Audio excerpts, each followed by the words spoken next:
in a day. The bullet through his heart. Heartbreakers with the 44. I wanna tear your world apart. You heartbreaker with your 44. I wanna tear your world apart. Then you old girl on the street corner, stick the needles in her arm. She died in the dirt of the alleyway. Mother said she had no chance, no chance. Heartbreaker, heartbreaker.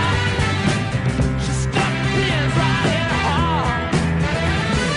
Heartbreaker, a pain breaker. Stole love right out your heart.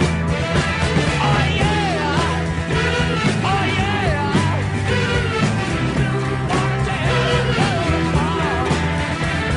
Oh yeah, oh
think of younger days when I lived for my life. Was everything a man could want to do. I could never see tomorrow. I was never told about the sorrow. And how can you mend a broken heart?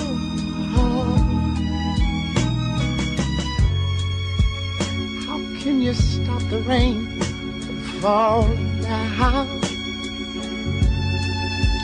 Tell me, how can you stop the sun from shining? What makes the world go round? And how can you make this broken man, yeah. How can a loser ever win? Somebody please help me mend my broken heart and let me live again. La la la la.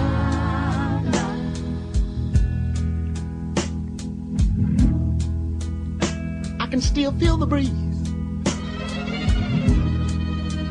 that rustles through the trees and misty memories of days gone by. But we could never see tomorrow. Would you believe that no one ever told us about the sorrow? So how can we make a broken heart? And mine is, how can you stop the rain from falling down?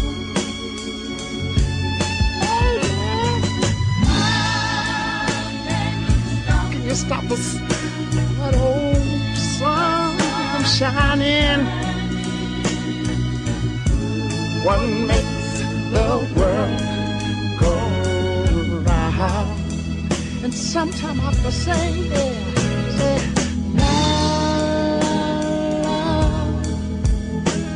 la la la la, yeah.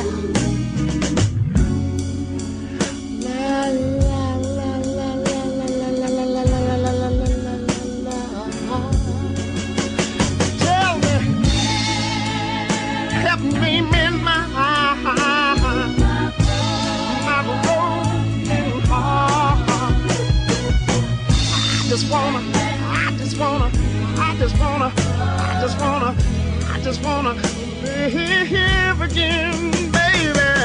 How can you mend this broken man? Yeah. Somebody tell me, how can a loser ever win? Baby, I say, baby, help me mend this old broken heart. I think I believe I feel like I feel like I wanna live again. How can you mend this broken heart? Somebody please tell me, how can you stop the rain from falling down?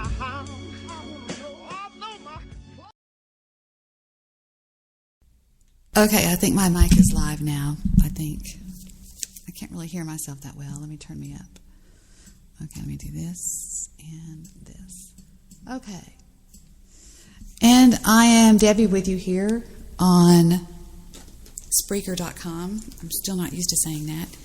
It's Wednesday night in July the something or other. And I am absolutely outraged. I'm absolutely outraged. I don't know how many of you know what I'm talking about. How many of you know about the Sam, and I don't know if I'm saying his name correctly. That's the only problem, and I really don't want to give the guy. I'm going to highlight this and see how the computer pronounces this. Sam Dubose. Sam Dubose. Sam Dubose. Sam Dubose, for those of you who don't know, was a man who lived in Cincinnati, Ohio. He was out driving somewhere, probably to get a pack of cigarettes or something, and he came into contact with a monster. which is a cop. As you know, I refer to them as monsters. They're animals. And the cop walks up. He says, "Hey there, can I see your driver's license?" And the man says, "I don't have my driver's license. I can give you my name." And then the cop says, "Well, where do you live?" And he goes, "Well, I just live right there, like right there around the corner or whatever." And then Sam DuBose says, "Well, I guess I'm going to go on home now." Well, the cop says, "Okay," right? And what kills me about this is the way this cop lied and said, "Oh, well, he tried to run me over and he tried to do this." Bullshit. He shot him the second he started that car. He hadn't even taken off yet. Shot him in the head and killed him. And then the piece of shit sits there and lies about it. "Oh, well, I think my arm's hurt. I'm not real sure, blah, blah, blah, blah, blah." Well, this animal has been charged with murder.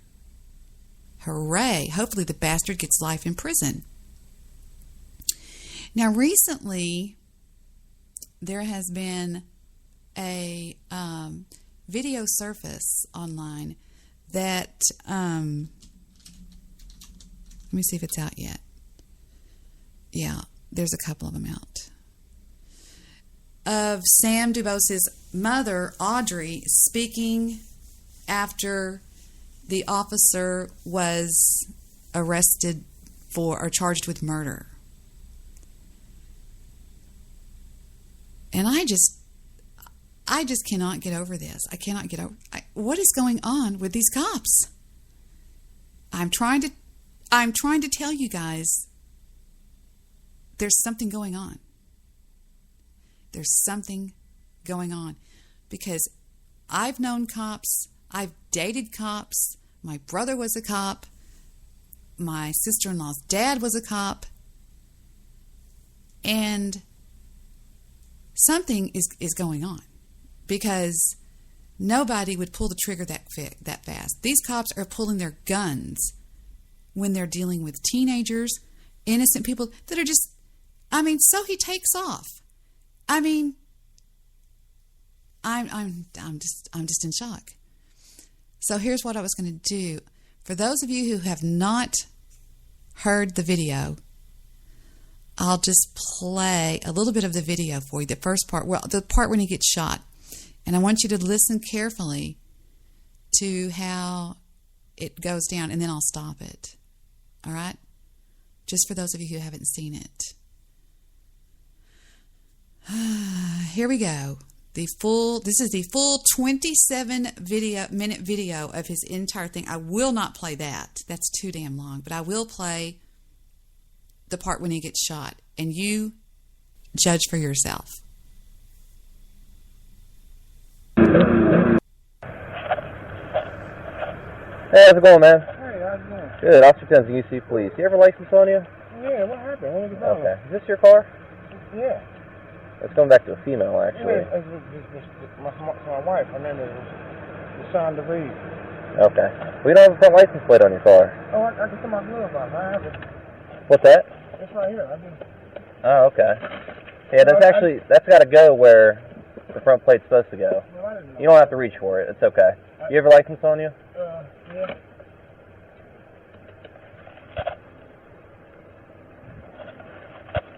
What's that bottle on the floor there? Oh, it's a bottle. Bottle what? You can smell it. It's air pressure. Okay. Do you have a license on you? Yeah.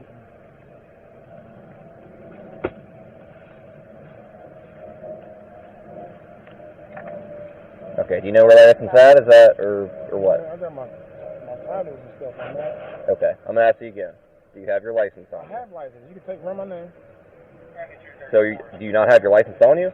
I'm asking you a direct question. Do you have your license on? I thought I did. I understand. What did you pull me over for?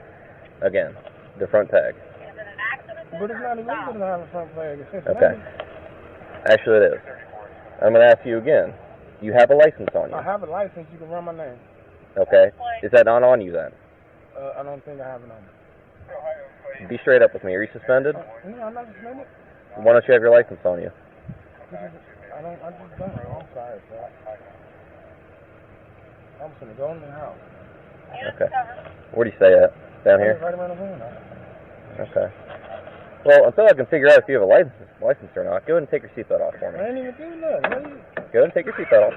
Stop! Stop! Pal, dead.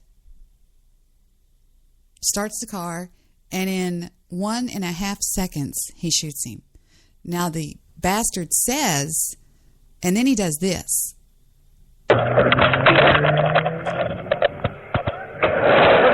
Okay, he crashed the car, the victim, the guy that he shot, they crashed the car.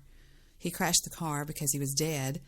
And so this mullet is running up to him and reaches him right about here. I want you to hear him lie. Now he's running. Run. This one guy goes, "Are you okay?" And he goes, "Yeah, I'm just running down here to get this guy." I don't know about it! Huh?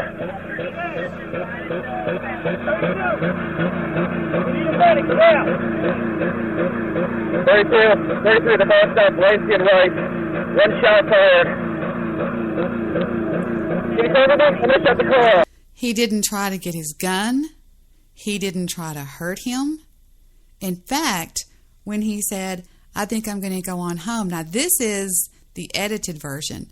On the version that I received a little bit earlier today, it actually shows where he says, "Okay." So it seems to me that he was going to go. He even apologizes to the officer. He says, "I'm sorry. I don't have my license on me." And the officer says, "What is that bottle on the floor?" It was a bottle of mouthwash. And then he says this. Go!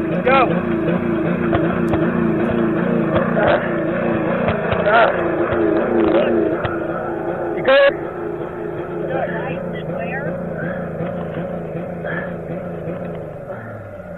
Now he turns his car off. He's dead as a doornail, laying there with his head blown off. I thought he was going to run me over. You okay? I thought he was going to run me over. I thought he was going to run me over, he says. Are you kidding me?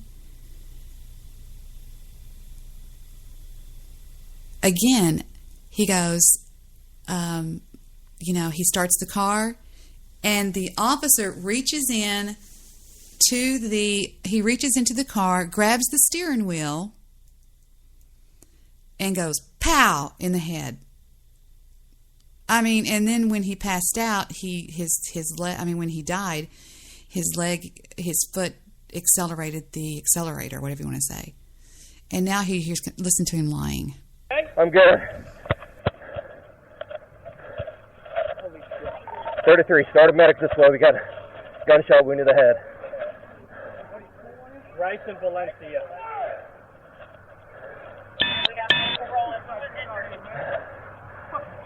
33, I'm not injured. I almost got ran over by the car. He took off on me. I almost got ran over by the car. He took off on me. Are you kidding me? This is what these cops do. I'm telling you, they lie. They just lie all the time, and that's why I have got my family on high alert. They are the enemy. Now, I know not all of them are like this, but there's something going on. There's some secret brotherhood somewhere where they're telling them, just light them up. I mean, it's just every freaking day. Every day. I mean, we have killed, not we, but these idiots have killed more people in the United... It's becoming ridiculous, people. I mean, if you're a black person and you get pulled over, I feel sorry for you. Because I honestly do believe that they killed Sandy Bland. I think they killed her. And then they made up some bullshit. Because they're all one big fraternity. They stalk people. The worst ones are deputies. Sheriff's deputies. Oh, they're horrible. I mean, they do all kinds of shit. They follow people around, stalk them. They're just insane. But I'm really beginning to wonder what is going on. What is going on? There's something going on. And I know I'm right. I just know I'm right.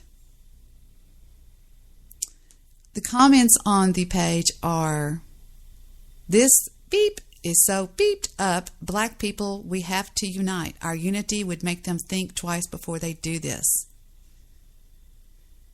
And then somebody says, let's see. Oh, I know who this is. When he says he's hot, that means his mic is live. Getting him cooled off an air-conditioned unit is to turn off his mic, put him in a cruiser that isn't his, and commence to getting his story straight. And then somebody says, the punk-ass cop said Sam DuBose tried to run him over so many times I felt like he tried to convince himself that he was telling the truth. Yeah, in the video he says it over and over and over and over. You know, I'm telling you people, if you are a black person, an African American, somebody wrote, he did absolutely nothing, killed by a freaking animal. And I don't know. I don't know what to think. I honestly don't want to think. I'm absolutely enraged about it. So what I'll do, there's one more thing I want to show you. Now, his mother made a video 4 hours ago.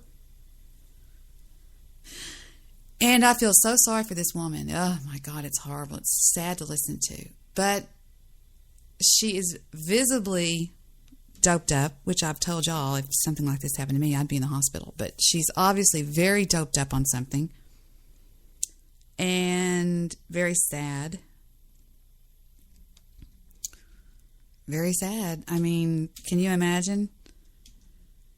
People think it's no big deal. Oh, he was just some black guy. He didn't matter. He had a life, people. He had a life. And he had a right to life. And somebody took it away. Somebody took it away. Unbelievable. So now I'll play what she says. It's very sad.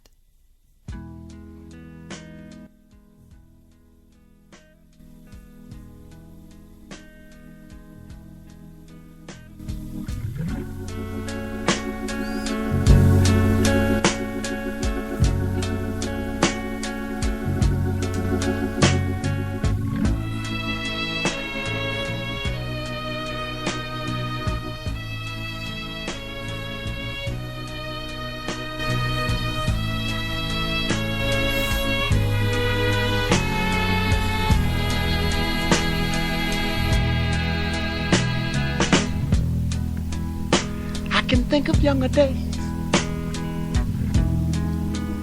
when I lived for my life.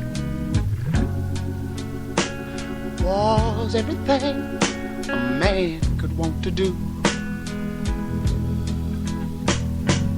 I could never see tomorrow.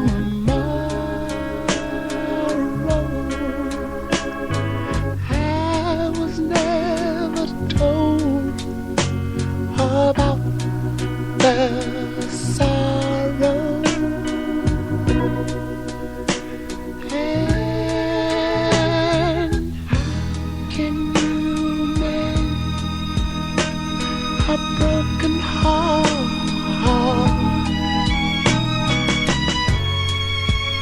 How can you stop the rain from falling down? Tell me, how can you stop the sun from shining?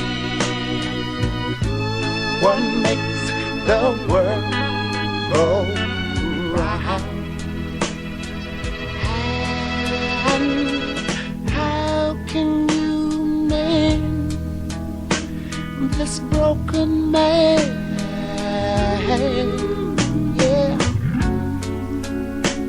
How can a loser ever win?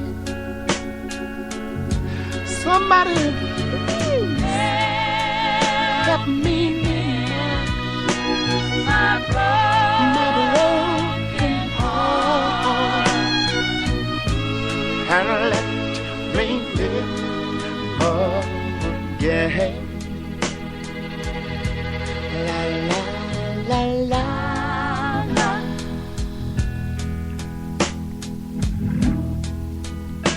can still feel the breeze that rustles through the trees, and misty memories of days gone by. But we could never see tomorrow. Would you believe that no one ever told us about the sorrow? So how can we make a broken heart? And mine is, how can you stop the rain from falling down?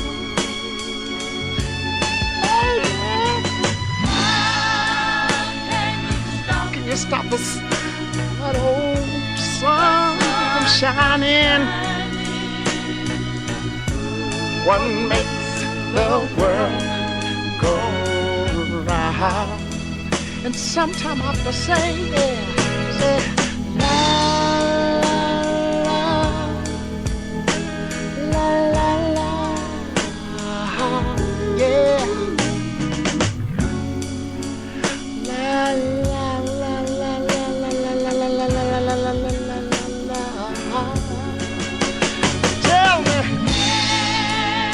help me mend my broken heart. I just wanna. Okay.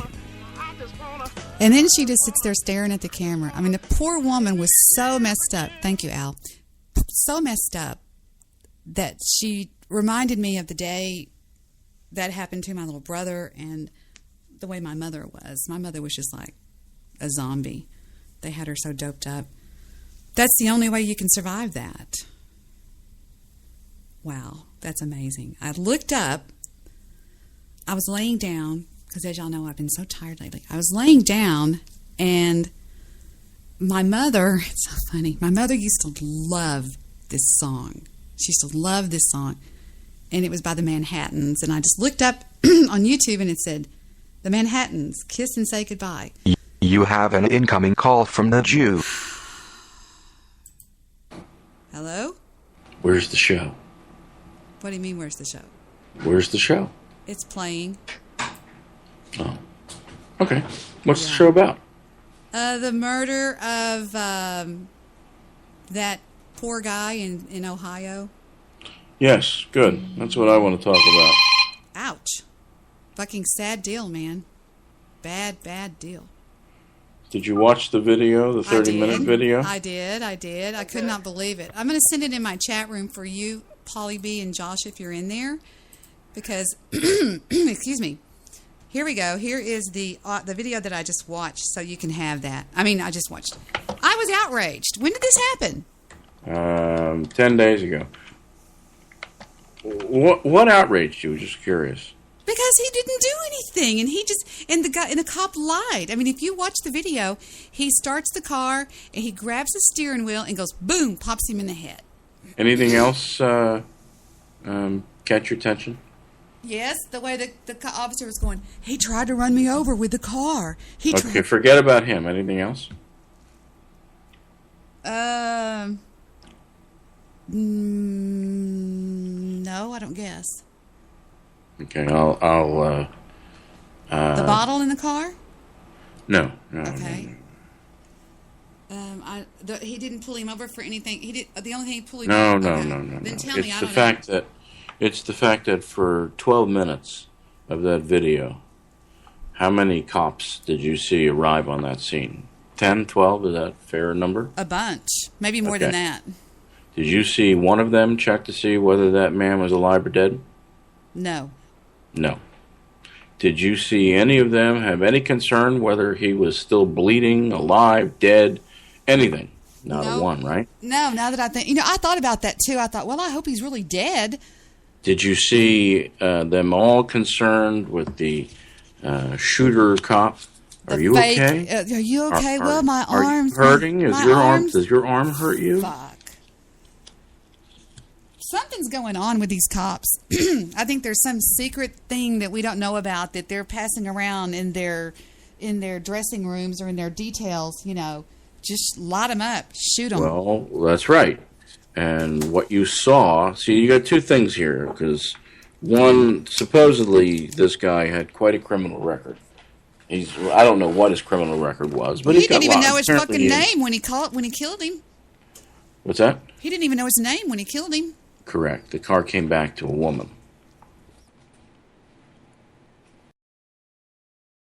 Is your name on the car that you drive? Yes. Okay, and if Victor was driving it, would Victor's name be on it? No. No. It'd go back to you, right? Right.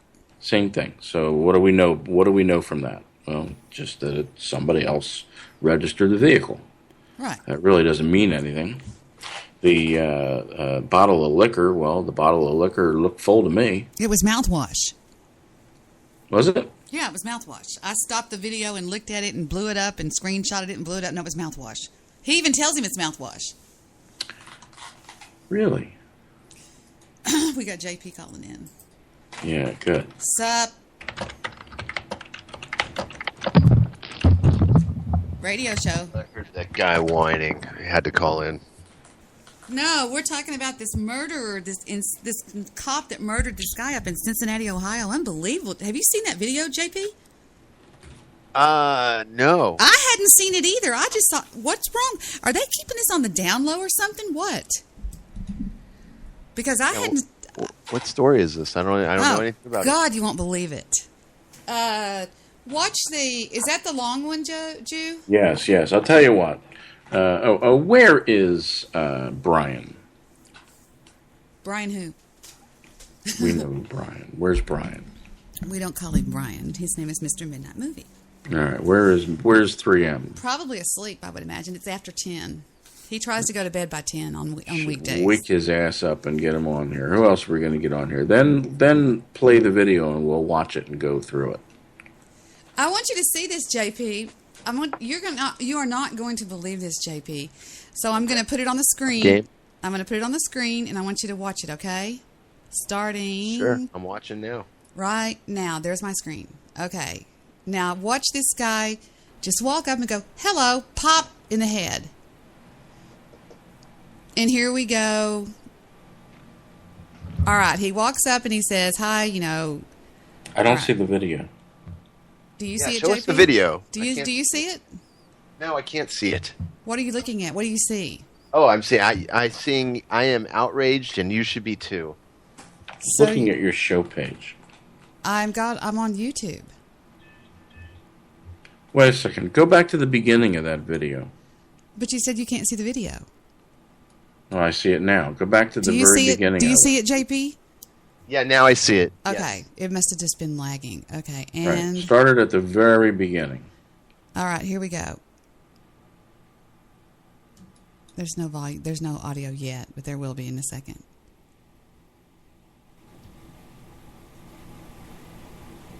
Here we go. Driving down the street, blah, blah, blah. And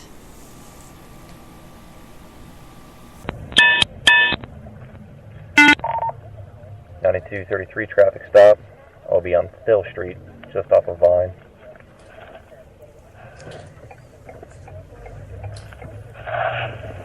he's apparently already got his lights on. You by Still Street? Yeah, what is this? A firm, Still, just off of Vine. Just watch wait. it carefully. Just wait. Delta Flight. Okay, we're slow to stop. We're on Rice Street, just off of Still, Ohio, George Lincoln Norris, 6917. Occupied by 1.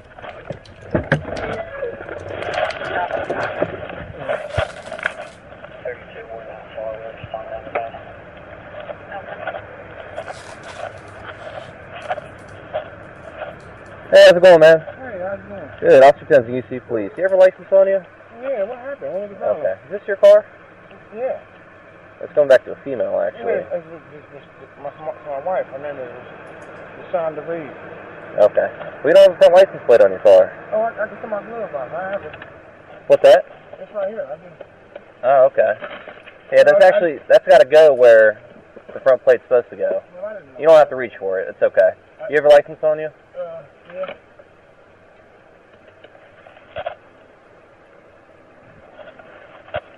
What's that bottle on the floor there? Oh, the bottle. Bottle what? You can smell it. It's air freshener. See, he said it's air freshener. He said you can smell it if you want. Okay. Do you have your license on you?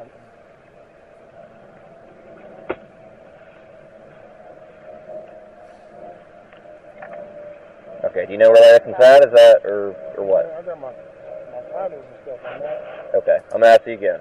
Do you have your license on I you? have license. You can run my name. So do you not have your license on you?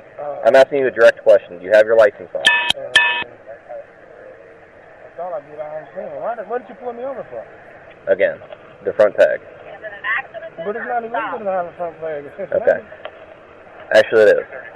I'm going to ask you again. Do you have a license on you? I have a license. You can run my name. Okay. Is that not on you then? I don't think I have it on me. Be straight up with me. Are you suspended? No, I'm not suspended. Why don't you have your license on you? I just don't. I'm sorry, sir. Did you hear him say, I'm sorry? Yeah. I'm gonna go in the house. Now watch him open the door and he Wouldn't say doesn't that. tell him you're under arrest, nothing. Okay. Well, until I can figure out if you have a license or not, go ahead and take Reaches for the door handle. your seatbelt off for me. I ain't even do nothing. Go ahead and take your seatbelt off. Stop! Grab and pop. Here he goes. He's fixing to pop him right here. Dead. Shot him in the frickin' head, Jewish producer. And then this happens. And he crashes into a telephone pole.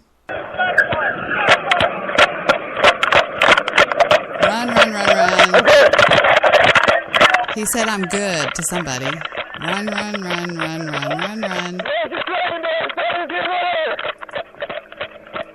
And there's his car.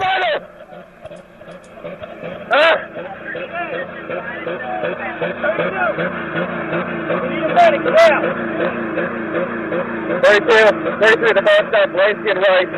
One shot fired. Can you tell me that? Let's shut the car off. Go. Notice nobody checks to see whether this guy is alive or dead. Yeah, they don't do anything. No, let's shut the car off. You good? And there he lays in a... And by the way, may I just make a point here? Keep it running. His head's right here. See? Notice how deftly he used the hand that was injured. Yes, and how it didn't even hurt a bit. Now watch these guys. That's right. And look how he reached in. He reached over the steering wheel. Uh-huh. Behind it. Watch all these cops as they show up. Nobody checks to see if this guy is alive or dead. Nobody does. Welcome, Mr. Solution, to our outrage. Hello. Did you hear of the video of Sam Dubose? I'm glad Solution is here. Keep playing this. Can you see your screen, Mr. Solution, or are you on your phone? I'm just getting set up here. I'm working with Skype. But Okay. go ahead. Okay. Now you'll notice there's blood all behind him right here. So there's brain matter. I thought he was going to run me over. I thought he was going to run me over. Are you kidding me? Did you see that, JP? Yeah, but what I want you to notice is the fact that not one of these fucking cops, not one, and as more and more show up, nobody checks to see whether this guy's alive or dead. He could be alive right now. Did you see it, JP? Are you there? Oh, I'm sorry, I was muted. Yeah, I'm watching this. But did you see how fast he shot checking to see him? if he's alive. But did you see how fast he shot him right back here when he goes? Oh yeah. I mean, he puts his hand on the car. Right? Can you see your screen, Mr. Solution? We're watching the video. Now, does this guy look threatening to you? Because he's got his hands on the wheel. You see where his hands are. In no time has this guy reached for anything. In fact, as he's rummaging through the glove compartment, you would think that would be, if he had anything in there, that would be the time he'd go grab something. Oh like no! a But gun. what about this, Mr. Solution? Are you there? Yes, sure. Can you see your screen Can you see the video on your screen? I just better listen to you guys because Oh, I'm okay. always having Okay, Skype problems. okay. But I'm listening very But carefully. so he if you count if you do the count when he starts the car, he reaches for So you the don't have your handle license on you? right I'm asking you. Okay. Is that not on you then? right about here. Be straight up with me. Are you suspended? No, I'm not suspended. Why don't you have your license on you? I just don't know. I'm sorry, sir. I'm gonna go in the house. Okay. Where do He you stay says, at? Down I'm here? sorry. Okay. Now, Well, see, whenever he says, I'm going to go to the house, he goes, okay. He answers to him, okay. so I can figure out if you have a license or not. Go ahead and take your seatbelt off for me. Okay, start. Ready? Go ahead and take your seatbelt off. 1, 2, 1.5 seconds, and he shoots him. Yeah, hold on a second. It should be noted, he never told him he was under arrest. Yeah. Yeah, but may I comment if I can jump in? Yeah. Jump First in of all- carefully. The water is deep. That's okay. I'm a damn good swimmer. Look, where did this take place? Cincinnati, Cincinnati. Ohio. Oh, Cincinnati. And but you know, This was a University of Cincinnati police officer. Oh shit. Okay. The thing of it is, I think what happened. Two things. Number one, police need to be better trained, and they need to change the shoot policy.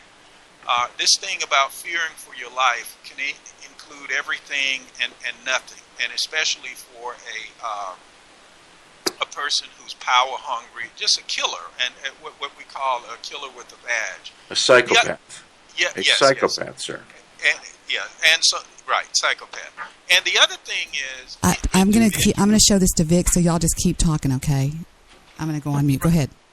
right. But hopefully, I want you to hear this too, Debbie. The other thing is, I think we have to learn how to operate, given the police that we have. We have to be very careful with them because they're dangerous. Unless we have a gun cocked and ready to kill them, we need to understand that we need to be very careful with these fools. So that's the thing that I would definitely say. I've never had a problem with the police. I've been stopped several times, and it's only been traffic, which I think this was here. This was just Were you stopped as a Solution or a black man? Look, Did the cop know you were Solution? I was just stopped as look. I don't want to go into bullshit. I was just stopped as a person, just like cops stop people for whatever reason. They stop people.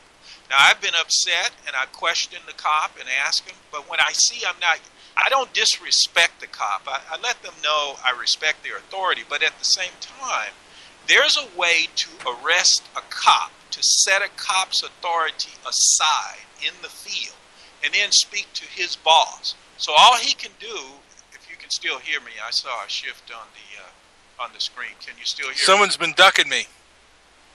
Hello? Hello? Yeah, we're here. Ma'am, Welcome, Mr. Midnight Movie. Make your entrance quietly and let Solution finish. Hey there, son. Yeah, all one has to do is once you say give a policeman a particular command, then all that policeman does is stand there and watch you. You can't leave because you are technically under arrest when they What is stop. that command? I want to speak to your sergeant. Excuse me? What is that command? I want to speak to your Well, sergeant. hold on. What I'm saying is, You're making is the a point way. along. Go ahead. Maybe there are different places. There are in different jurisdictions. There are different ways to do it. But the point is that the citizenry has to be careful with armed killers, psychopathic killers, as it were. And I agree. I agree. Go ahead. I agree. Anyone can be in jeopardy. So the thing is, now I've argued with cops, and nothing has happened. But when I see that I'm not getting anywhere with a certain cop, and they don't know very much, trust me, I can kick a cop's ass any day in court. And you don't want to fight them in the field because they have authority. And authority is different than just having a weapon. They have a weapon and authority. So the point is that You want to survive or stop. Anybody. You want to survive or stop. And I think cops, given their psyche, personalities, and so on and so forth, and the fact that they're armed, represent a threat to everybody. They represent a clear and present danger. So one should deal with them very gingerly in the field. Don't try to win. They won't let you win in the field. This is what I share with people all the time. Take it to court. I've never lost a case in court with a cop. Never. And I want the cop to be there so I can cross-examine his ass based on the facts. And they never win. Never. I agree. I concur completely. Are you now telling us you're an attorney? Don't dox somebody on the show. It doesn't matter. I'm not doxing him by what he said. I want to know. I just want clarification. I'm a paralegal. What do you do for a living, Jew? I annoy people. Okay, then it's none of your business what Mr. Solution does. Why? I'm a professional agitator. No, I'm a professional agitator. But anyway, getting back to the point here, I agree that I think there's something going on in their private little fraternity where they're saying, just shoot them. I mean, this guy shot this guy in cold blood. That's all it is, just cold blood. I don't care how. That's true, but let me say, and I agree with you based on what I heard, but also, it's like, do you think the guy did everything he could to, given the psyche of police officers, did he do everything he could have to preserve his life? Absolutely. He was so polite to that cop, you wouldn't have believed it. He told him he was sorry that he didn't have his license. He kept his hands in plain view. He was very, very nice. The cop never asked him to get out of the car. He did reach to open the door, but they're not supposed to do that. They're supposed to ask you to step out of the vehicle, and he didn't. He was going to reach in there. I think he knew what he was going to do. So what? I heard a little scuffle. What was that? The guy opening his car door? He opens the car door, and after he opens the car door, I've counted it out. It was 1.5 seconds till he shot him, and he didn't do any. He says to him, he tried to run me over. Right, but why did the guy? And they lie. Let's just understand. A cop is going to lie, and other cops, his buddies, are going to back him up. Generally. Yeah. But why did the guy open the door? Why did he get out? We don't know. He didn't say. He didn't. First of all, he didn't open the door. He lifted the door handle. Right. The door unlatched. It didn't open. The driver of the car put his hand on the outside, on the windowsill, and pulled the door shut. Started the vehicle, and... But he was never told that he was under arrest. And he never took off, Mr. Solution. The reason he took off is when he passed out or died or whatever, his leg got stiff and went on to the accelerator, and he hit a telephone pole. Here's the audio again of the shooting. Oh, wait, hold on a second. The car was off, though, wasn't it? What do you say that? Do what? Was the car on or off? It was off. You can hear it. You can hear him start it. Watch. Down here. Why did you do that? Okay. Well, until I can figure out if you have a license or not, go ahead and take your seatbelt off for me. I ain't even do nothing. Go ahead and take your seatbelt off. Stop! He stopped him all right, didn't he? Okay, what is he telling the guy, if you know, what is he telling him to stop doing? I don't know, because he said, the cop lies and says he tried to run over me, and he did not try to run over him. He was on the cop was standing right next to him, and he puts his hand inside, I thought on the steering wheel, but not, when you look at it real closely, he doesn't put his hand on the steering wheel, he just puts his hand on him to stop him from doing whatever, I don't know. Here it is again. Okay. Well, until I can figure out if you have a license or not, go ahead and take your seatbelt off. Here we go. Door, close, Go start. ahead and take your seatbelt off. 1002. Got him. He hadn't even taken off yet. Yeah, it sounds like he was about to, well, I don't know what he was about to do, but look, let me just say this. You're dealing with a wild animal, and police also, they're dealing with people that may kill them, so they don't know. So we being unarmed, if we were armed... But Mr. Solution, come on, how many cops, it's called a walk-up. How many times does a cop do a walk-up and just get shot? Tell me, answer that. How many times? Oh, I don't know. What is the answer? Usually none. I mean, I'll Google it, but I guarantee you it's just on a walk-up, hello, cop, boom. They don't do that crap. It happens. Well, maybe, but not much. I think that cops shoot people more than they get shot. Yeah, I think so too. I would agree with that. But there are fewer cops than regular people. Well, I'm talking about in I know. in And I police. But The issue here is you've got two issues.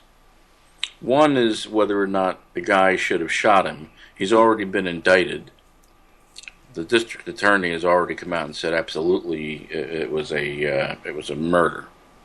Now, but the other issue is 2 minutes after or 1 minute after this guy is shot, nobody is rendering aid. Unbelievable. No one. There's 10 or 12 cops, and they're all walking around, and this guy's laying there across the front seat of his car. His head's on the driver's side seat, and he's upright and sort of splayed out. But nobody's checking. Nobody checks to see whether he's alive. Not even the cop who reaches in and turns off the ignition. Well, anytime, from what I understand, and I certainly could be wrong, but anytime there is a shooting, police have to, one of the things that police do is they secure the area to make sure the area is safe. Safe for who? Safe for the paramedics. I mean, what does that have to do with anything? If there's a shooting, look, I mean, the fact of the matter is... The fact that the officer who was there, the one who arrived, and the officer who shot him, holstered his weapon. We got echo, people. And not from me. Okay. The fact that both officers holstered their weapons tells me that the scene is safe. I hear that, even if,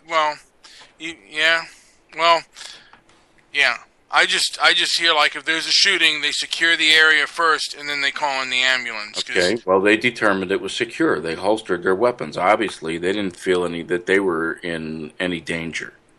And yet, no one checks to see if this guy's got a pulse. And I'm not talking about for 1 minute, 2 minutes. As you go through this video, 12 minutes or 10 minutes go by. No one checks. There used to be, and this was the time of the Old West.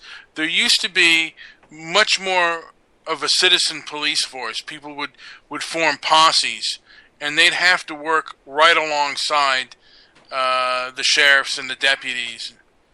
And I think if we brought something like that back, more of a citizen police force, where people would volunteer to be deputies and things like that, and they made that possible, I think there would be a lot less police misconduct. Okay. Just a thought. I mean, I could be wrong, but I think if we were allowed to form, not, but like I said, we could, more people could be deputized and, we could have more citizen police. I think there might be less of this happening, or at least even maybe more of an understanding of what police go through. And, just a thought. Well, I'm not sure what... Would you want that citizen police person to be armed? Yes. You're kidding. So we have a guy with that's what they did in no training? In the Old West. Yeah, he'd go through training and everything else. Well, then why not make him a police officer? Well, there'd be paid police, and then there'd be, citizen police. I mean, they have volunteer police officers now. Yeah, we just had one of those volunteer police officers shoot that guy 2 months ago, remember?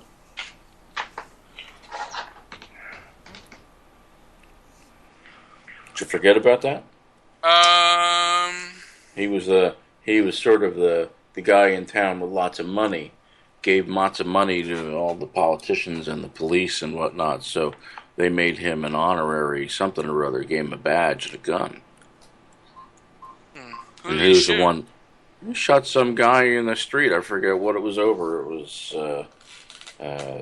certainly it was not justified because they arrested him. and they indicted him. But there's not a whole lot of talk about that because we got new things to talk about. But is it blowing past you?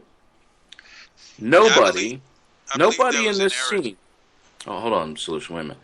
Nobody in this scene, as they come up, nobody asks, is that guy dead? Is he alive? I'm with you on this. Most certainly. Nobody I asks. told Deb, I said, I'm look at these guys. Nobody's I'm checking this dude. I'm flummoxed. I'm flabbergasted. I can think of a few F words. Like 6 of them are just standing around, walking They're around. just standing around, and they're asking the guy, the shooter, the cop shooter, whether or not he's okay. Now, that to me just is an amazing scene. Here you got a guy who's laying in the front seat of the car with a bullet in his head, and they're asking the guy, the cop, who's walking around, and, my hand's kind of tingly. Well, no, my hand is okay, but it tingles a little bit. Are you okay? Are you sure you're okay? Do you need that looked at? And meanwhile, there's a guy 10 feet away who's in the front seat, and he's got a bullet in his head. May I respond to that? Please. Yeah. We have that situation because we have allowed antagonism to develop between the people who are supposed to protect and serve us and us, that is the general populace. So actually, when the police shoot someone, they shoot them to kill them, and they're not in the business. See, these are bloodthirsty. You just used the word psychotic. Maybe you want to look that word up. That word has a definitive meaning and a period behind it. And that means that these people are incapable of having any feeling. The only thing they would understand is if you killed them back. You're exactly right. Or took their job away. They would not. They don't have empathy or sympathy. They're like automatons. And so the thing of it is that each of you, including myself, have been stopped by police officers. And I know Debi's show seeks to get at a point. So my point or question would be, to get at the point, would be, how did we survive? And would we have survived an encounter with this animal? Yes. Yes, what? Yes, we would have. How would we have? I think I would have. Okay, I asked the question, how? Okay. Well, one, I don't think that anything is gained by conversing with a police officer. Nothing. Saying nothing. Other than, I stand by my Fifth Amendment right not to speak, and I will not answer questions. That seems to be a way to diffuse. Now, the cop may not like it, but it certainly sort of puts a halt to the continuation of these situations. Take the Sandra Bland case, if you're familiar with that. She'd be alive today if she hadn't discussed with the police officer anything other than, here's my license, here's my registration, and I don't answer questions. Didn't she try that? And no, she didn't. She kept talking with him. Well, he got pissed off because she was smoking in her car. So he said, "Get out of the car," because he told her, "Stop smoking." That's what it came from. I don't believe that that's a lawful order. Stop smoking. Or no, he didn't tell her to stop smoking. I watched the video on it. He told her to stop. He said, "Put that cigarette out." He asked her. He said, "Should you put that cigarette out, please?" Something to that effect. She said, "No, I'm in my car smoking." That's right. That's not a lawful order. That is a request. True. So she didn't do that bad. I mean, she was just smoking in her car. But I think in that particular instance, I think everybody is better served by not engaging these people. Oh, exactly. Let me read psychopathy. I pulled it up. The solution said, go get the definition of it. Okay. Psychopathy, also known as sometimes distinguished from sociopathy, is traditionally defined as a personality disorder characterized by enduring antisocial behavior, diminished empathy and remorse, and disinhibited or bold behavior. Listen to that. It may also be defined as a continuous aspect of personality representing scores on different dimensions found throughout the population in varying combinations. The definition of psychopathy has varied significantly throughout the history of the concept. Okay, I just described many police officers with that definition, didn't I? And just like pedophiles are attracted to working in schools and camps, things where children are, well, what do you think attracts people to become a policeman?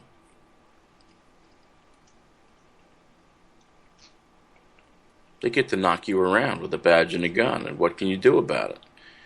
And if you watch this video, and I think you should watch this video needs to be watched very carefully, because as they go through, we haven't gone through the rest of the video, but as they go through this video, I think it's about 10 minutes where nobody checks this guy, and the paramedics haven't shown up yet. So this guy's just bleeding in his front seat, and they're walking around sort of grinning, and the nonchalantness, is that a word, nonchalantness? The nonchalant attitude of some of these cops as a man is laying there dead astounds me. But it fits the definition of what is a psychopath. Now, then they realize that the video that you're watching is from this officer's body cam. And a sergeant and another officer with a lot more stripes than a sergeant shows up. And as they're looking at him, the one sergeant looks over at the cop who did the shooting, and he says, "Are you hot?" What do you think that meant, Mr. Solution? Are you hot? I'm not sure if you know. Is your body cam on? That's right. Is your mic hot? Is your mic hot? Okay. And so then he explained, because you had two different jurisdictions here. You had this University of Cincinnati police, which is a sworn police force, I'm sure, and you had the Cincinnati police. And the University of Cincinnati sergeant was explaining to the Cincinnati policeman who was there, and he said, well, our procedure, now I'm paraphrasing, our procedure is that when a policeman is hot, that we put him in a cool car, that we turn on the air conditioning and cool him down. Now that's an odd turn of phrase at this juncture, but I think it means to me, and I certainly, when I heard him ask the officer, "Are you hot?" I didn't think he was asking him about whether or not he was flushed. Yeah, it sort of sounded to me like, "Are you recording us?" Right. And that's when he became very careful with his words. Does anybody else have anything to say? Since we're not having a lecture, we're having a panel show. Is anybody else? Mr. Midnight Movie, JP, anybody? Oh, yeah, I have a comment. Yeah, what is that? Yeah, well, what I would say is you can't discuss legality in the field with a cop, because a cop is the authority. Many of them take the attitude that they are the authority. If you, with a few questions, and I agree with what you said earlier, not to escalate, because you're dealing with a wild animal, so don't escalate. But isn't that the cop's job, not to escalate as well? Yeah, but so what? If you're fucking dead, so what? Hey guys, something just got released 30 minutes ago on CNN. I'm going to play that for y'all now. The audio here. Take a listen. Who's white has turned himself in after a grand jury indicted him on murder charges for the shooting death of an unarmed man who was black last week. The prosecutor is disgusted by the actions of the officer in question, calling his account of the traffic stop nonsense, and even says that what he did was, quote, asinine. The incident was caught on the officer's body camera. We warn you, it is difficult to watch, but it is crucial to this story. CNN's Miguel Marquez reports. Hey, how's it going, man? The conversation captured on body camera between University of Cincinnati police officer Raymond Tensing and motorist Samuel DeBose starts normally enough, but quickly turns into a deadly confrontation. Okay. Well, until I can figure out if you have a license or not, go ahead and take your seatbelt off for me. I ain't even doing nothing. Go ahead and take your seatbelt off. Stop!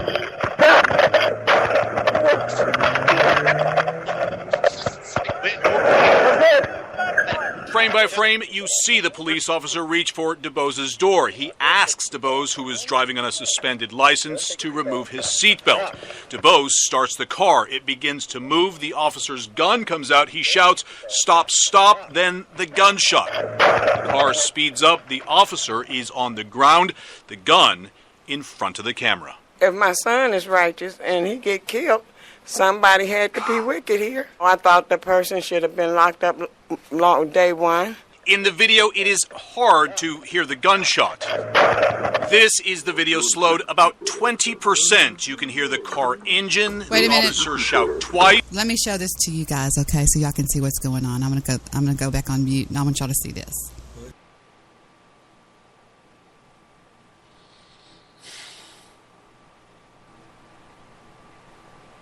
Okay, let me know when you can see it.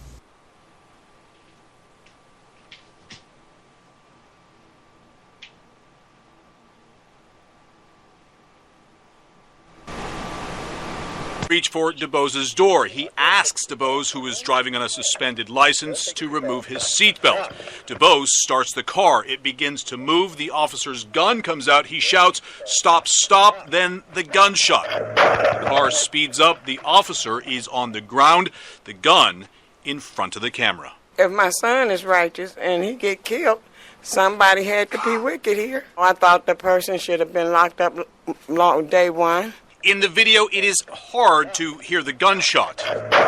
This is the video slowed about 20%. You can hear the car engine, the officer shout twice, and then that single fatal shot.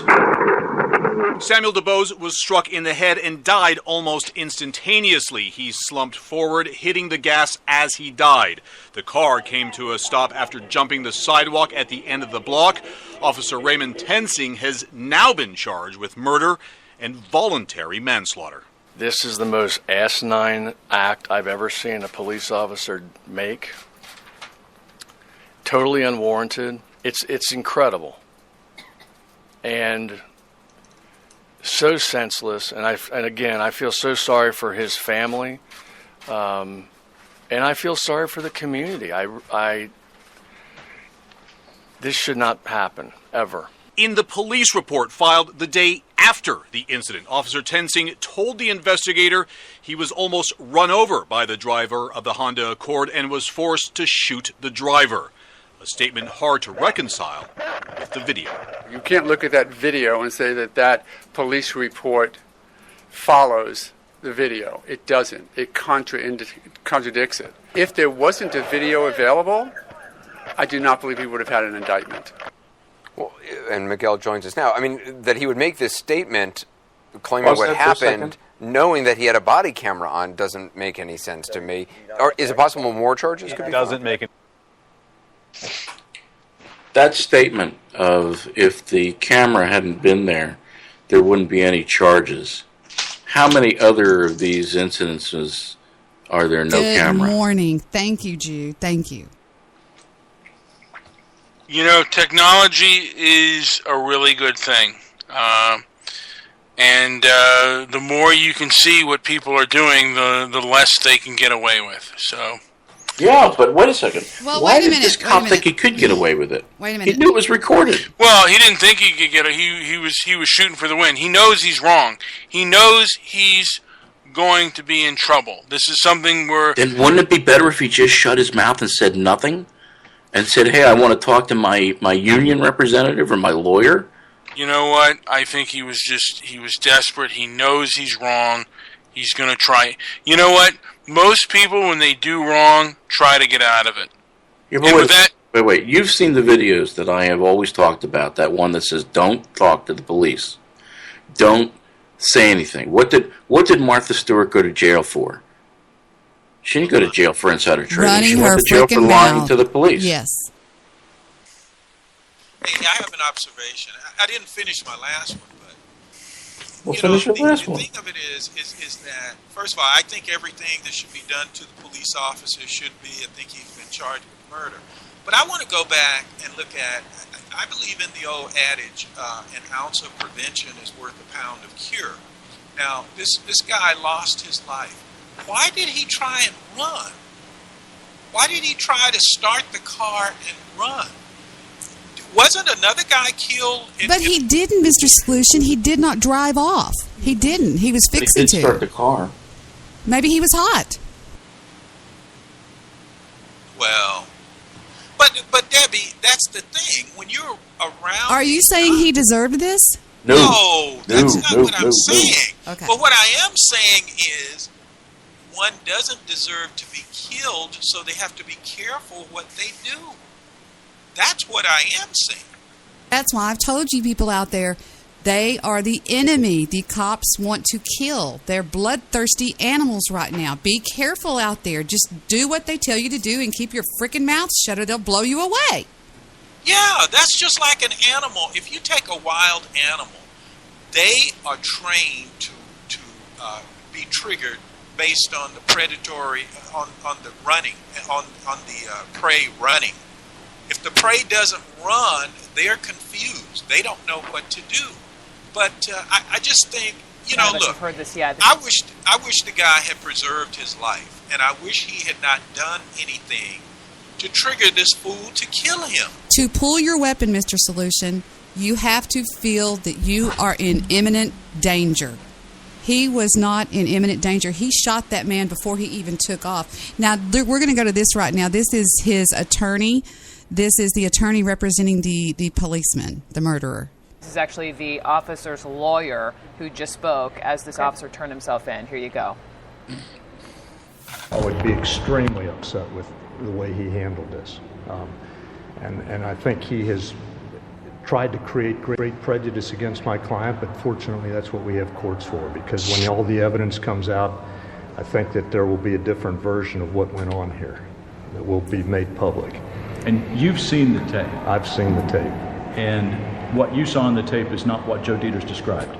Not what I saw, and I don't know whether there's a second tape also from Officer Lindenschmidt's body cam, and I don't know if that's been released or not, but that also adds some clarity and detail. What is Officer Tensing's reaction to all of this? I can't explain it. Obviously, he's devastated, as am I. I'm not shocked that there was an indictment. A murder indictment just astounds me. And Joe Dieter's comments at that press conference astound me even more. And I'm highly offended by them. Yeah, shut the fuck up. Who's this Officer Lindenschmidt, and where was he? I don't know. And how would his body camera or his video shed light on something? Was he there at the scene? I'm sorry, Victor was talking the same time you were talking. What did you say, sweetie? I said, who is this Lindenschmidt whose other video is out there? And what are we going to see on this video? And if Lindenschmidt observed the video, then Lindenschmidt must be a witness to what went on. How come we haven't heard from him? Obviously, there's just throw shit at the wall and see what sticks. But here, let me make a statement if I can. This cop deserves the best criminal defense that's out there, the best one that he can afford, the best one that the city can afford. But while he's getting that best criminal defense, as he winds his way through the court system, he's already become judge, jury, and executioner to this poor bastard who got stopped for not having a front license plate. And I don't care what this guy's criminal record was. Apparently he has one. Apparently he has run-ins or contact with the police previously. I don't give a shit. I don't care what it was, because he wasn't acting aggressively. In fact, he seemed real subdued to me. There's no reason why he should be dead. for ostensibly what was not having a front license plate on the vehicle. And that somehow comes to an officer drawing his weapon. But again, I say, the second part of this whole video is nobody gave a shit whether this guy was alive or dead when after the shooting happened. Not the shooter, not any of the other officers who show up. And watch them. You haven't gotten to the point in the video yet because you haven't seen it. Watch these officers grin. They're at a scene where a man is dead 10 feet from them, but they're smiling.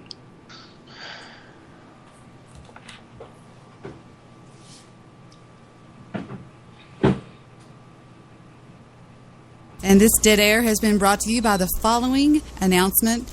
It was determined in 1985 by the Supreme Court case Garner v. Tennessee. The justices ruled that deadly force, quote, may not be used unless necessary to prevent the escape and the officer has probable cause to believe that the suspect poses a significant threat of death or serious bodily harm to the officer. You could shoot a fleeing felon, but that hadn't been determined yet. In other words, if I as a civilian, I could shoot a fleeing felon, but I better be damn sure who's committing the crime and that a crime is committed. In other words, if I saw some guy shoot a 2-year-old, I could try to apprehend him, and I think I could shoot at him if he's fleeing, because you can shoot a fleeing felon, but I would have to be real sure of what happened. No, but she said, I'm sorry for cutting you off. She said something else. Didn't you say that about being convinced that the person that is fleeing represents a significant threat? Would you read that again? Yeah, it says right here in the 1985 court case Tennessee versus Garner, or actually it was Garner versus Tennessee, it says, where did it quote is? It quotes back here. Let me go back here and get it. It says that they ruled that deadly force, quote, may not be used unless necessary to prevent the escape. Now, that may be his out right there. But it says, and the officer has probable cause to believe that the suspect poses a significant threat of death or seriously bodily harm to the officer or others.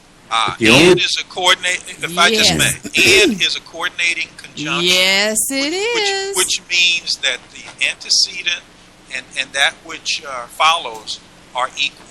So one should never leave it up to a cop to decipher something on that level. And I go back to, I think, the very salient point that one angry made is that you should not escalate.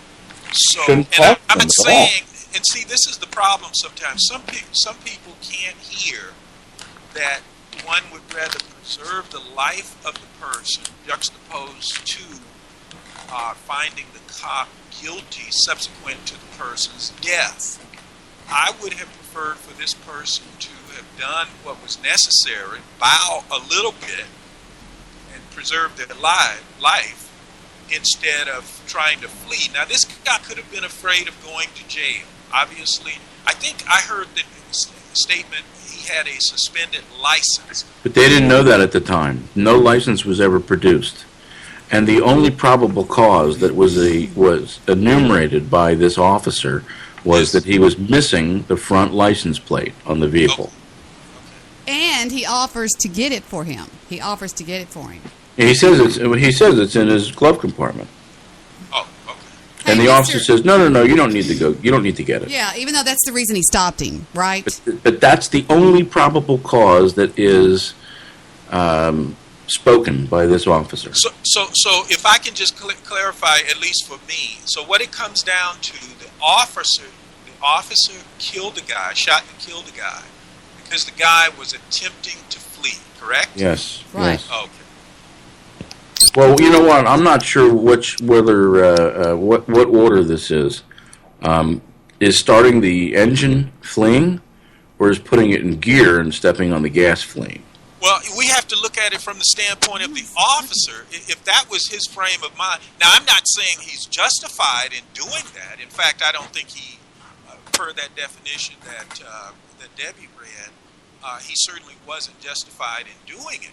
But the point is, don't flee and preserve your life. Live another day. The situation with the guy in, I think that was in Cincinnati also, who actually exited the vehicle and was fleeing, and the cop target practice on him, shot him 7 times, correct? 8 times. One shot hit. No, I think he hit him more than once. No, I don't think I think only one shot hit him out of the 8. But the point is, that guy did not represent a threat at all. And, but policemen, evidently some feel it's okay to shoot you if you try to flee. So, anyway. Let me tell you, some of his cellmates, especially Big Bubba, is going to let him know that it's not okay when he gets to the penitentiary. Who? The cop. Well, yeah, they'll probably keep him in protective custody. But, again, this goes back to what I have always said. Don't talk to the police. Don't answer their questions. Because you're on body cam. If you say to the cop, I don't answer questions, and then, of course, he's going to ask you, well, why don't you answer questions? Just like I had the cop ask me when I had my one-sided discussion with the officers. If you don't answer their questions and you're not being aggressive, what can they do? I'm going to read something to you guys. It says, a witness captured the shooting death of a 25-year-old person by the St. Louis police officers outside a convenience store in August, 10 days after a white officer shot and killed Michael Brown. Police released the footage a day later in the name of transparency, but the disturbing video, which you can see here, prompted more questions. People who watched the video were shocked at how quickly the officer, Powell, barely 20 seconds after they arrived on the scene, had already killed him. St. Louis police officials defended the shooting by saying, quote, if someone approaches you within 3 feet with a knife, I think you have the right to protect yourself.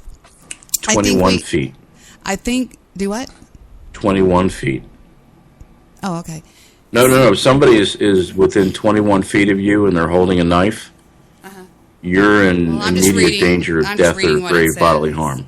Okay, then it goes on to say, do they have the right to defend themselves and the community? And every police officer does have that right, according to the legal standard created by the U.S. Supreme Court ruling in the 80s. Police officers cannot justify use of deadly force against someone based on whether the officer's intentions were good. They must show that their actions were, quote, objectively reasonable. Would another officer with similar training and experience done that? Blah, blah, blah. That's the law. That's the policy of nearly every police department in America. But there's something that no court ruling or law enforcement handbook can truly standardize, and that is the officer's discretion. The word discretion is often used to describe the seconds right before an officer reaches for his weapon, whether it's the baton, the taser, or the gun. It's the adrenaline-filled moment when that officer believes there is a threat, regardless of whether or not it actually exists, that poses a danger to himself or others around him. He knows his training. He knows his department policy. He can only use physical force if the suspect does not respond to verbal warnings, and he can only use lethal force as a last resort. A police officer's judgment, I'll read this last paragraph. A police officer's judgment, however, isn't the same in every situation. And this year's high-profile officer-involved deaths have some people wondering whether they can do it. And then it goes on to say a bunch of other stuff, but what do y'all think? And Debbie, if I... Yes, go right ahead, please. Go right ahead. Thank you. And that's a very, very powerful and precise statement that you just made. And given that statement, the police officer's frame of mind, and based on their low level of training, who they are, the psychosis, the psychotic mindset, you shouldn't do anything that would tip them over the edge. Some police departments in Texas don't even require a bachelor's degree. Right. And so why would one want to mix it up? And what I wanted to understand is what triggered this animal response by the police officer. What triggered that? And it was the guy starting the vehicle and attempting to escape. And I would never leave it up to the discretion of a police officer to really make that decision, because they're going to make the decision based on their animal animus to kill you, to shoot you, to try and stop you. And it's happened several times within this year alone, I believe. So, I mean... It's happened too many times. Let me ask you, who would have started their car and tried to get away? I don't know the answer to that, but let me ask you a question. What would you have done? Well, I wouldn't have talked to the police officer. I wouldn't have given him info. I wouldn't have escalated it because I wouldn't be talking to him. But if you were the police officer standing outside the guy's door, and the guy went to, and you're in close proximity, you've already reached in, but you hear him go to start the car, wouldn't your initial reaction not be to go grab your gun, but to step back? Oh, absolutely, absolutely. But that's me, and I wouldn't be a police officer. That's a shit job, by the way. Well, I understand that, but wouldn't that be any sane person's inclination to step back and put some distance between you and that car? Yes, but answer that per your own statement earlier. Go back to your own... No, I'm not arguing that. I understand that. Okay. I'm saying, though, police officers, when they approach a vehicle, a lot of times will come along the side of the vehicle very close, so that it's very difficult for you, unless you're going to stick your head out or reach out of the car, they're going to approach the vehicle in a very careful way so that you're at a disadvantage. So the fact that this police officer was standing at the door, not behind the door, behind him, but standing directly in front of the door, very close, that tells me that this police officer did not feel threatened. Look, his ass should roast. The guy should roast. But at the same time, rather than having this fool roast, I would prefer, and I wish this guy had preferred, to let him shoot someone else. No, I agree with you. That's what I'm part of this. I have said this, and it wasn't just this show. I was doing what I do on another show right prior to this. Don't talk about that. Nobody seems to want to discuss the fact of what happened afterwards. Because, yes, the guy's dead, or the guy was shot. And yes, I think it was a bad shooting. But the attitude of the 10 or 12 police officers who show up as minutes pass by, nobody looks. Nobody checks to see whether the guy's alive. And I'm telling you, she hasn't played the video yet, and you haven't seen it. These guys are grinning. They're grinning. I agree with you absolutely. But again, these are sick bastards, probably on drugs. What do you think the police do with all those drugs they confiscate? No. I had a neighbor 20-some years ago who now works for the DEA. I know where he is. But I had a downstairs neighbor in an apartment almost 30 years ago who he was on steroids. And he was a big man. He lifted me up one-handed one day by the shirt off the ground. You're corroborating my point, correct? One hand. Oh, yeah, he was a psychopath. No, not just that. He was also on drugs, correct? Yes, he was on steroids. That's a powerful drug. Banned. He was all pimply faced and had not an ounce of fat on him, and he was huge. Right. So going back to your central point, why would one escalate a situation with a drugged-out psychopath? But because, I have an answer for your question. Because this particular individual didn't seem like he was that intelligent. And he might have been drugged out himself. But he was drugged out in a way that certainly made him docile. Wouldn't you agree with that? You mean the victim? Yes.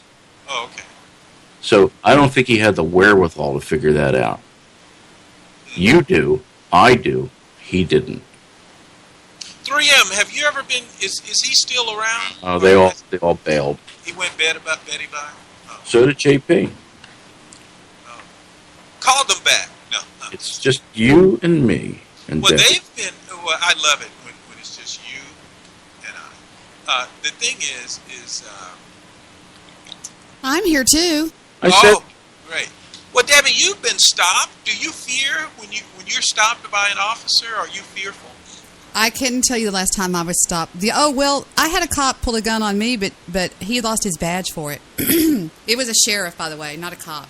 There's a big difference. You know, in Dallas, we have a little saying, what do you call somebody that drops out of the police academy? A sheriff. Okay, but that wasn't his question to you, though. Yeah. Was it cocked, by the way, or did he just draw it on you? He drew it on me, and I turned around and I said, Taylor, what are you going to do? Shoot me? Oh, my God. Well, what do you mean cocked? Don't most cops carry Glocks now? You can't, but they're always cocked.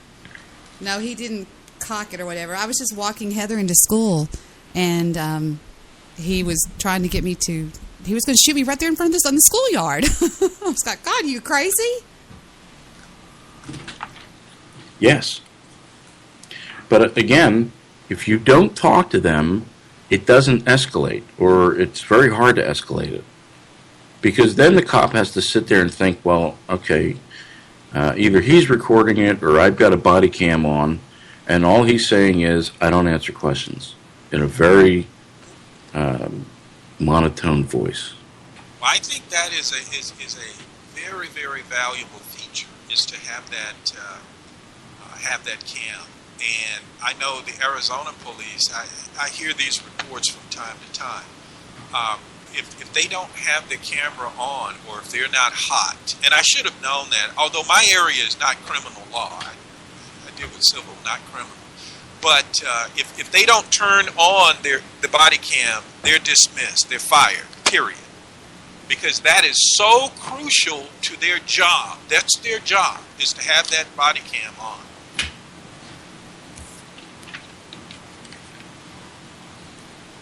Hello? Yeah, no, I agree with that. What I'm saying to you is, though, I've watched enough of these videos, and I had watched enough of these videos before the 2 encounters that I had last year. I told you about both those encounters. You remember? Right, but I was really interested where you got banned from Starbucks for life. All over. Oh yeah, for everyone in the world. Istanbul banned. How do you do that?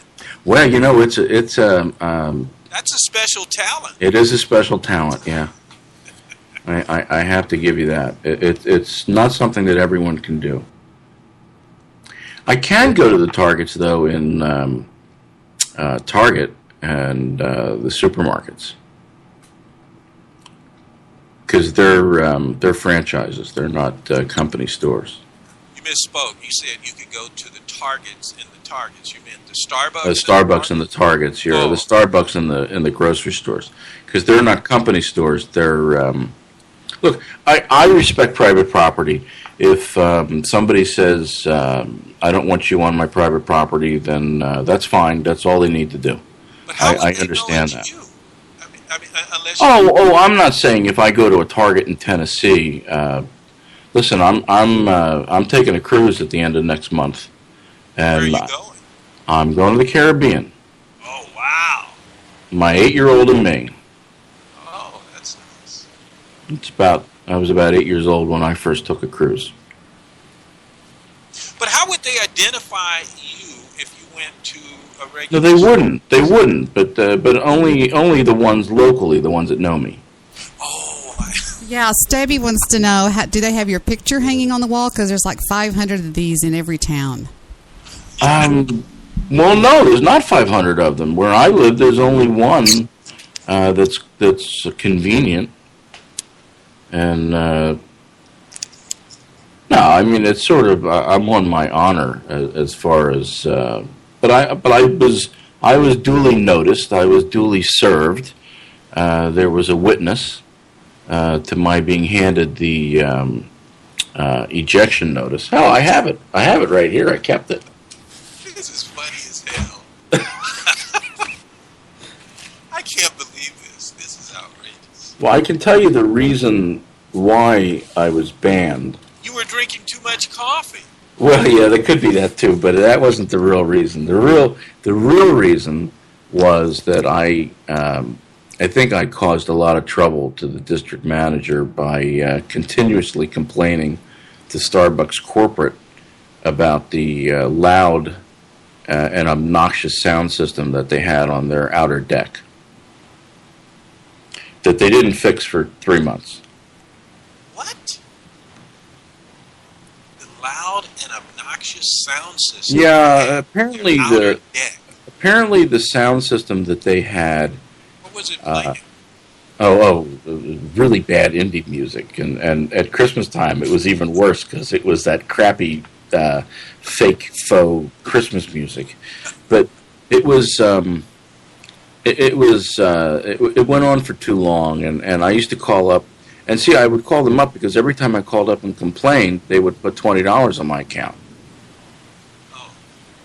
So not only... It sounds like a Seinfeld episode. It kind of is, yeah. Because why not just ban you from that one where the problem is? You want to hear the letter? Ask Debi.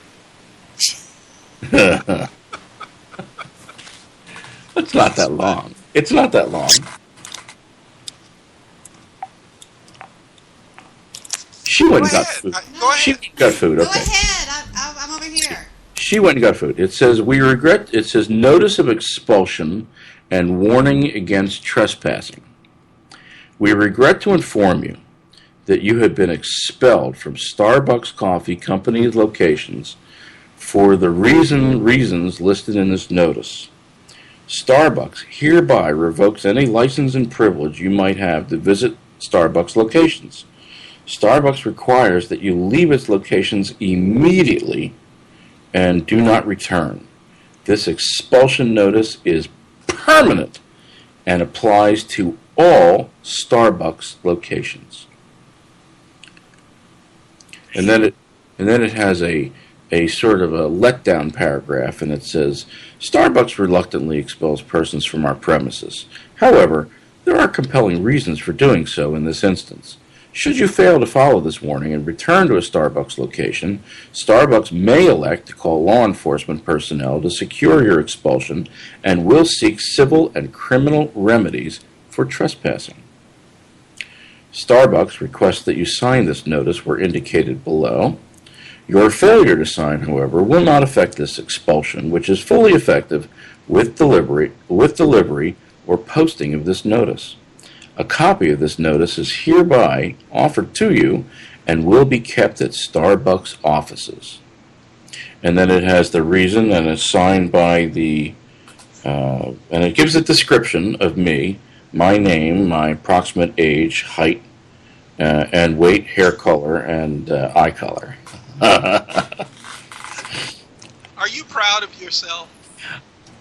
Yes. Because when it was handed to me, and I said, well, what stores does this cover? And he says, every store. And I said, every store in the whole world? And he says, yeah. I said, the whole world? Really? Wow. You finally succeeded in life. There you go. Well, it's not the first time, and I'm sure it won't be the last. That's funny. I am, as you see, everybody thinks I'm some pussy that just does this on the internet, but I troll people in real life. You're kind of like, if you had to identify with the character on Seinfeld, would it be Costanza or yes, Kramer? Yeah. No, it would be Costanza. My ex-girlfriend always says that I'm George Costanza.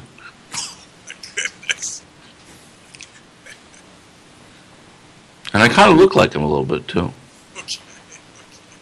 You know who everybody in my family says I remind them of or reminded them of?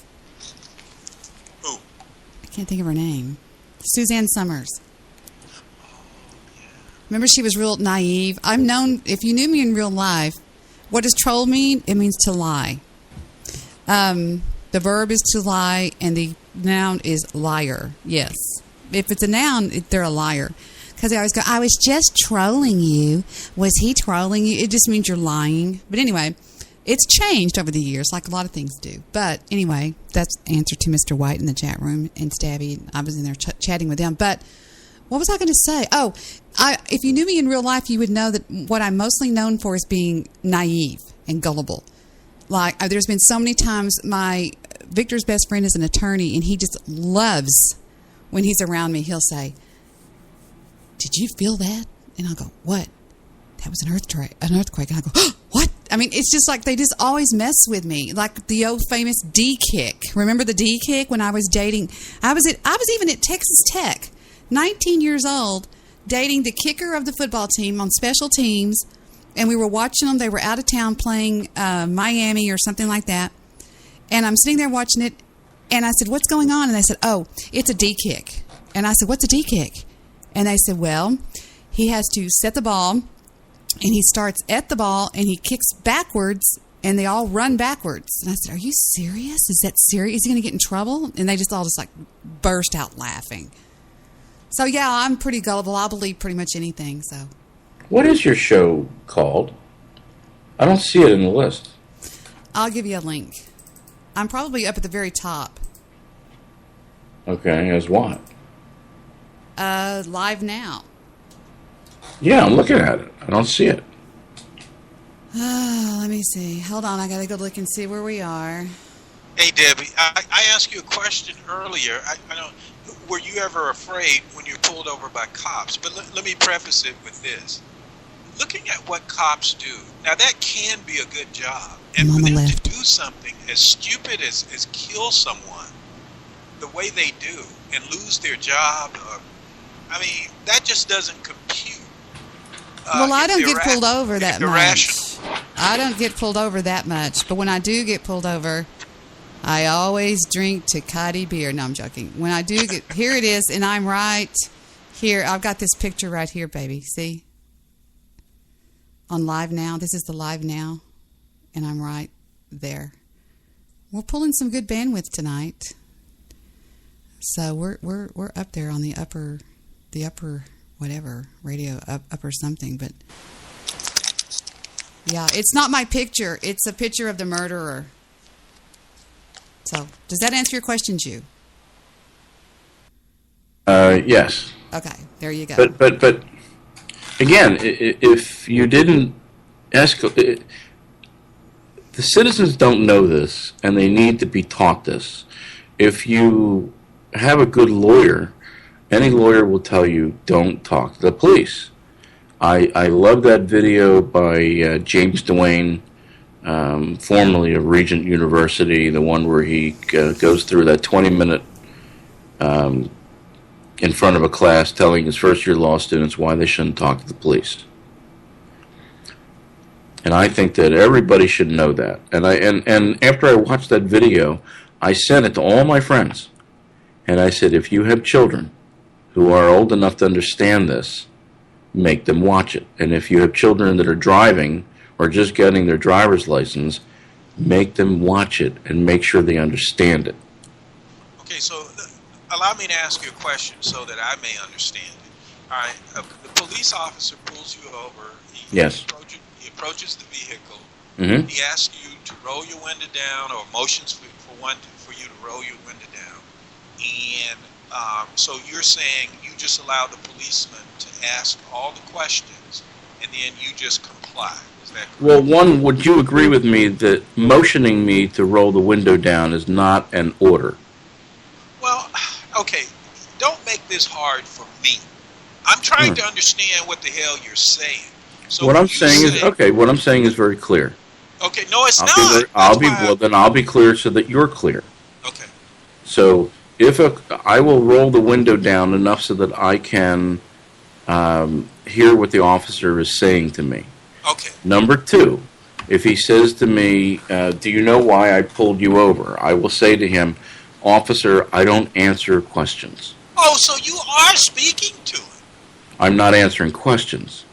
Well, okay, fine. I will tell him I do not answer questions. His next thing that he will say to me is something about, well, why don't you answer questions? And I will say to him, That in itself is a question, and I'm not answering questions. And I will ask him questions, though. I will say, why have you pulled me over? If he says to me that you were doing 55 and a 40, I will already have my license and registration out, and I will hand it to him before he asks for it. But I won't answer questions as far as where I'm coming from, what I'm doing, where I'm going. Do you? Well, here you're an attorney. You've as much as said it on this show. So let me tell you what happened to my ex-girlfriend. It'll be a short story. I put her years ago, 10 years ago. I made her buy a Volvo because she wasn't a good driver. She hadn't been driving. She was 22 at the time, and she hadn't really been driving. And I made her get a Volvo instead of some little tiny piece of crap. She did put that Volvo and wrap it. She wrapped it in a snowstorm around a utility pole. When the police arrived, the policeman said to her, "Wow, you must have been. I guess you must have been going a little bit too fast for the conditions, right?" And she said, "Yeah, I guess." He then brings her to his car so she can sit inside in front of the camera. And he repeated the question for her. And when she said, "Well, yeah, I guess I was going a little too fast for the conditions," she then got what turned out to be a $1,500 ticket. She should have kept her mouth shut. She knows better now. Right. But she admitted to... She did. She admitted it. And all she had to do was keep her mouth shut. Well, what if a guy who is... I enjoy him a lot. He's an attorney. And family... He actually does family law and criminal law. And one of the points that he makes, and I think very appropriately, is that the police are not your friend. And so the statement that you just made corroborates that, because she didn't realize that she was admitting to violating the law. He was getting her to admit to violating the law, and thus to charge her with something. And once he wrote her, it was an infraction, and then once he wrote her a ticket, which turned out to raise her insurance, and it was very expensive. Once he wrote the ticket, then he was all friendly. "Hey, let's get you home. Let's get you a ride." Well, you're right. And so we do have to be cognizant. And I concur with you. I didn't disagree with you earlier. But now, I have had discussions with police. And, like I say, got the watch commander to come out. Right, but do you answer questions? No. Okay, so then you're doing exactly what I said. You're I know. You're just doing it in a different way. I do it in a different... Exactly. I do it in a different way. And it took all this time to get that out of you. Well, fine.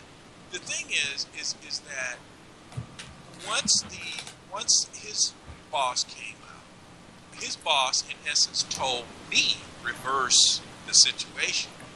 What I needed to do to win the case, believe it or not. Under my discussing it with, in this case, the watch commander told me what to do in order to win the case. And I did that plus a little bit more. But I'm just saying, now, I've only been stopped about 5 times, and I haven't been stopped in the last roughly 8 years, okay? Well, I take that back. A policeman did stop me. I was on my bicycle. But when I asked him, "Why are you stopping me, officer?" And he told me. I said, "Oh, darn." I said, "I'm sorry." Just like that. Because I didn't realize what I had done. And he said, "Okay, but if that guy on the motorcycle had seen you, he would have probably given you a ticket." And I said, "Well, I really appreciate it, and I'll be more careful." End of issue. Right? Are you there? Yeah, I'm here. I'm listening. Yeah. But the thing is, in terms of vehicular stopping, I haven't been stopped in at least the last 7 or 8 years. But even a vehicular stop can get you killed, is what you're seeing now. And the reason that you're seeing this, the reason No. I'm not going to let you get away with that. Let's back up a minute. You're not getting away with what? It can get one killed. Yes. If they do certain things. But that's the reason. See, I was asking very obvious questions. What did the guy do? What triggered the animalistic response of the police officer? And we discovered what that was. So let's just reverse it. Don't do that. It's kind of like the doctor said when the patient came in. The patient said, "Doctor, it hurts when I move this part." The doctor said, "Well, don't do that." And I'm not making George Costanza scene, by the way. Yes. I'm not making light of. No, that was before Costanza. But I'm not making light of what happened to the guy. That was very tragic. But we can always learn from what happened. From what happens. Yeah. Shut your mouth and stop talking. The only thing that you should be doing is asking questions, if you're going to speak at all. And the worst thing a police officer has ever done to me is he wouldn't answer a question. I asked him, "Officer, why did you stop me?" Now, I knew why he stopped me. And he wouldn't say anything. So I just made a mental note of his badge number, right? His name and badge number, because it was in plain sight. And I saw his ass in court. And in court, you can cross-examine an officer. You know that. They're on the witness stand. Yes. And that's just my game. So you can kick his ass all over the Wait a minute. What did you just say? That's just my game. I know where you got that from. But it really is. Don't any of you play for blood? Well, in the courtroom, that's where your advantage is. That's the point, and that's where we want to move it to. And he can't do anything. He can only answer those questions.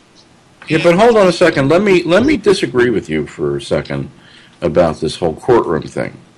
I have heard too many times about how, and you're right, you shouldn't be arguing these issues with the police out in the field. The courtroom is where it should be. But that does not guarantee you a fair hearing, a fair trial, a fair rendering of the facts.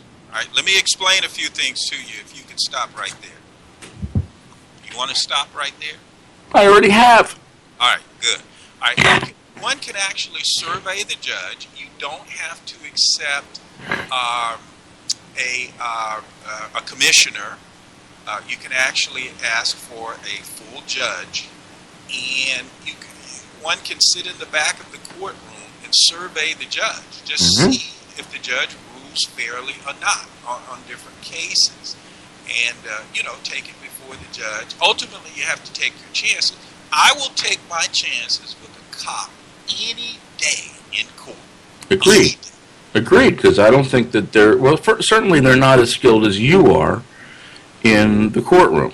Well, let me tell you what a judge told me. Now, that's true, but let me tell you what a judge told me to reinforce this for any...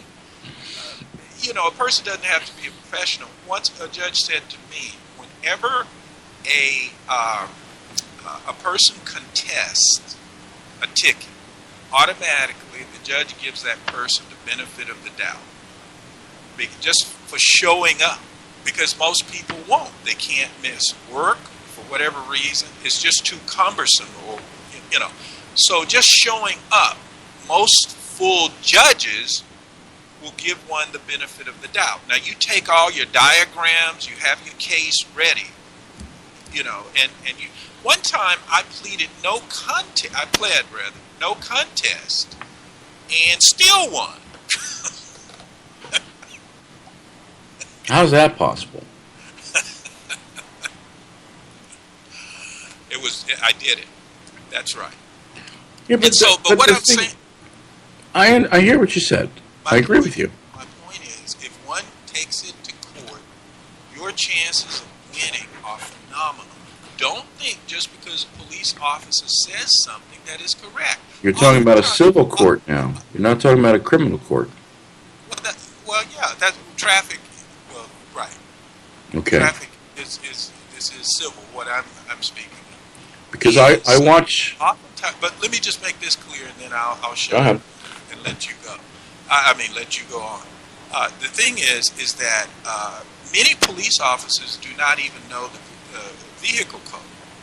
And if they charge you, sometimes they'll charge you with the wrong, and I think Debbie pointed this out long before, they will charge you with the wrong offense, or they'll charge you just wrongly. And so it's good for a person to, really read up on the code. It's on the internet, and then take it to court and fight it. You already have the advantage because most judges, I don't think this judge was unique. No, and, I don't think so either. So anyway, proceed. Most of these judges, when it comes to traffic tickets, just by showing up, they will automatically remove the points. But you still got to pay the fine. It's assuming that you don't prove your case. They'll lower the points. But that's what they do around here. Okay, they'll lower the points, but you'll end up paying the fine. Okay, it's different in different jurisdictions. I remember. Yeah, but when you're in a court of no record, what's your recourse? Then you've got to take it up to a higher court. Actually, I was thinking I didn't pay because the judge actually offered to refund any money I had paid, bail or whatever, but I hadn't paid any. So, there you go.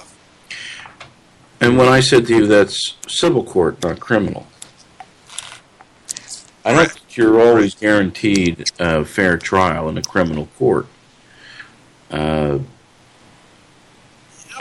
think the best thing to do is never get yourself into a court, or always a plaintiff be, never be a defendant. Agreed, but let me just ask you this. Give me just a scenario, just for clarification. What criminal court violation is one in court for? I'm not sure I understand the question. What criminal violation is one in criminal court for? What crime has one committed in order to be in criminal court? I've never been to criminal court. I don't know. I'm referring to here. I'm going to tell you what I'm referring to. Yeah. You and I have had discussions about what's in the U.S. Code, the tax code, those type of things. I heard. Have you ever heard of Peter Schiff? Of course. Okay. Do you know who his father is? I do. Yes. Irwin Schiff. You ever met Irwin? I don't think I've met him, but I know about him. What's your point? I've met Irwin. Yes. When Irwin went to court the last time, the federal judge told him that he was going to be severely hampered in what he could present to the jury because he represented himself. And he was told that he could not show to the jury the actual law. He was told that if he brought up constitutional rights, that he would be in contempt of court. So while a court should be a place where the facts are laid out and a fair decision is made, the judge has the ultimate purview as to what you can discuss and talk about. He can limit you in your defense. He can essentially make your defense null and void if he wants to. Well, yeah, I've heard of what you call judicial activist judges. Yes, there are those, and they come in a variety of subject matter. But the point what is the conviction rate in federal court? Do you know? I don't know that. I do. It's about 98%. What does that tell you? Well, it should tell you immediately, stay the hell out of federal court. Well, yeah, that's what I'm saying. Now, you like to bring up this tax thing, and if you note, if this was worth fighting, Well, I don't want to go out in the woods on that one. I'm just referring to something that happened. Allow me to just finish this. Go ahead. Thank you. If tax court, if that were worth fighting, you'd have guys like Bill Gates, Warren Buffett, this Ellison guy, and other very wealthy guys who could actually fight the government on their own terms. These guys, they don't fight. They don't take up that particular issue. I don't care how much money you have. You can't fight the government if the government is adamant that you're not going to win. Oh, that's not true. That's not true. It is true in many cases. In Irwin Schiff's case, it was absolutely true. Look, there's a local Jacksonville, Florida case that just happened. It was from an activist who was part of PNAC, which is Photography is Not a Crime. He's an ex-police officer. He was protesting or carrying a sign on the public right-of-way outside of Jacksonville Airport. The Jacksonville Airport police told him that he was on private property, and they told him he was going to be trespassed. He was on the public right-of-way. The judge in this case, and this guy thought that, so he let them arrest him. And he went to jail, got bailed out, and figured that he would show them in court. He was told that he could not show the juries the actual law. They couldn't convict him for being on private property because the Jacksonville Airport Authority is a public authority. And the where he was the public right-of-way. But the information that was given to the jury was so limited, they convicted him. Oh, yeah, but look, and I hear you there, and you're flip-flopping and waffling on me. We were talking about taxes initially, and what I said. I don't want to go into the weeds on that one. I was just bringing it up as an example. I know, you can. It could be any issue. Allow me to stand by this because all I try to do in my personal life is avoid, just like you said earlier, is avoid certain things that aren't worth fighting.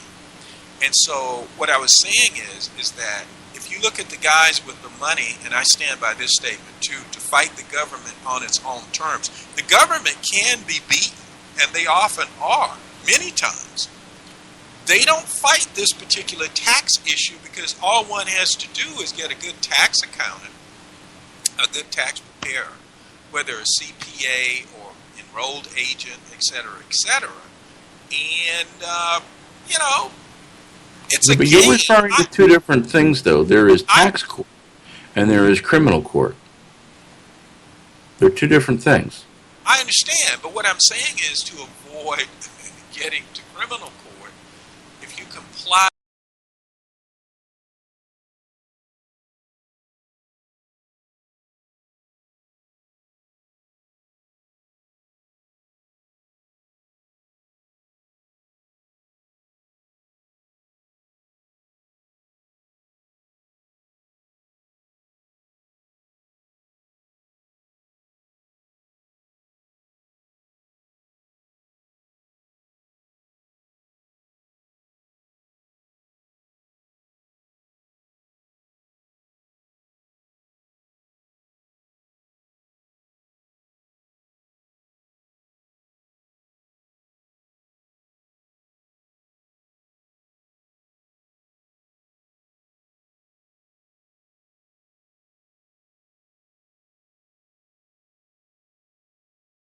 Legal.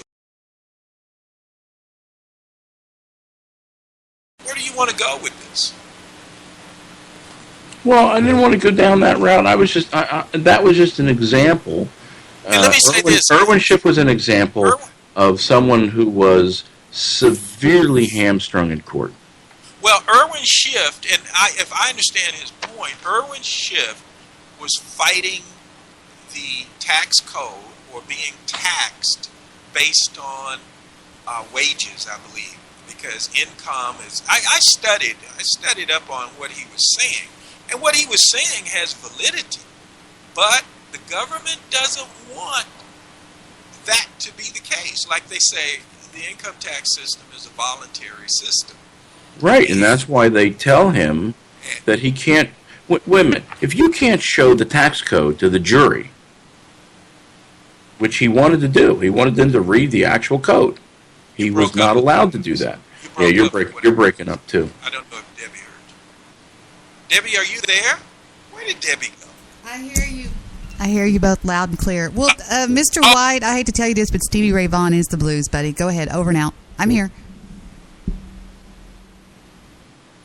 What did she say she cut out? Are we cutting out? Hold on. Yeah, everything is cutting out. Right, Skype is horrible. Y'all be quiet. We're going to check the feed. Starting now. I hear you both loud and clear. Well, Mr. White, I hate to tell you this, but Stevie Ray Vaughan is the blues, buddy. Go ahead. Over and out. I'm here. No, but understand, all I'm saying to you is that the court, the judge in the court... You talked over us, but it was not cutting out, so there you go. We're going to kill the Jew. I'm sorry. Go ahead, Wayne. I love these nights. No, I'm saying to you that a judge can severely hamstring a defendant in their defense. Well, I have the judge recused. Get another. Look, smart attorneys are worth their weight in gold. Trust me on that. I mean, the court system is a wonderful system. It's not perfect. But it's the best damn thing we have. Period. I agree. Bar none. I'm not disagreeing with you. I'm just saying that it's not as fair as some people think it is. Well, I heard a guy say one time, a radio host, he made this point, which was really a stupid point. He said, well, the rich get better justice. What? Duh, you think? The rich get better everything. Housing, food, medical care, treatment in public, more pussy. Wait a minute, maybe I shouldn't have said that. But the rich get better everything, right? No disagreement. Yeah. So, I don't know. I just like to, some fights are not worth fighting. Now, if a fight is worth fighting, go. Win. Look, I like a good fight. I'm saying to you, a worthwhile fight. What I know from the last couple of years and what I'm seeing is that Sandra Bland would be alive if she had stopped answering questions and just produced her license and just waited for him to hand her a ticket. Look, you and I could not agree more. And I think this is such an important issue because it's a life and death issue. And there's nothing more, I would say, paramount than these sort of issues. But I think what we need to get over to people is that police officers can be dangerous. Yes. Very dangerous. Yes. And there are certain things that trigger them. There are certain things that they feel they have absolute jurisdiction over. And you don't want to violate that when you're on their turf. I don't That's talk why I say, like, I can disagree. Or off their turf. I don't engage police officers, not even in a friendly nod. I don't engage them at all. I treat them as if they are plutonium. Did you say plutonium? Plutonium? Yes. Okay. Not people from Pluto, but no, plutonium. Radioactive material? Radioactive material. Oh, yes. One should stay far away. Well, I think if you're too afraid of a police officer... I'm not afraid of them. I'm not afraid of plutonium unless it's 2 feet in front of me. Right. I wouldn't by choice. Hey guys, can I interrupt this can I interrupt this phone call with a emergency? No, we're going to listen to a song. If y'all will hit your mute buttons real quick. This is by the Spreaker Mr. White. It's called Worried About My Heart. Hmm? Go on mute, Jew.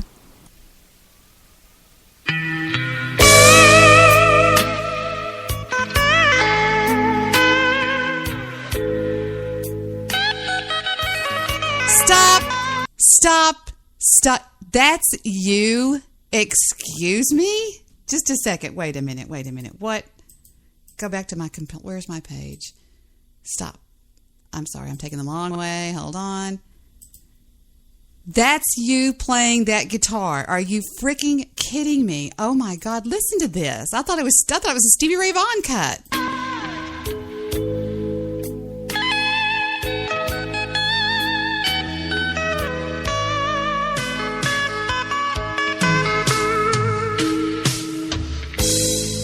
My hangover this morning is really not that bad. I got ways of getting through this. I'll start talking to my cat.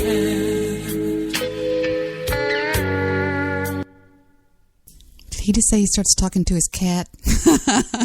Great sound, by the way. We ain't decided what to do.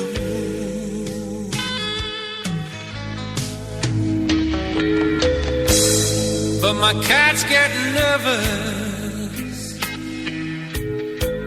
You know she's worried about my heart. It's the only one here now. And she's scared it's gonna stop. She has to listen to me.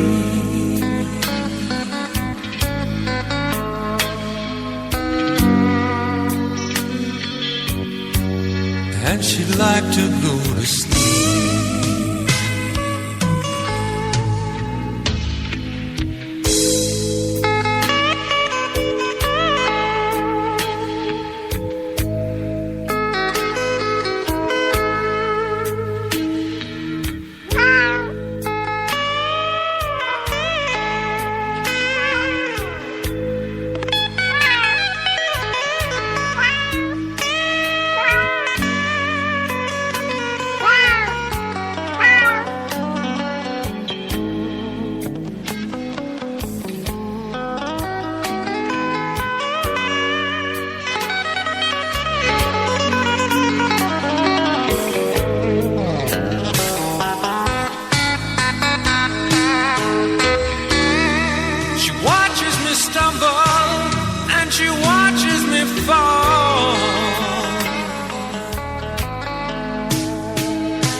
It's all over, you know she joins me on the floor.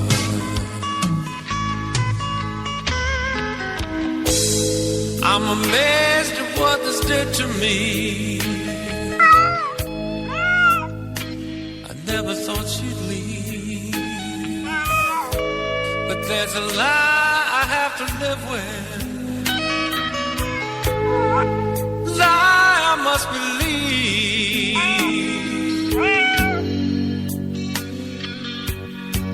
I can still hear her screaming wild.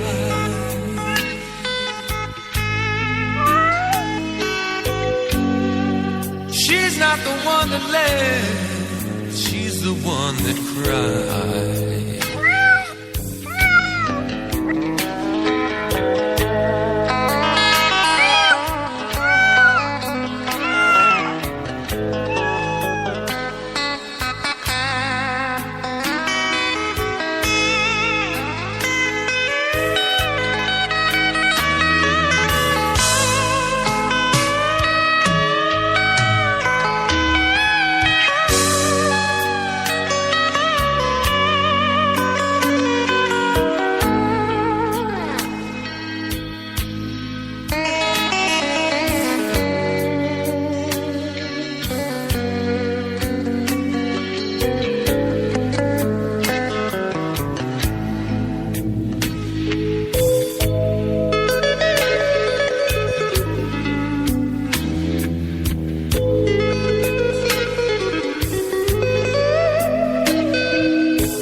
Bravo, Mr. White. I'm a little bit amazed.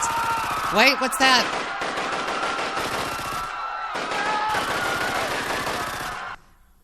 Sorry, something started playing called Guns. But anyway, that was amazing, truly amazing. I'm shocked, to be honest with you. It makes me want a grilled cheese sandwich.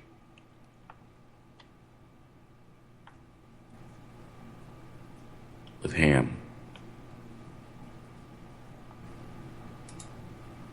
I have the most amazing that you could ever in your life imagine. Ham and cheese grilled, but it is unbelievable. I mean, you will say it's the best you've ever had. I'm getting closer and closer to a Mac. Oh, you should have a Mac. They didn't. And I don't mean a Big Mac. It's No. because you're jealous of MMM. I used to work at McDonald's when I went to Texas Tech University. We had a sign in there that said, "We make a Big Mac, not a big mess." And it showed a picture of the Whopper. Did 3M buy a Mac? Yes, he did. I don't know about buying one. But Well, he obtained one. Some guy owed him some money. What do you guys have? Obama burning the Constitution? Who is that? That's me. That would be that's me. You. That's you burning the Constitution? It's Obama burning the Constitution. Oh, Obama. Only because I don't have a picture of him defecating on it. Well, yeah, let's not go there.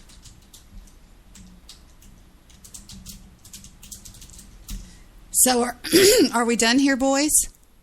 No. Oh, no. I want to listen to one angry talk. All right, we're going to take a break and we'll be right back. Hang on, everybody.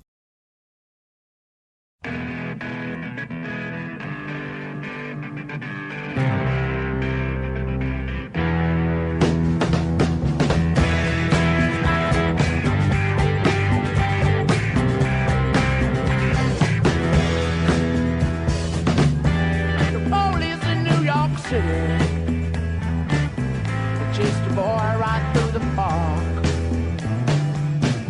in a case of mistaken identity.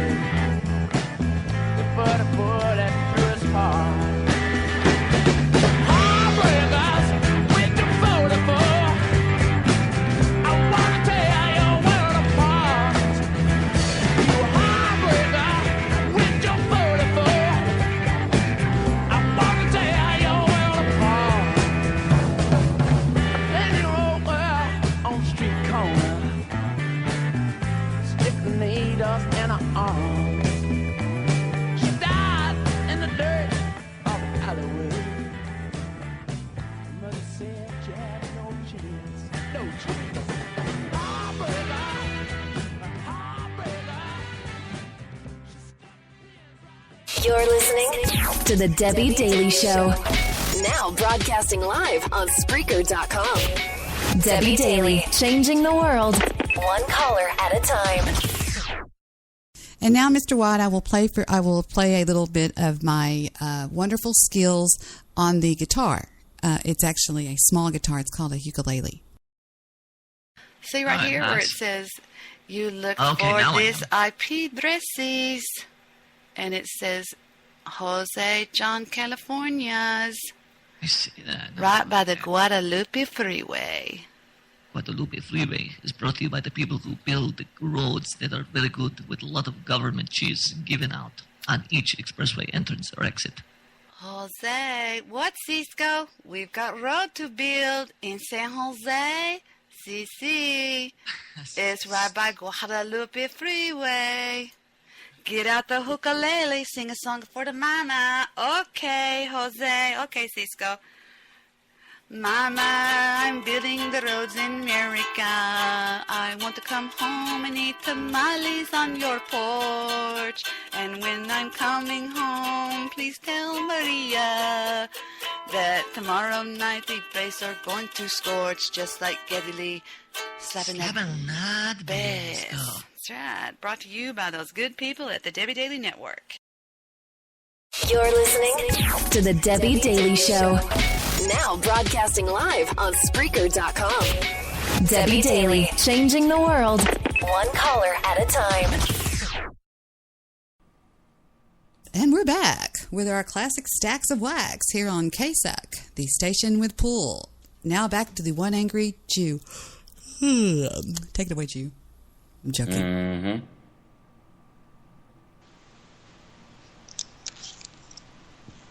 Speak. Yeah. Mr. Solution, can you hear me? Yes, I can. Why does he always sound like he's calling? Pilot to Bombardier.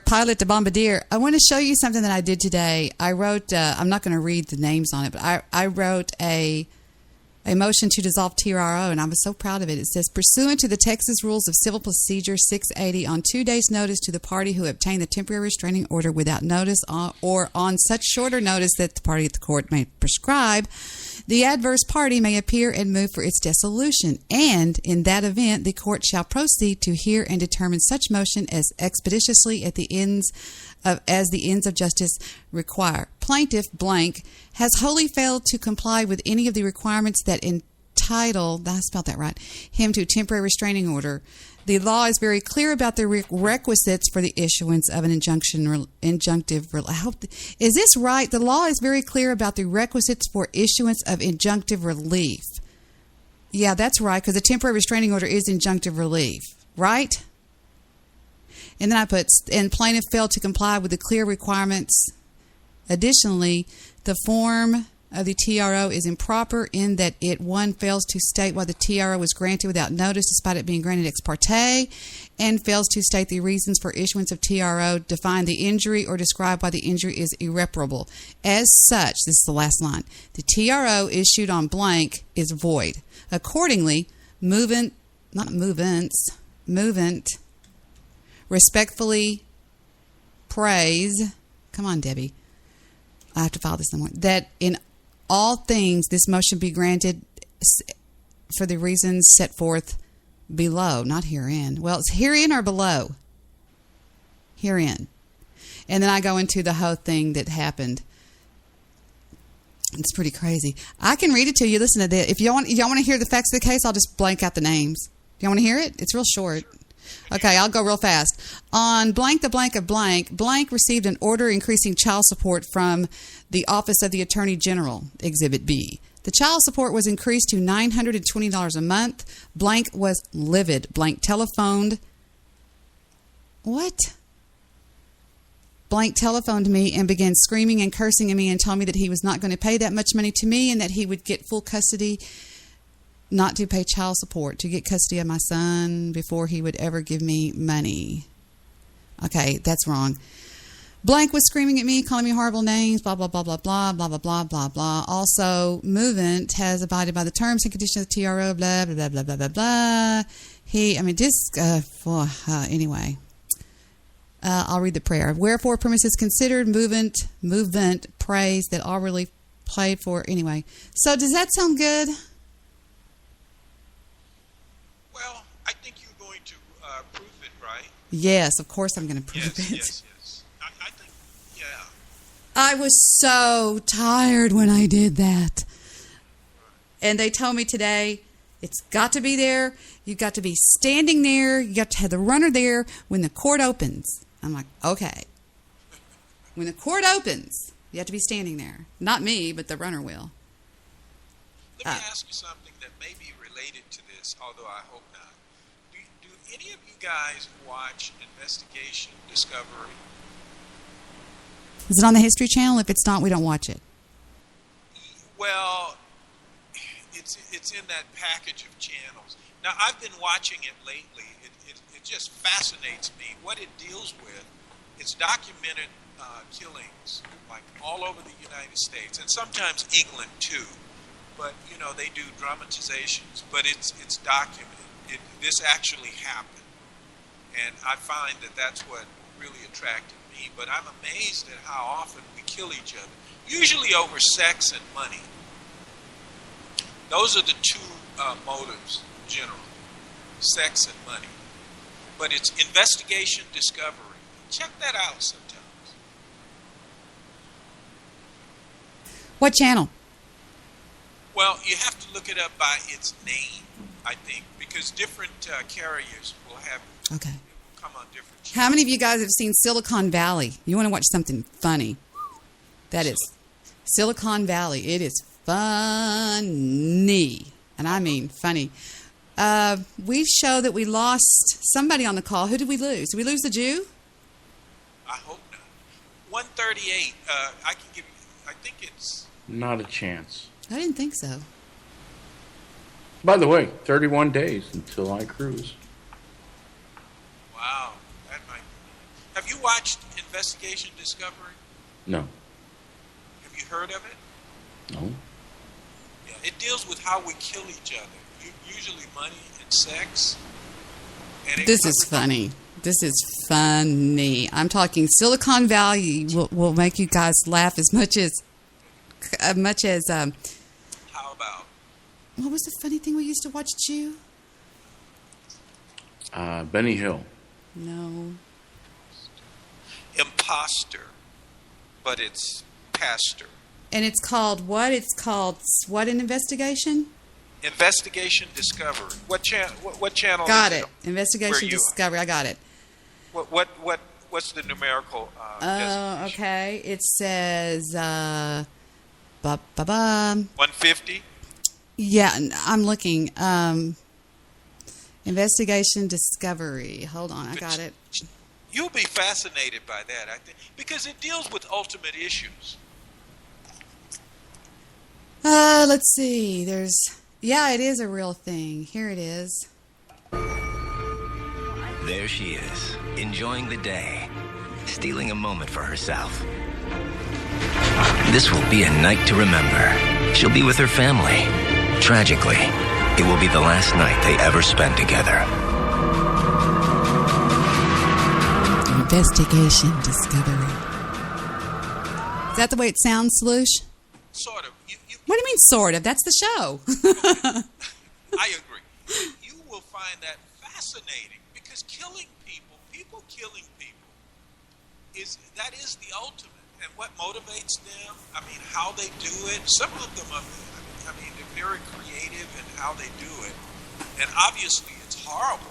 Be honest, guys. If it wasn't against your morals and it wasn't against the law, would you have killed somebody by now? I won't answer that question because... You're a murderer. No, I'm joking. No. I would never answer that question because if I ever did have to use a firearm in self-defense, I wouldn't want it played back at my trial. I would have done it back when they didn't have video cameras. No, I'm joking. I've never even been in a fight, Salush and the Jew. I've never even been in a fist fight ever. Well, not after being a kid. You can't afford it. Look, if one is a person of substance, and I've argued this with my PTR son, you can't go around fighting people because if you hit someone and hurt them, I mean, not only is that assault and battery, you may be sued civilly. I've seen Victor in some fights. Woo! I'm not joking either. Did he win? Yes, he did. Oh, funny fights. Fighting over me, somebody doing something about me back when we were single and when we were real people before we had kids. Protecting your own. Oh, yes. Chivalry at its finest. I saw him get carried out by these two bouncers and his feet were just kicking in the middle. Kick, kick, kick, kick, kick, kick, kick. And I go, well, there goes Vic. David goes, there goes Vic. There goes the party. Unless he gets... Dr. Buzzkill. Unless he gets killed, he wins either way with you because if he kicks another guy's butt, I mean, you're going to praise him. If he gets his butt kicked, obviously you are still going to praise him. So, it's a win-win. Yeah, even if he gets his butt kicked, I'm going to praise him. Because after all, he was still defending your honor. Yeah, well, a guy walked up. I was sitting up on a pair of dice. We were at the club called Monopoly, and the dance floor looked like the game Monopoly. And I was sitting up on this dice, and this asshole walks up, and I had a margarita sitting there. There's my damn electric bill. I had a margarita sitting on the dice, and he bumped it, and I go, excuse me, could you be really careful because I've got my drink sitting there. And he took his hands and went, boom, and knocked that margarita all over my cashmere sweater. Annette goes, you cared more about that damn sweater than you did anything else. Because I had just bought this gorgeous cashmere sweater. And Victor goes, what the fuck? And Victor goes over there and grabs him by the collar and says, you motherfucker. And he goes, and see, Victor's a gentleman at least. He goes, let's go outside. And, yeah, it was really stupid. So, Well, yeah. You guys had it hot and heavy that night. That makes for great sex. No, actually, we went over to my parents' house because I was so upset. I was crying. No, that was the other night. Anyway, go ahead. No. But, yeah, I've seen Victor get in several fights. But bless him. But investigation discovery, by the way, like I say, it covers all genres. And, death is ultimate for one's earthly existence. And they just document what happened, how it happened, and how it was solved, by the way. All of those get solved, or at least the vast majority of them. Have you ever seen Enter the Void? I have not. It is based on the Tibetan Book of Death. 2,000 years of research. It's what happens after you die. It's entering the void. It's pretty wild. It's shot in a POS. Let me just throw this out. We really have to take that by faith, because we don't have any direct evidence except for Jesus, which I think, I argued this on a station the other morning about Jesus being an extraterrestrial, which is consistent with his resurrection from the dead. But that is a powerful thing.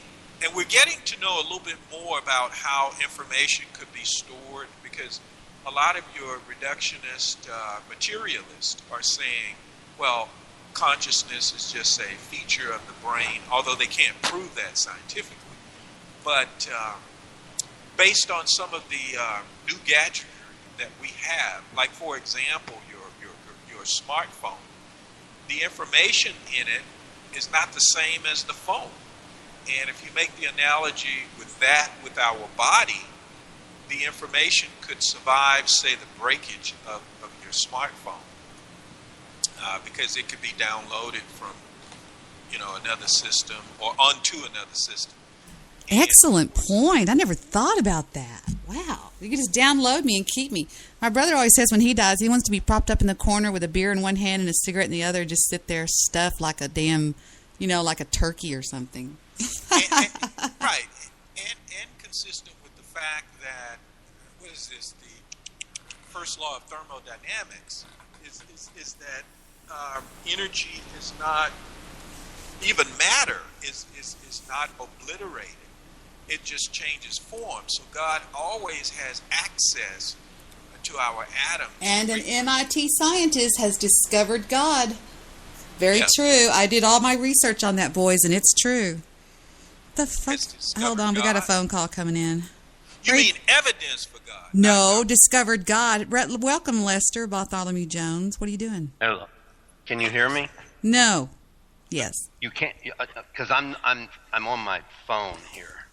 Oh, we get the cheap Lester Bartholomew Jones. No, I'm on the road. I'm in New Orleans. Nice. Wow. But I was listening to you guys, and I was just wondering if I might address something that the Jew and Mr. Solution were talking about. But why be so polite? Just go ahead and say what you got to say. No, I'm joking. Well, the deal that they were talking about in court, in traffic court, in traffic court, especially traffic court, is a city-based court. Mm-hmm. The sole purpose of traffic court is to generate revenue for the city coffer. Make money. That's right. 75% of all law enforcement within an agency is dedicated to making money Quota. from traffic tickets and not having anything to do with fighting crime. So your chances when you go to traffic court, unless there is just some huge mitigating factor that stands out there, more than likely you're going to lose. Right, unless the cop doesn't show up. Or if the cop does show up, you say, I call my first witness, and you say, can you point out the defendant in the courtroom? And you have 3 boys sitting there with him, 3 guys, and you say, which one's the defendant? Click, click, yeah, wink, wink. Okay. How about that? And that might work, but this whole system, the whole idea that the judicial system, the court system is fair, is ludicrous to even think that way. But that's what I said.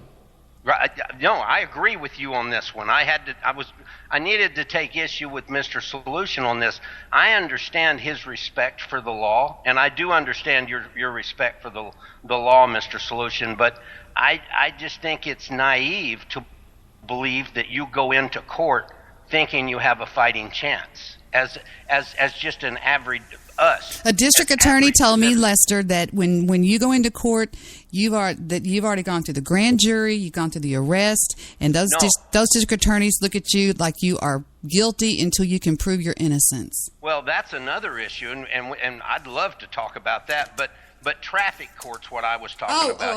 Okay, You're not going to go through a grand jury. You're just not going to win. No, you're not. I'm certain that there are a few people, it's kind of like going to the casino. They need a few winners once in a while. But I just truly do not believe that if I have a speeding ticket and I show up at the designated courtroom and I think I've got everything, I tried to fight a case 100 years ago in Richardson, Texas, and I was all prepared. I was asking him if he had actually tuned his. No, he no. He calibrated it. Yeah, or calibrated it. Whatever the deal was, I had all the verbiage, and he just said yes, he did, and I still paid the fine. Yes. Bend over and take it like a man, Lester. Yes. Hey, Lester, how are you? Hey, buddy, how are you? All right. Okay, you obviously can hear me. Yes. Well, Lester, there are several ways. Now, a speeding ticket, admittedly, is the most difficult to beat. But there are ways. One can do a road survey, and they have to, if one wants to take the time to do it. Now, the best thing is not to speed. That's the best thing, because you avoid it altogether. But if you do, there are ways to beat a speeding ticket. It's not just that the instrument is calibrated, the radar gun, but also that the operator is certified to operate the calibrated radar gun. I got you. So all of those have to line up. Now, I don't know if you heard all of the conversation. Did you hear what a judge once told me, or what I reported that a judge told me regarding a person who shows up to fight a traffic ticket?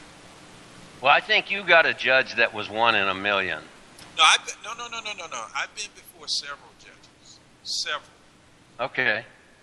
At least 5. And I think that's wonderful that happens. But I think in for all practical purposes, and if you just take everything and bunch it all together, the winners and losers, the losers far outweigh the winners, and maybe it's because people like myself or the general layman out here, whatever, maybe we just don't understand how it works, but I'm just saying that I participated very heavily in Dallas city government for a long time, and I know that through my interaction between the mayor's office and the city council's office,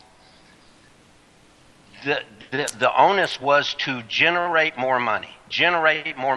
I was around when they stopped using the word quota and turned it into calling it productivity, because quota was getting such a bad word, people didn't like that. So now when they would bring an officer in and explain to him that he wasn't meeting up with his quota, they would just say your productivity's down. Well, that could be interpreted for a multitude of things, but it was generally understood by the officer that he needed to write more speeding tickets, more signal tickets, and by the way, stopping somebody for not having their front license tag, that cop was looking for trouble. But law enforcement as a whole is not about protecting and serving the public. There's more police officers out there that their only job is to write tickets, because the city doesn't work without that revenue.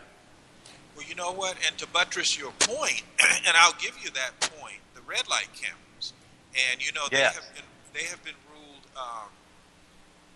outside of the law. Yeah, what the hell's up with these red light cameras? I was sitting the other day at Loop 12 and 78, and I went, oh, I can make it. And also went, these lights went click, click, click, click, click, click. I was, what the fuck was that? And Victor goes, they just took your picture. I'm like, fuck. I was like, oh my God. Right. There's a lot of controversy about them, and many of them have been banned. Yeah, prove it was me, bitch. Sorry. Right. Go ahead. No, I'm done. I see you have a real issue with red light cameras. But, and there's a way to fight those. I've only had one encounter with the red light camera. And I won, by the way. Look, these traffic tickets are winnable. Now, obviously, you know the difference between a commissioner and a judge, correct? Yes. Okay, so usually... A master's degree? I'm joking. One gets the best treatment, usually, in my experience, before an actual judge, as opposed to a lawyer who is just acting as a judge, who's not a real judge, right? Right, I agree. Right. So my point is there are several techniques to use to fight a traffic ticket. I have actually sat in the rear of the court and just watched the judge preside. And if I felt the judge, sometimes it was the commissioner who was the judge. And if it was a fair person, then I would go ahead and allow my case to be heard, before that person. If not, I would shift it to another judge. But I always want the officer to be there. I don't do this thing where, and I know how to structure it to get around the officer being there. But then it's up to the discretion of the judge as to whether or not to dismiss the case. And I would urge the judge to dismiss. But I've never won that way. I've always won with the officer present, so I can cross-examine the officer. So they are winnable. Now, I can't speak for every jurisdiction, but I have not lost a case, and I think, if I recall correctly, I've taken about 5 to court. But you have a distinct advantage over someone like myself or someone who's not in that field. Let me disagree with you a little bit vehemently there. That's not true. Okay. Let me tell you why. Because you're going to have a vehement disagreement, really? Most officers may not be... Lester, do you think I have a huge lady boner for you? Fuck you. I don't give a fuck about you. I mean, think of everybody on Spreaker's always like, Debbie just loves Lester. I'm like, no, Debbie doesn't love Lester. When do I call you Lester? Wait a minute. You don't have a lady boner for me. It's all good. I thought I was telling a story. Well, you always tell long, boring stories. There, I said it. Wait a minute, I thought I was in the middle of telling a story. I'm sorry. See, I didn't hear that part. I can interrupt anytime I want because it's my show. You can. I never say Let me just that. slip this in. Lester, if one is prepared, there's nothing that can contradict or overwhelm being prepared. Nothing.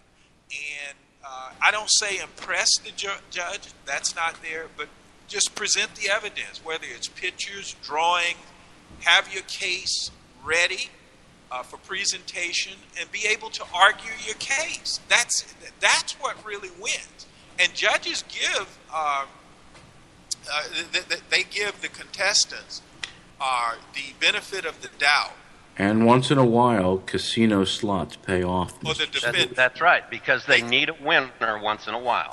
Yeah, but you guys are being excessively... Play the slots by the front door. Hey, Lester, you said something that spurred me to do a little bit of internet research.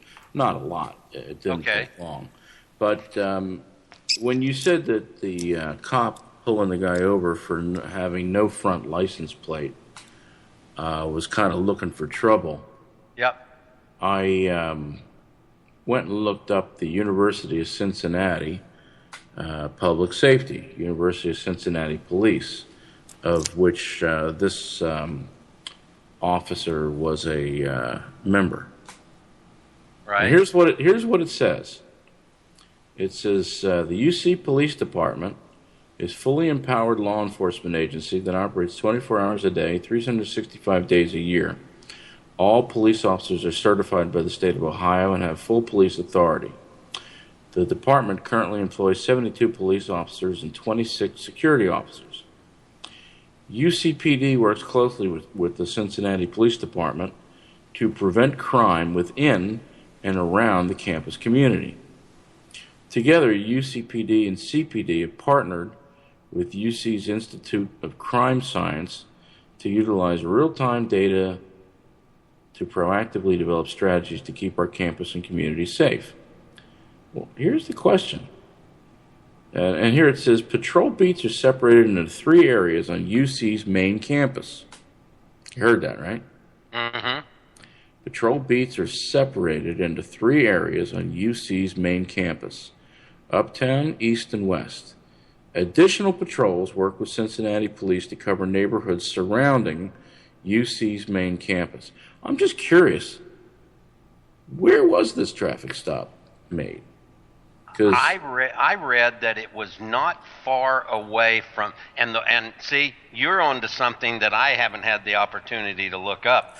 Not far away from the campus. What in the fuck? I'm certain that the Cincinnati Police Department can handle their own shit. See, the Cincinnati Police Department, when the guy was shot and dead or bleeding, or I'm not exactly sure whether he was instantly killed, but they responded, and so Yes. you had 2 agencies out there. Right. And it looked to me like in the video that I saw the video yesterday. It looked to me like Which that video did you see, the long one or the short one? I saw the 20-something minute one. Okay, so what were your impressions from that? Well, I was of the impression that the guy started the car, and then this guy got all upset trying to get him to stop, and his only resolution to that was to shoot the guy in the head. And then when the car, obviously the car took off from the guy's body weight, then the car crashed. Not one person went to check to see if this guy was alive. Exactly. That's exactly right. He was laying there dead. Did you see them grinning? Did you see the smiles? I thought I saw a grin on one of them's face. Yes. I saw a grin on more than one. Well, Did you notice how concerned they were with the cops' well-being? Yes, I did, but I noticed how often he was trying to say, my arm is hurt, they drugged me, I was almost hit. To me, he was acting so guilty that if I was another cop there, I believe I would have distanced myself from him at that point, because he's already trying to make excuses for what happened. He should have shut his mouth. Did you hear the fat cop, the one that was the sergeant, look over at him and say, "Are you hot?" Yep, I did. And what did that mean to you? Asking him if he was wired. Which he was. Yes, he was. And he offered, I thought I heard in there several times, he offered to turn that off. I thought. Now, maybe I didn't hear that way. I think he would have turned it off. Maybe he can't turn it off. Maybe he forgot it was on. Yeah, well, then one guy, I don't know if you noticed, the one guy kept asking him, now, wait a minute, is that video going to record over itself? Oh, I didn't hear that. Who said that? One of the taller, kind of bald-headed cop that he actually ended up going to the car with, that was going to take him on to the hospital or whatever. That cop asked him when they were down closer to his car, I think, if that was going to come to an end, or was it going to record over itself? And the guy said, no, it'll just keep recording. And you could hear it in that guy's voice. It was like he just realized again he was still recording. What was your impression of the demeanor of the majority of the cops that came to the scene? They could give a shit. I mean, as far as all of this, there was one cop that I thought he looked when the cop that shot the guy, I thought when the cop said, well, my arm and it's tingling, it almost looked like that cop waved him off, like I don't want to hear it. But I don't know if... Yeah, he did. He did. I saw it. Okay. It was like, I don't want to hear it. I saw it too. He's like, shut the fuck up. Yeah, that's what I took it as. I saw it too. And, but I will say the guy, the black guy in the car... Was he a Cincinnati police officer? Yes. Or a University of Cincinnati police officer? I think he was a Cincinnati police officer. Well, they're dressed differently, that's for sure. Well, wait a minute. Which one was dressed in the lighter uniform? Yeah, which one? I think the cops were the cop that shot the guy, and the other ones were like cops, citizens on patrol. They were like, just the campus, the KKK, the campus cop. Well, no, the cop that shot the guy was the No. These were all sworn. No, yes. He wasn't a wannabe. He's a sworn police officer. Yeah, but my look. Wait a minute, Lester. They all go through the same academy. Yes, they do. But he was a sworn police officer. Yeah. Well, after that, I couldn't tell you. And we all know that the academy is just the beginning, and I don't understand that, but I'm saying he's not. You can't call him a rent-a-cop. He's a sworn police officer with a badge and a gun. No, I agree. He was, but in my opinion, well, yeah, no, you're right. He was a sworn police officer. There's no way around that. I've got a real issue with this whole sworn police officer thing. Anyway, how can a police officer from Hickory Tree, Texas, have the same qualifications as a police officer from Dallas, Texas? They can't. There is just no way. There's no. Welcome to the Mule Shoe Police Department Academy. This is your gun. This is a criminal. I don't know how to answer that question. I'm fascinated by this video because I saw the same thing that you did. As I'm watching, I'm thinking, wait a second. There's a dead guy 10 feet from you. Yeah, that blew my freaking mind. What if he was alive? Shut up, Debbie. Okay, I'm sorry. Bye. No, what if he was alive? What if he could have been saved? Hey, and you know what? What if the coroner comes back with the guy died 10 minutes later? Oh my God! I think you could get that whole police department in trouble. Just saying. Did you see how long it took them to get? Well, I don't know from the video. I couldn't tell. Did you see how long it took them to get a paramedics or an ambulance out there? Yes, and did you hear what the one cop told the paramedic as he was heading up there? He's dead. How would they know? I mean, heard it. Yeah, I heard obviously he was shot in the head, and it looked like a mortal wound. But I'm not a medical expert, and I really doubt the cop that said he was dead was either. But I don't know if you heard the conversation earlier. Well, one angry Jew called the cops psychotic, or words to that effect. Right. And I told him to look that word up. So I don't know why you guys are surprised. When cops shoot a person, they shoot to kill them. And they guard the person so that the person won't get any help. Well, I can tell you this. So it's orchestrated for the person to die. If they don't die instantly, the cop structures it so that the person will die. Well, and why would that be? Because if you are involved in a shooting, you want there to be one witness. That's you. Unfortunately, the body camera was the other. Whoa, man, was it? This body camera... This is a case that absolutely screams for body cams on every one of those fuckers. Oh, absolutely. Absolutely. And community-based policing would be great too. I think the cities may give police a stipend that they have to live in the communities that they police. What do you think about that? Well, it used to be that was the case. In fact, there were a lot of municipalities spread all over the United States back in the 60s and 70s is you had to live in the town that you worked in as a police officer. I want to go further than that, Mr. Solution. I don't want them to be able to eat anywhere. I want them to be fed by the community, like the old one-room schoolhouse. There you go.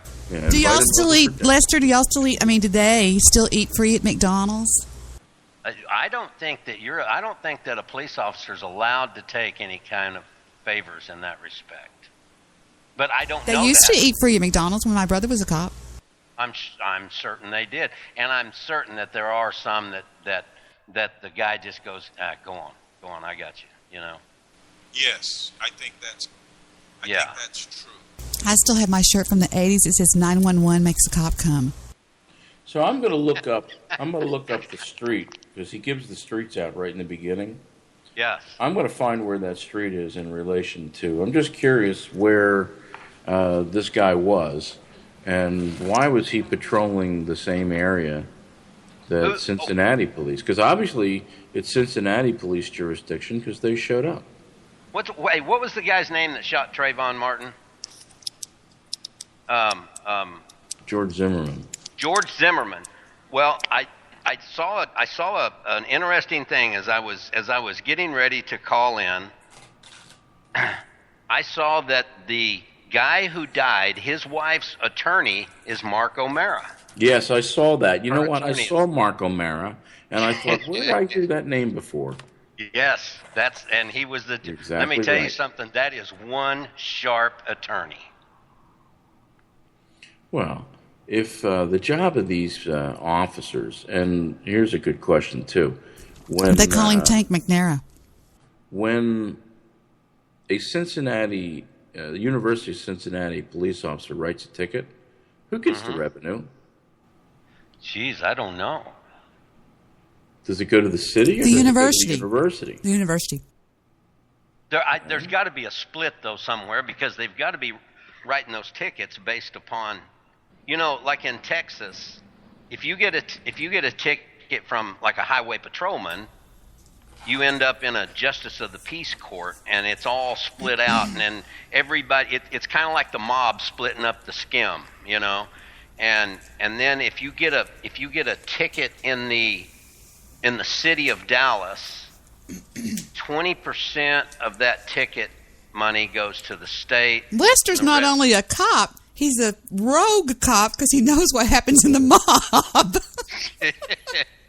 But I'm telling you, these, right now in the United States, there's right at 1 million police officers.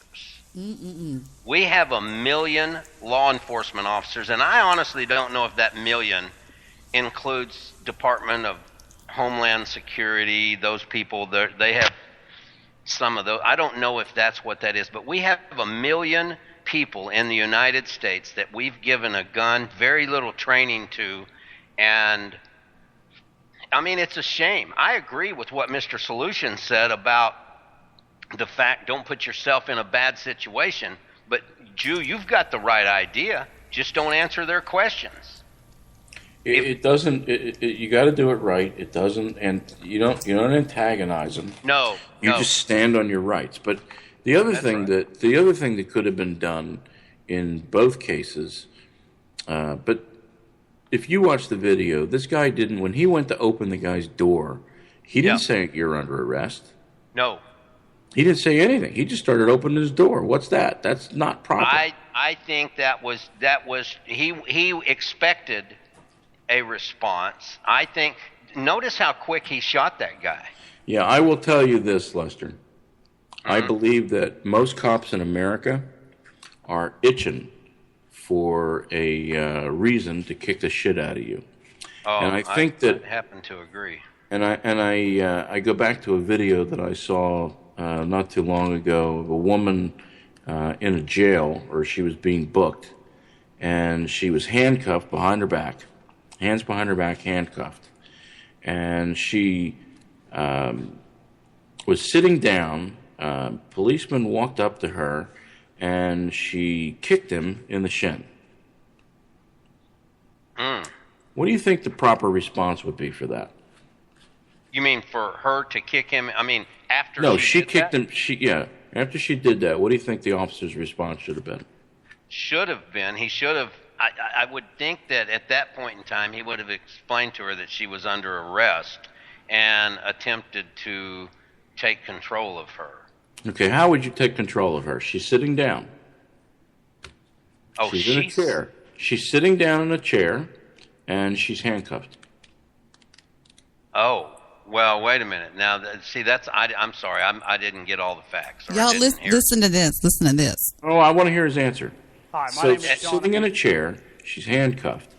She kicks him in the shins. Doesn't look like it's real hard, but Okay, I agree. I think I know where you're going with this. I don't know the case, Would you restrain her and hog tie her? In other words, No.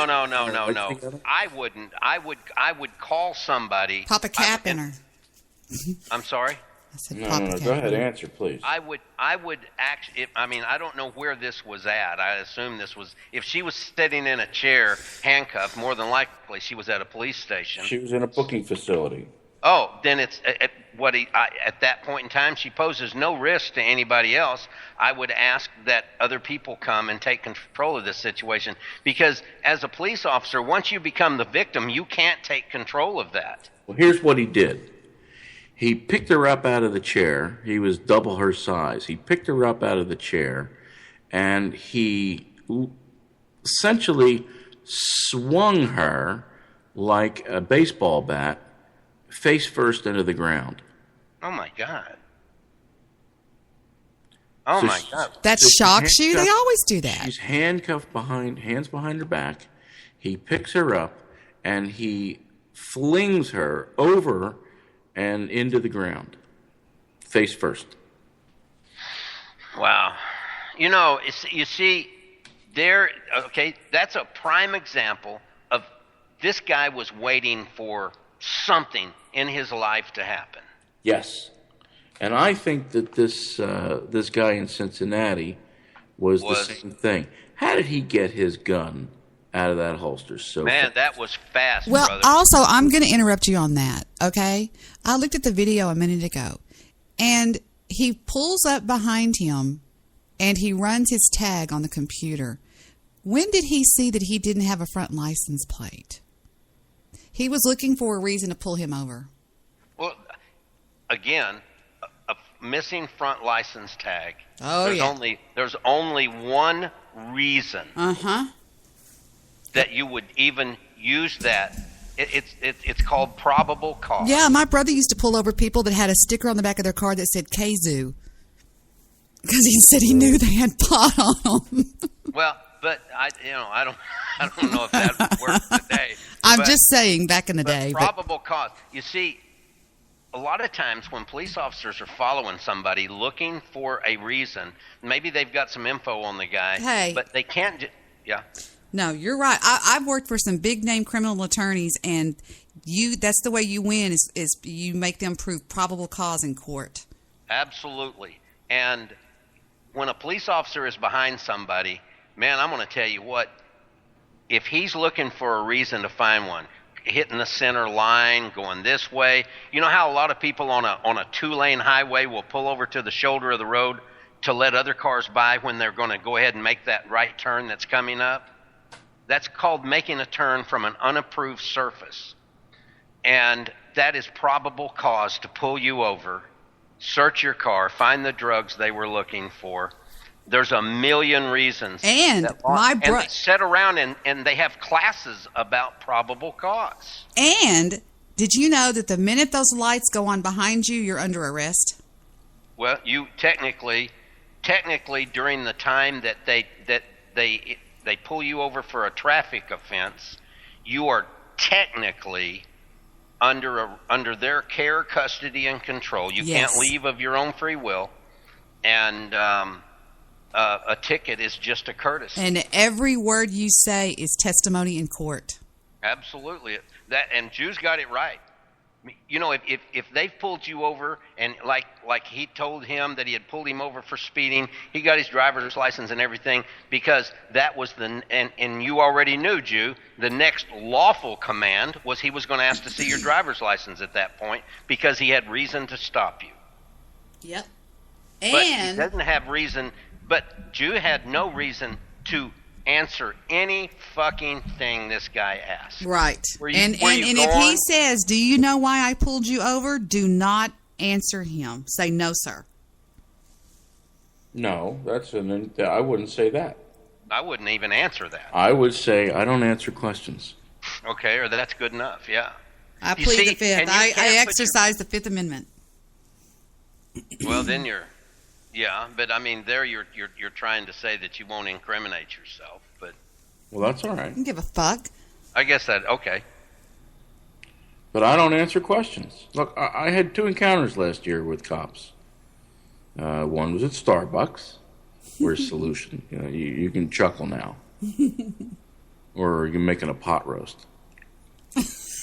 A pot roast. No, I bet he's making. What's it called? Like Chateaubriand. He's such an excellent eater. I'm so jealous of the way he eats. Really? Salush, where are you? That's fine. The point though is, I told the policeman who wanted to have a conversation with me. I said I won't be answering any questions. There you go. And his next thing that he said to me was, "Well, why not?" And I said, "That's a question, and I won't be answering any questions." I said, "You let me know when I'm free to go." There you go. Get out of the car. You know what? Get out of the car, Jew boy. You're down in Texas now. No, I'm joking. I saw a video. I don't know. It's been a couple of weeks ago of a guy that was walking down the street with his AR-15 strapped on his back. What? And the police pulled over and they told him they asked him if it was loaded and all of this sort of stuff. Well, he just wasn't going to answer anything. And they said, "Well, is the weapon loaded or unloaded?" And he said, "That doesn't make any difference. I'm carrying my weapon." Oh, they said, "Oh, it does make a difference. It's state law that you can only transport that weapon in the manner that you're transporting it if it's unloaded." This guy just held his ground. And I'm guessing that this video was about 15 minutes long. He finally hands one of the cops a pamphlet with the law on it. The other cop goes back to the one that is just incensed, and he's on the radio trying to figure out what. Oh, and then they finally said, "We stand corrected, sir. You're free to go." I was shocked when I saw that. Me too. That guy, when that guy turned around and said we were wrong. Oh my God! But you know what? That guy there. They don't know the law. They don't know the law a lot of times. Well, and they didn't know the law. And see, they were all over this guy because he was saying that it doesn't. And they kept telling him to quote the law. He said, "I don't have to," or something to that nature. I don't remember what it was. Did y'all see the video when the guy kept putting the sign up on his window? When the cop walked up to the window, he said, "I will not roll my window down. I will not talk to you." And he got away. They told him let him go because was at one of those. That was at one of those stops on the highway. Right. Okay. Yeah, you're right. It was a sobriety checkpoint, and they're using the fairdui.org flyers.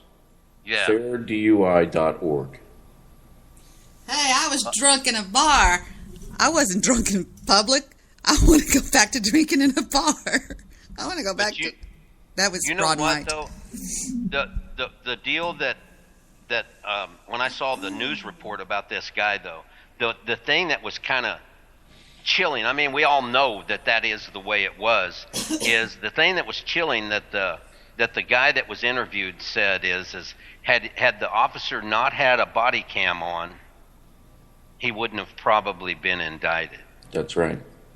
Oh man, I mean, we know that as just reasonably intelligent people, we know that that's probably the case. But when you hear people in authority saying that, yeah, but what does that tell you? How many times has this happened that we don't know about? I agree, and you know it's been a bunch.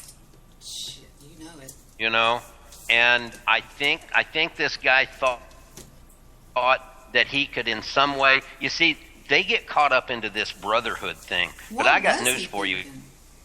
When their jobs are on the line, there is no fucking brotherhood anymore. Yep. That guy's going to stand on his own merits here. When the going gets tough, everybody gets going. The guys in the black uniforms Yes. are University of Cincinnati police. The gray uniform is the Cincinnati city police. Okay, and I had it figured the other way. And there's a lot more of them. No, there's a lot more of those University of Cincinnati policemen there. Yes, and I took it the other way, and because of course we couldn't see on the guy's body cam what he had on, but the guy that brushed him off then was a Cincinnati PD officer. Yes, I'm guessing that's probably yes. the case. And I don't know if you noticed this or you heard this, but I mentioned it, that when the shooting cop reached into the car to turn off the ignition, yep, it was a very awkward reach, but notice that he reached with the hand that he claims was damaged. Yes, he did.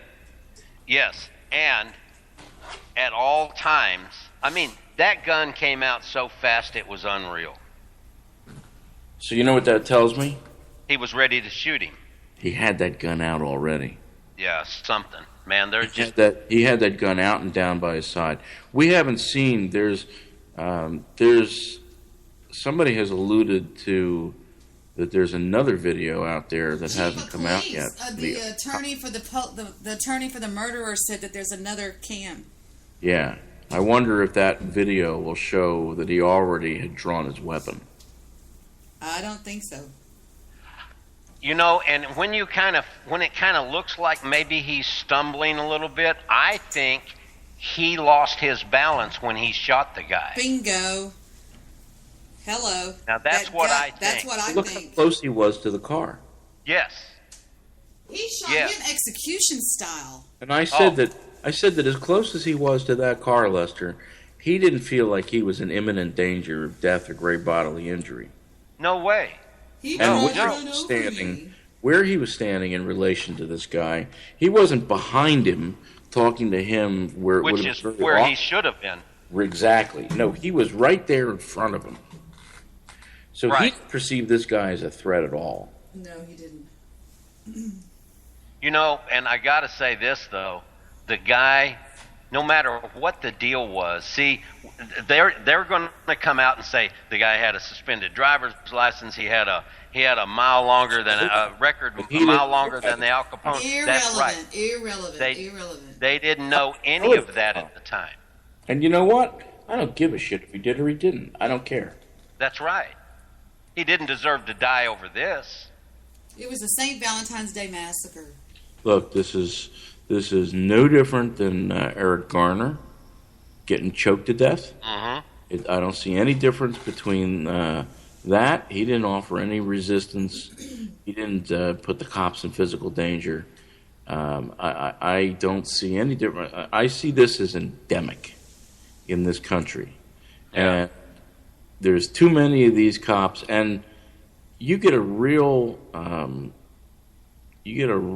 education of what these people really think and how they think by watching this video, because I don't know that any of them really realized that his thing was hot.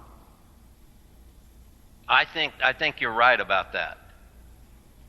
I think you're absolutely right about that, because the kind of heavy set, the fat one that was, he acted kind of confused, and he was saying, you go down there and secure that end, and you go down there and secure this end, and somebody asked him, somebody even asked the shooter, they said, have you ever been involved in one of these before? I mean, the way that all of this was discussed was like, I have a point to make. Also, Did y'all notice on the African American cop that walked up, he had a piece of electric tape over his badge, meaning a cop went down recently? No, I didn't. I didn't even see the African American cop. Yeah, if you walk him, he goes, is there anything I can do, Sergeant? And he goes, yeah, go ahead and secure that into the crime scene. But anyway, he definitely has, they put a black piece of tape over their badge. It's electric tape. Whenever Was he the only one that did that? the only one I noticed, but I haven't looked at the other He ones. probably pulled the tape out knowing the video was hot. He's keeping his name and badge number. No. They don't cover up their badge number. They just put it over there, meaning a cop. A cop. Yeah, I know what that is. Yeah. Somebody's fallen in the line of duty, but I did notice that, which might have made them a little bit hot, No. See, I don't buy that shit. I understand that you show compassion for people that fall, that whatever happens to people. But if a police officer gets killed, are you saying like in their department or something? Yeah, that's the only reason why you tape your badge. Well, a lot of people tape their badge. If a lot of jurisdictions will go ahead and put the little sleeve on their badge when they just know of one that's been killed. There's a lot of guys that do that. I thought it had to be in your department. It used to be. Yeah, I remember that. Excuse me. Well, it was a shame. It was a cold-blooded murder. I'm worried the guy's going to get off though on involuntary manslaughter or some shit like that, because I don't know. Well, you can bet his life's fucked. Yeah, his life's fucked. Yeah, he's done, and now he can live the rest of his life in hiding if he gets. He played the game and lost. He made too quick of a judgment, and I don't. And it's really sad because he really was just talking to the guy and shooting the shit. It didn't escalate, is what I'm saying. There was no. Wait a minute. You can tell from the conversation that his never intent mind. was from moment one to lock this guy up. Yes, and the guy, you know what? The black guy in the car, he said to the guy, when the cop asked him for his driver's license, he finally said he didn't have it or whatever the deal was. He said, "But you can look me up." Right. Which, see, that's a real stickler with me about if they have every bit of this information. When they pull you over, most of the time, they know whether your insurance is current. They know whether your tags are current. They know whether your vehicle's been inspected. The car came back to a woman. The car didn't come back to him. Okay. But fair enough. Right now, he wasn't acting in any weird way. So why didn't the cop step back away from the window of the car, pull his microphone off of his shoulder, and radio in this guy's name, whatever name that he gives him? Right. Whether he was going to accept that or not doesn't matter. The fact remains, the man in the car had a legitimate thing saying, "Well, you can look me up." Didn't the deceased man appear to you to be sort of very subdued? Yes, very. Very. I mean, he didn't look agitated, or he kind of looked like he was medicated. Yeah, he did. And if you noticed, when he kind of reached over there to start his car, he didn't do it real quick like he was fixing to do something weird. He said no or something like that, and started the car just casually. Mm-hmm. And I'm sure.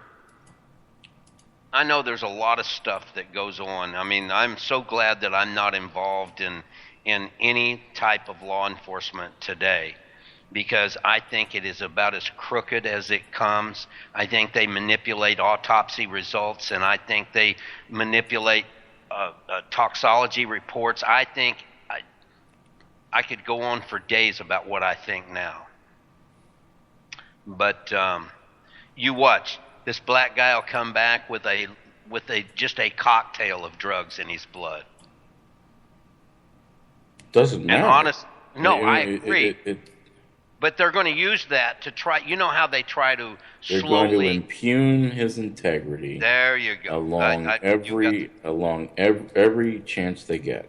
Absolutely, they are. So I just think it's horrible that this took place, and actually seeing this and seeing how quick. I know how long. I know the guy should have, when the guy started his car, where's he going to go? Is he really going to outrun a radio? And on second, and another thought to that is, he shoots the guy with the car running like that. What if there'd have been kids in the road and got run over by a dead guy driving a car that the cop just shot? Well, I guess they'd be collateral damage, huh? Yeah, yeah. Appler, investigator with the Wrightsville Beach Police Look, this. On behalf of Expert Village, I'm here to talk to you today about what to do when you're being stopped by the police. Once you've pulled over to the side of the road or the side of the parking lot or onto the side street, once you've done that, remain in your vehicle.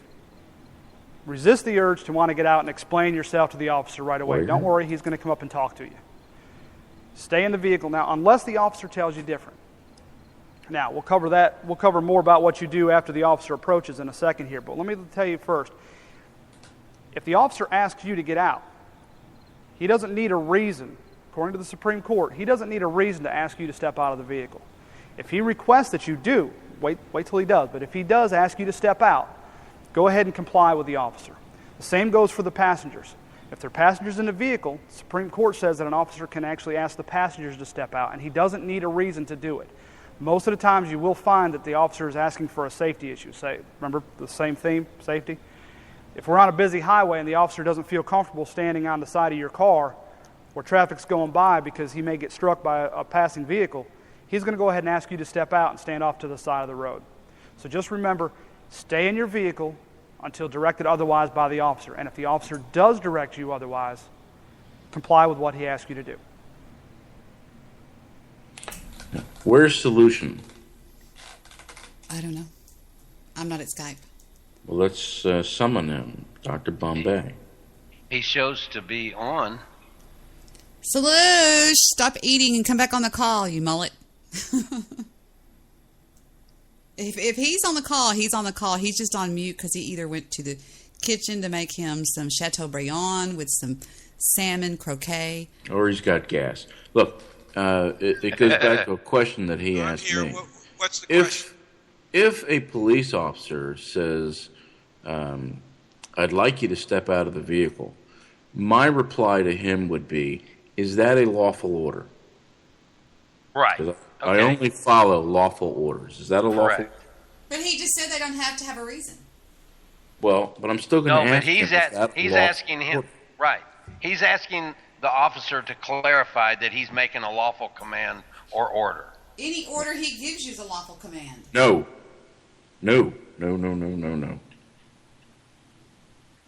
There's only certain things that they can ask you to do, and all Jew's asking him to do at that point is to clarify himself. Are you giving me a lawful order or a request? And the police officer should have said, I am giving you a lawful order. And that's fine. I comply with lawful orders. Correct. But if it's a request, I'll decline. What did you want to ask Mr. Solution? He's back on the call. I just wanted him to hear that because he was very interested to hear how I would handle a stop like that. Right. Well, you just have to gauge the situation. See, this is the thing, Drew. You don't want to piss off a psychotic person. Yeah, but you remember who you're talking to, Solution. I'm on BTR all the time. I deal with psychotics left and right. Well, that's true. But, sociopaths, psychotics. Yeah, look. When I was stopped by a local police in a suburb at 3:30 in the morning, you may have heard this story. I was stopped recently, the end of last year, by a cop at 3:30 in the morning. I had just finished doing some work in a building, and I had just locked the building behind me and got in my car, but I hadn't started the car yet. And I saw. I remember this story. Yeah, right. I remember this. I saw the police officer at the light, and I just had an inkling he was going to come over and talk to me. So I took my keys, put them on the dashboard, turned all the lights on in the car, and went back to my business, which is where I was putting things away, so that I could go home. and he pulled up. Well, one cop became two cops became four cops became 8. I think there were 8 or 9 police officers there when the whole thing was said and done, and 5 or 6 cars. 3:30 in the morning, nobody driving by. And what he wanted was my identification. And I told him, I said, "Do you suspect me of committing a crime?" He says, and he asked me why I was being uncooperative. And I told him that I wasn't being uncooperative, but I have no reason and no desire to be on his report or database. And if somebody does steal something somewhere, I don't need him showing up at my house. I said, I'm not... I told him, but I made a decision because at 3:30 in the morning, it was me and 8 cops all standing around. I did give him my identification. I didn't have to, but I gave it to him. Why? Because it was me standing and 8 cops at 3:30 in the morning and not a witness anywhere, but 8 cops. So I made a decision based on the circumstances. But I gave him my carry permit.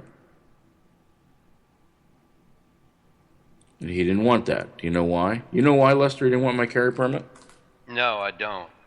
Because there's no magnetic strip on my carry permit, but there is a license. And there's all sorts of information on that magnetic strip. Yes, there is. Information I don't want them to have. Certainly not if they have no probable cause for talking to me in the first place.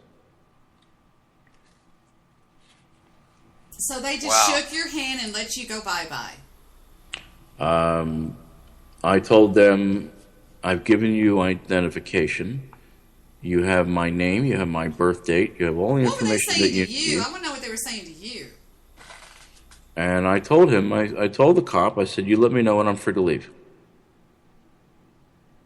And I went back to doing what I was doing. And you said, what'd you say, there were 6 or 8 police officers there? 8 or 9. Okay. It was 3:30 in the morning. They had nothing to do. I'll show up. That's right. And how long do you suppose they were there?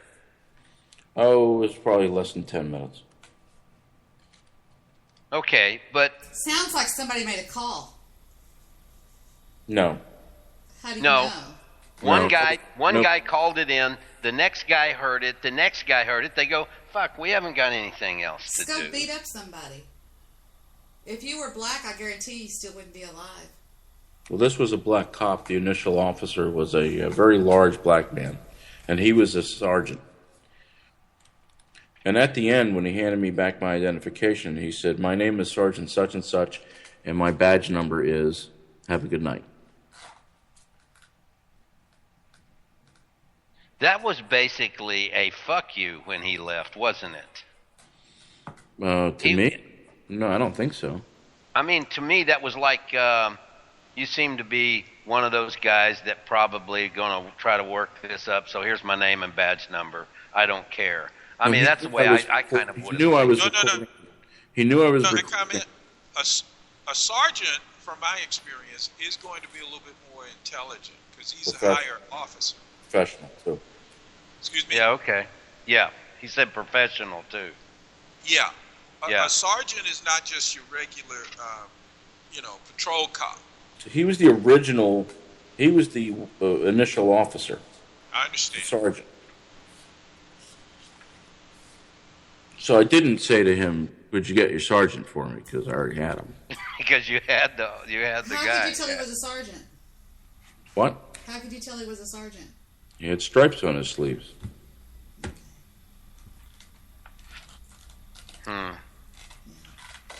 He had 3 stripes to be exact.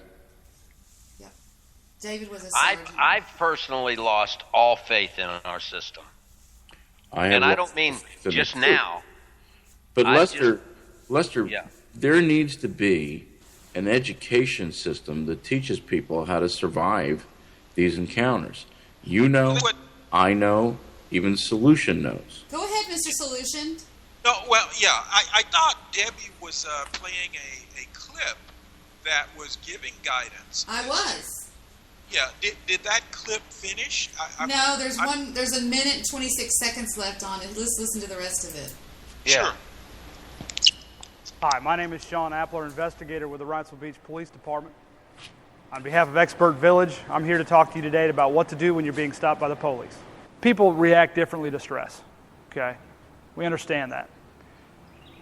Growing up, some people, as they were kids, they associated getting in trouble with all of a sudden having to defend yourself and lying, okay? Unfortunately, it's been ingrained in so many people that when you're stopped by the police, your first instinct is to lie. Well, look, Always. we're professionals. I love always. We're out here. We're doing our job. We see a violation on your vehicle.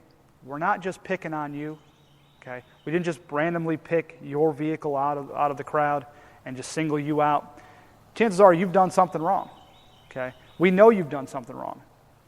We walk up to the car and you deny it, you lie about stuff, it's not going to go well for you because, like I said, we're going to win that argument on the side of the road, and you Debbie. don't want to look at anything additional. Debbie. Lester. That's an arrogant son of a bitch that's doing that. Anybody that pauses and says, okay, first of all, it's not going to work out for you. I don't even give a shit what this guy says. I want to hear what the rest he says. Wait. Go ahead. Okay? No, he is an asshole. Honesty goes to strength of character. You know you've done wrong.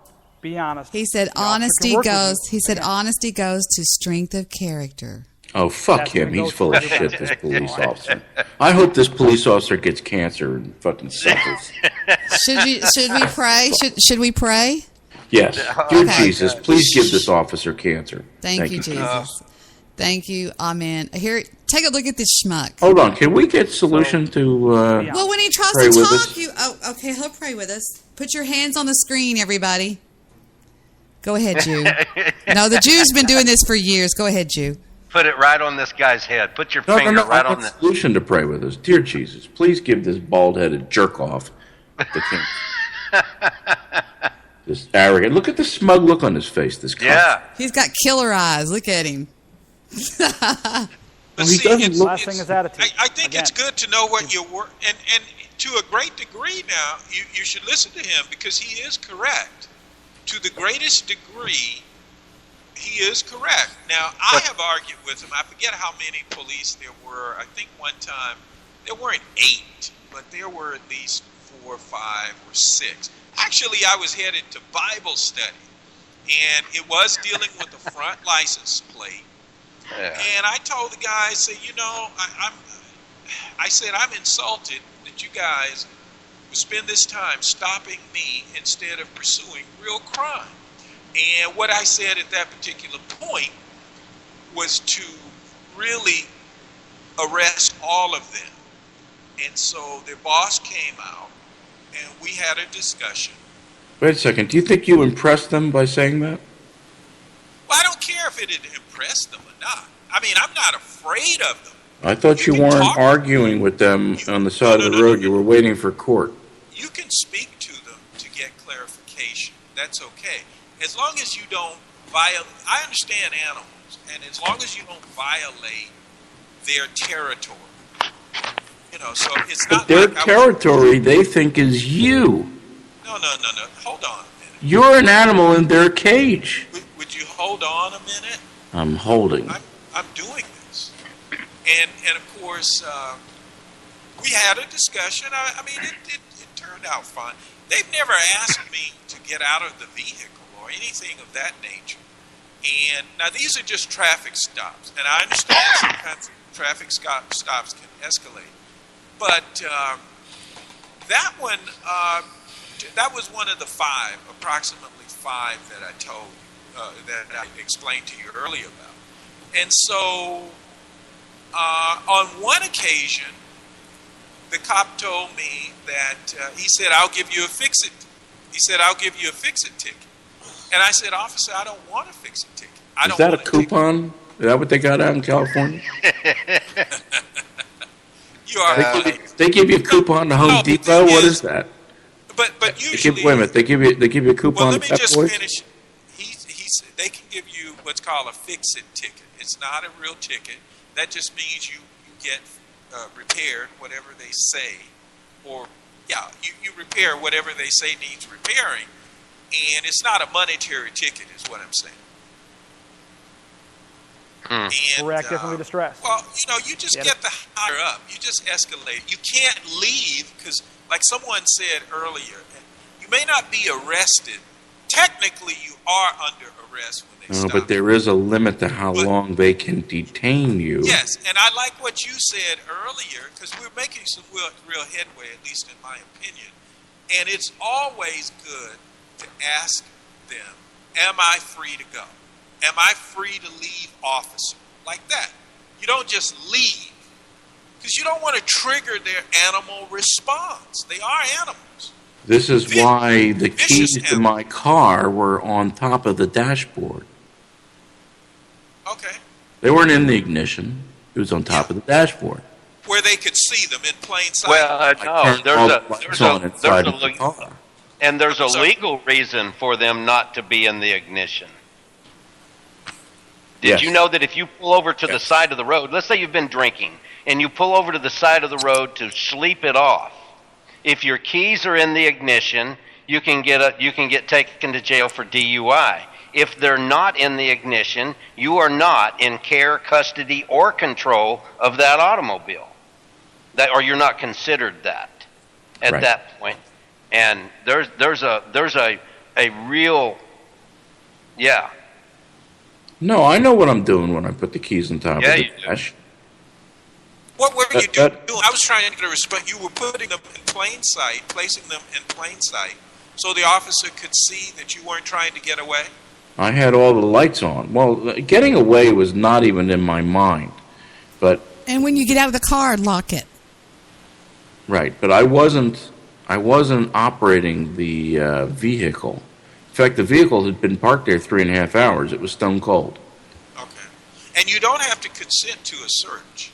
No, I would never consent to a search. Right. They can search the vehicle, but you don't have to consent to it because they're doing that under duress if they continue. Well, then I expect a smart lawyer to get all that stuff booted because it was an illegal search. Right. But I knew what I was doing when I was talking to them. But I told the cop, I said, you asked me for identification. I gave you identification. I gave him my carry permit. That should have been full stop right there. But he continued to ask me for my driver's license because they want that nice magnetic strip. Yes, they do. I want to read y'all something. Listen. 3. Say no to search requests if a police officer asks your permission to search. The answer is always no. You should refuse to consent by saying, "Officer, I do not consent to any searches of my private property." You are under no obligation to consent. The only reason an officer asks your permission is because he doesn't have enough evidence to search without your consent. If you consent to a search request, you give up one of the most important constitutional rights. You have your Fourth Amendment protection against unreasonable searches and seizures. Police officers are not required to inform you of your rights before asking you to consent to a search. If the officer searches you in spite of your objection, your attorney can argue that any evidence found during the search was discovered through an illegal search and should be thrown out of court. 4. Determine if you can leave. You have the right to terminate an encounter with a police officer unless you are being detained under police custody or have been arrested.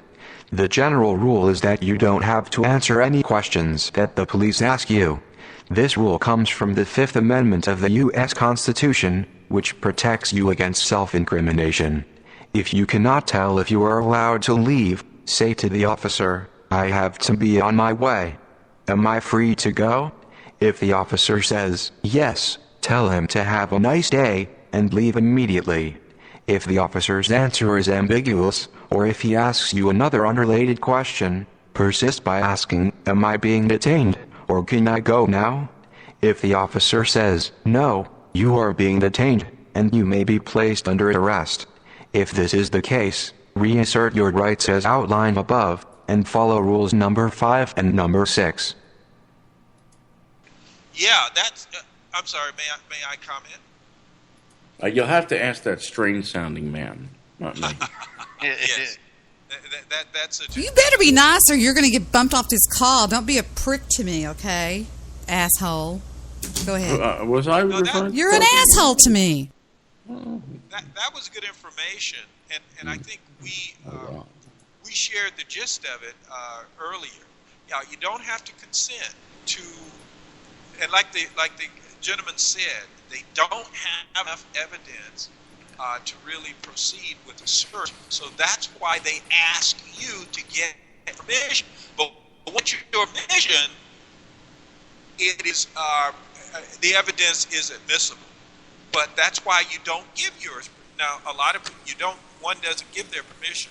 But a lot of people don't know that. So what I was going to say in a summary is that one only has as many rights as they exercise or as they are able to exercise. I have a saying like that too, Mr. Solutions. If one doesn't know what their rights are, they have none.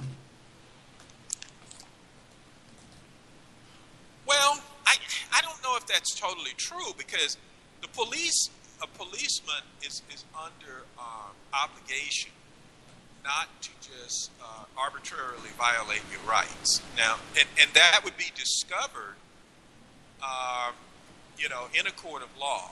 I mean, that could be discovered. But well, wait a second. A police officer can lie to you, yes? Excuse me? A police officer can lie to you anytime. Yes. Actually, a police officer can lie to one to get them to divulge information. Okay. So that's why one has to be careful. So let me ask you. To a police officer. You've cross-examined police officers on the stand? Of course. Did you ever ask them if they were liars? Don't laugh. Don't laugh. I don't recall that specifically. I didn't have to do that.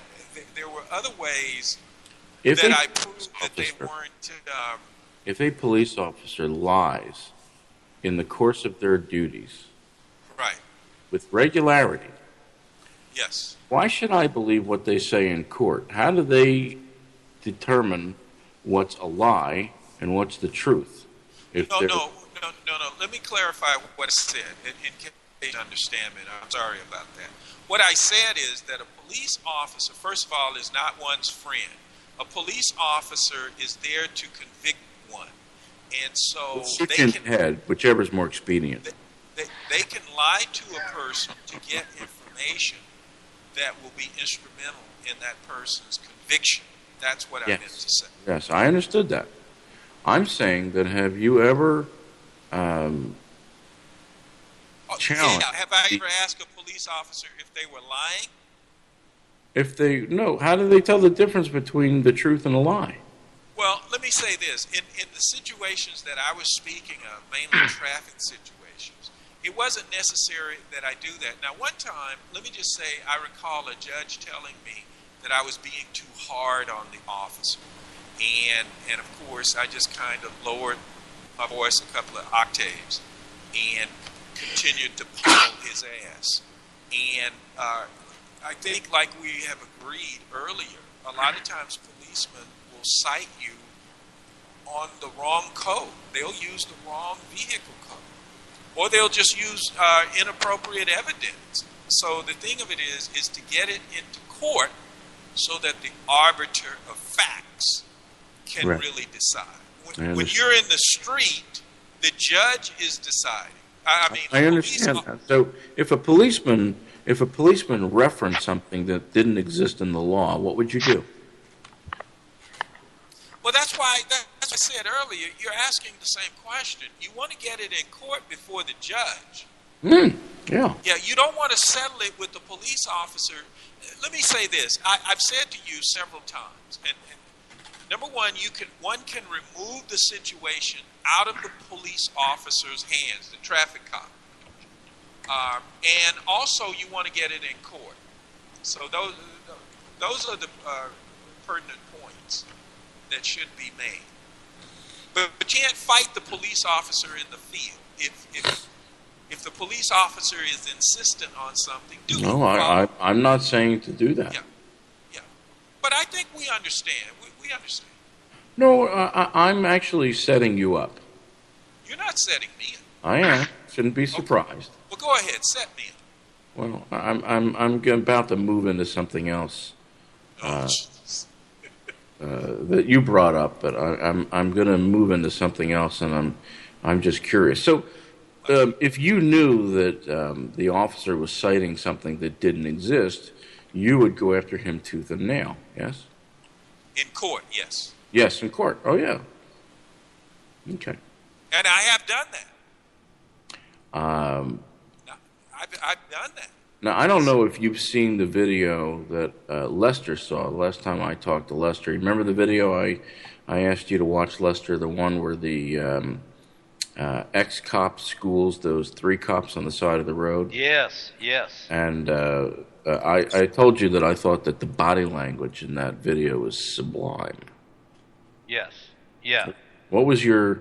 I'm trying to recall the video, but I do recall you, and I did go watch that, and he called the cops liars. He said, "You're liars. You lie." Oh, that's right. And the one cop, his body language was he absolutely agreed with him. Right? Did you see him? He went on the balls of his feet from one foot to the other. Yes, he did. And one of the things, Solution, that maybe Lester just touched on, but I think you said too, I noticed that in that video, Lester, did you notice his use of always saying okay? So he would talk to those 3 cops, and he would say, "Listen, I used to be an investigator. I used to be a police officer just like you." He says, and you know that how these things work, okay? And they're all nodding in unison, right? Because see, that's a typical interrogation tactic is to, when you do that and you say okay, you're nodding your head when you do that, they're going to generally agree with you. Right. Before they And what do cops do when they have you on the side of the road? Well, listen, I'm going to put my glove on and I'm going to beat the shit out of you, okay? Okay. Yeah. I'm going to search your trunk and then I'm going to lock you up and hopefully you'll rot in jail, okay? Okay. Okay. You don't mind if I search your trunk, okay? Oh, okay. That's right. And even though the doofus in the car has a dead body in the trunk, he still thinks, well, maybe they won't find it. Oh, sure, because he wants to be cooperative. He doesn't want to be uncooperative. Another way that they'll ask that is so I suppose if I asked you if I could search your trunk, you would tell me I could, right? Because you have nothing to hide, right? And he says, yeah, that's right. He just agreed to let that guy search his car. Right. Even though he asked him twice you have to think about what it is that you're answering. In fact, I would take 10 or 20 seconds to think about what you're going to say. There's a guy in England, I'm forgetting his name, but he was part of the Love Police. This was Charlie Veitch, and this guy sort of started the Love Police, where they went around and they would hold up signs in England, and the sign would say, everything's okay. But the crazy fucks over there in England would well, you can't hold up signs like that, or you can't walk around a mall with a sign that says everything is okay. And they would go and they would try to hug the police and whatnot. But this guy, anytime he had a confrontation with the police, and he was out there for a confrontation, anytime he would have a confrontation with the police, he would say, well, I'm going to take a moment and just have a moment of silence. You'll just have to bear with me as I'm going to have a moment of silence and just get my bearings. And he would put his head down, close his eyes, and stand there for a minute and say nothing. And he who speaks first usually loses. Yes, sir. So I thought, did you agree with me that the video that we're talking about, and I'm going to try and find it so Solution can see it, was probably the best. Oh, without a doubt. This guy if you ever owned a cop, this guy owned all three of those guys. I mean, he did. He not only owned all three of them, but he had them agreeing with them. Yeah. Oh, yeah. Even when he was yelling at the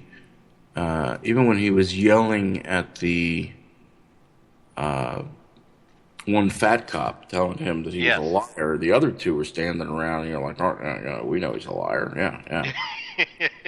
As they said, the body language in that video was sublime, but the body language in this current video is also very telling. Yep, I agree. And and I think this is I think it should be required viewing, just like that video by Professor James Duane, the one that says don't talk to the police. I believe him. Nothing is gained by talking to the police. You don't have to say word one to them. Well, it's here in Dallas. Debbie, do you remember Sheriff Don Byrd? Yeah, I remember the name. Okay. Well, Don Byrd was a sheriff in Dallas. He was married to a woman. She was a judge. Her name was Candace Tyson. Anyway, Don Byrd, being the Dallas County sheriff, he gets pulled over one night for DUI. And he had just recently, before that, he had all of Dallas County set up with all these DUI checkpoints. The whole reason I'm saying this is Sheriff Don Byrd, when he was arrested for DUI, absolutely resisted and turned down and refused to take any type of a test. And why would he do that? Because I don't care if you haven't drank in 20 years. You can serve no purpose. Never take the test, right? Never take the test. What if there's an error in that test? And there you blow up whatever the deal is. You should never take that test, not voluntarily. And if they say they'll get a court order, tell them to get one. Right, absolutely. Go get one. Yeah, do whatever you got to do. What they'll do in Texas, though, is if you push that issue too far, I say too far for them, they'll threaten you with the court order. Then when you say that, then they will then write you a citation for driving under the influence and call that at large, meaning that there's going to be a decision as to whether that charge is filed later on by the district attorney. Unless you're just falling down drunk. But, But by the way, is Solution still on there, Mr. Solution? I believe he is. Mr. Solution. Calling Mr. Solution. Can you see my screen? Click on my screen if you would, sir. Well, just tell me, because my computer may go on the blink. Okay, your computer has always got some issues. Lester, can you see my screen? No, I can. Oh, wait a minute. You're on the phone. I'm sorry, I forgot. Yeah, because I can pull the phone because I'm actually on Skype through my phone, but you're going to find it hard to read. Debi yeah, can see the screen, all right? Just tell us. Can't you tell us? I am going to tell you. I'm going to tell you. I want to know. Where's Debi? She's always interrupting me when I talk. She's getting a sandwich. I don't want to get a sandwich. How come I don't get double meat sandwich? Okay. Since when do you care where I am, Jude? Fuck you. I'll come back and stop bitching. Blow me. Just. I want you to corroborate what's on the screen. Can you see my screen? I don't want to see your stupid screen. See my screen. All right, I'll look at your dumb screen. I was listening to a show, but go ahead. All right, go ahead. What do you see on my screen? U.S. Code Subchapter 1, Organization, Department of the Treasury. Go ahead. Okay, let's stop right there. Solution. Yes, sir. I have up here Find Law. You're familiar with Find Law, yes?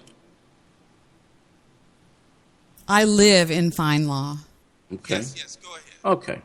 I have looked up United States Code Title 31, Section 1, Chapter 1, Section, it's called Subchapter 1, Organization. It is the organization of the Treasury. So it's Title 31, Subtitle 1, Chapter 3, Subchapter, I guess that's an I. Organization. I want to read you the organization of the Treasury, United States Treasury. Ready? Section 301, Department of the Treasury. 302, Treasury of the United States. 303, Bureau of Engraving and Printing. United States Mint. Federal Financing Bank. Fiscal Service. Officer of the Comptroller of the Currency. United States Customs Service. Office of Thrift Supervision. Financial Crimes Enforcement Network. Office of Intelligence and Analysis. Terrorism and Financial Intelligence. Federal Insurance Office. Something called Covered Agreements. Continuing in office, and it ends there. Okay? What didn't you hear? I heard it. I didn't hear anything about the office of the Internal Revenue. No, it's not there. Where is it? It's a privately owned corporation. Oh, I think you missed the Federal Reserve. No, that's a different thing. That's who makes the money. You're talking to a genius here. That's not. The Federal Reserve? No, the Federal Reserve is not there either. Well, that's a complete. The Department of the Treasury, the IRS, is a privately owned entity. It has nothing to do with the government. But Mr. Solutions would tell you that it does. Well, Solution would be wrong. And I never say that, sir. I'm sorry. Let me get clarity on what you're saying, Jude, because it got lost in the, in the ether. What are you saying exactly? State it. I'm asking a question. Where is the Internal Revenue Service in the United States Code? Meaning, if it's a Department of the Treasury, where is it in the organization of the Treasury? Because I'm looking at the Treasury or the organization of the Treasury, and it's not there. Okay, now this may be real difficult, but I'm going to ask you anyway. What's your point? It's not there. So you're saying the IRS is illegitimate, is not... No, sir, I'm not saying that at all. I'm saying if it is a legitimate agency of the United States government, specifically the Treasury, why isn't it listed in the organization of the Treasury? Now, you're too smart for me. Why isn't it listed? No, I don't have an answer to that, sir. Oh, you don't? I'm asking you, if it's not there, is it an agency of the United States government, specifically the Treasury? I value your information. Answer that question. It's not there. Okay. I don't know where it is. Now, maybe I'm too stupid to find it, but I don't know where to find it. Well, I can tell you this. Yes? I can tell you this about it.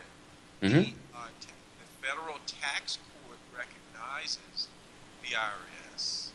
It does? In what capacity? In the capacity that they hear cases brought before it, based on the IRS bringing taxpayers before the U.S. tax court. No, a taxpayer comes before the court voluntarily to challenge an IRS, the tax code. But the IRS doesn't bring them in. They go in there voluntarily, do they not? No, that's not true. Well, look. Now, I'm not talking about criminal court. I'm not talking about federal court or criminal court. You're talking about the tax court. I'll address the criminal court in a second, but we're just talking about the tax court. Right. You go to tax court. You put yourself in front of the tax court. You walk into the bar. You walk into their jurisdiction. Well, I think the way you are phrasing this is very confusing because, see, this is the thing. If the IRS summons you by letter, then you have to come there and justify the deductions. Usually that's... I'm hearing some background sounds. So one does have to come there and defend themselves because you don't want the IRS to rule You're confusing tax court with, but you're confusing tax court with federal court. No. Okay. What distinction are you making? I'm not talking about criminal court. I'm just talking about if there's Does the IRS charge? Allow me to clarify. If there's a dispute on tax issue, Well, that's civil. usually deductions. That's civil, And sir. of course, it can be taken to tax court, and you're right. The plaintiff does, or the defendant, does go to court to justify. But you would be the plaintiff in that case. Deduction. You would be the plaintiff in that case. IRS, look, the IRS is the one that brings you. So you're going there to defend yourself against the IRS charges. Usually they have denied certain deductions. Usually. Mm-hmm. But that's it. I mean, I don't know what you're trying to say. I said this to you earlier. I asked you specifically, is the Internal Revenue Service an agency of the United States government? I would say yes. Okay, and if you would say yes, I would say to you, show me where it is in the United States Code. Well, even if I can't show it to you there... Well, wait a second. If the police officer stopped you and says you were committing the FUBAR Act, you violated the FUBAR Amendment to the California Constitution. Okay, well then don't pay your taxes and you'll go to federal prison. That's not the answer I'm looking for. That's a non sequitur. If the police well, they may not officer, take him to prison. Wait a minute, let me just the police officer where you live wrote you a ticket for making a FUBAR while driving, what would you do in court? Hold on. They may not take you to jail, but what they can do is take your assets. But you're starting to dance. You're not answering my question, sir. I'm trying to be what's your question? And you're talking over me, so it's hard for me to communicate with you now. I'll let you make the point. I don't mind you making the point because things are what they are. No, but I made the point. But you're giving me non sequiturs. I'm just asking you: is the United States, is the Internal Revenue Service an agency of the United States? I would say yes, and you may not have the complete comprehensive diagram or structure of the organization. Is that possible? Anything is possible. So I went and looked up the United States Code. Yeah. I found the Treasury. I looked up the organization of the Treasury. And I just read you everything that's there. Okay. And they're not there. So what's your point? What's your conclusion?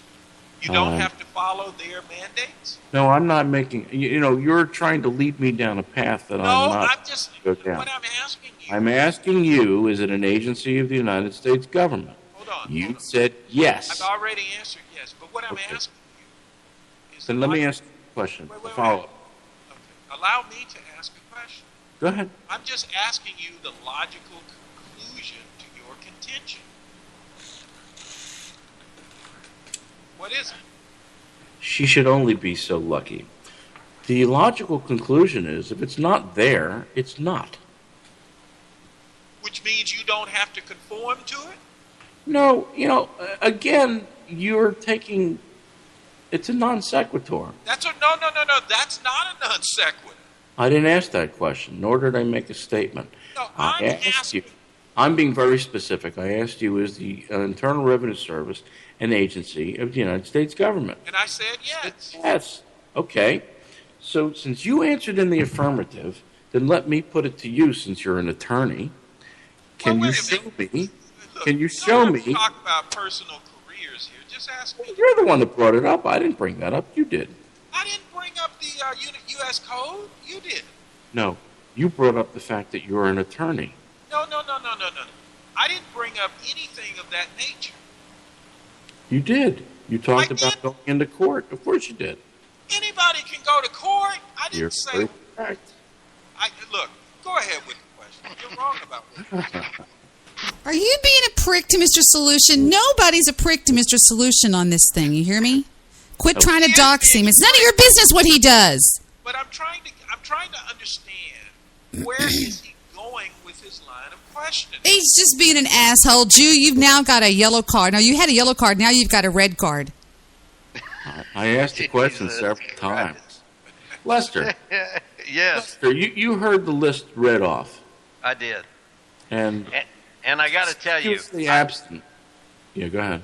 I just got to tell you. So here I was. Well, I had put it on speaker, and then I was trying to look up on this stupid fucking phone about the IRS, and the only thing I could come up with is that it's a part of the executive branch and works under some kind of horse shit, manure, and bubblegum. That is wrong. They are a privately owned entity. They're whatever. I'm just saying what answers said on the internet. I don't know. I know this. They're a private corporation based out of Puerto Rico. I'm sorry. But I know what they are. I'm sorry. Hello? What? I honestly, all I can tell you is this. They scare the shit out of me. I know exactly what they are, and it's not hard to figure Lester, we're calling about your taxes last year. Yeah, they scare me to death, too, and I just tell them... What are they? And that's their purpose. Come find me. That is their purpose. They are the collection arm of the Federal Reserve. So we all know the Federal Reserve is not an agency of the... So don't pay your taxes, don't talk to cops, and... Well, you don't talk to cops. You might want to try to... You know, a lot of people don't pay taxes, and they usually do that eventually from a jail cell. No, did you know that you cannot get in trouble for not paying your taxes? You get in trouble for not filing a tax return.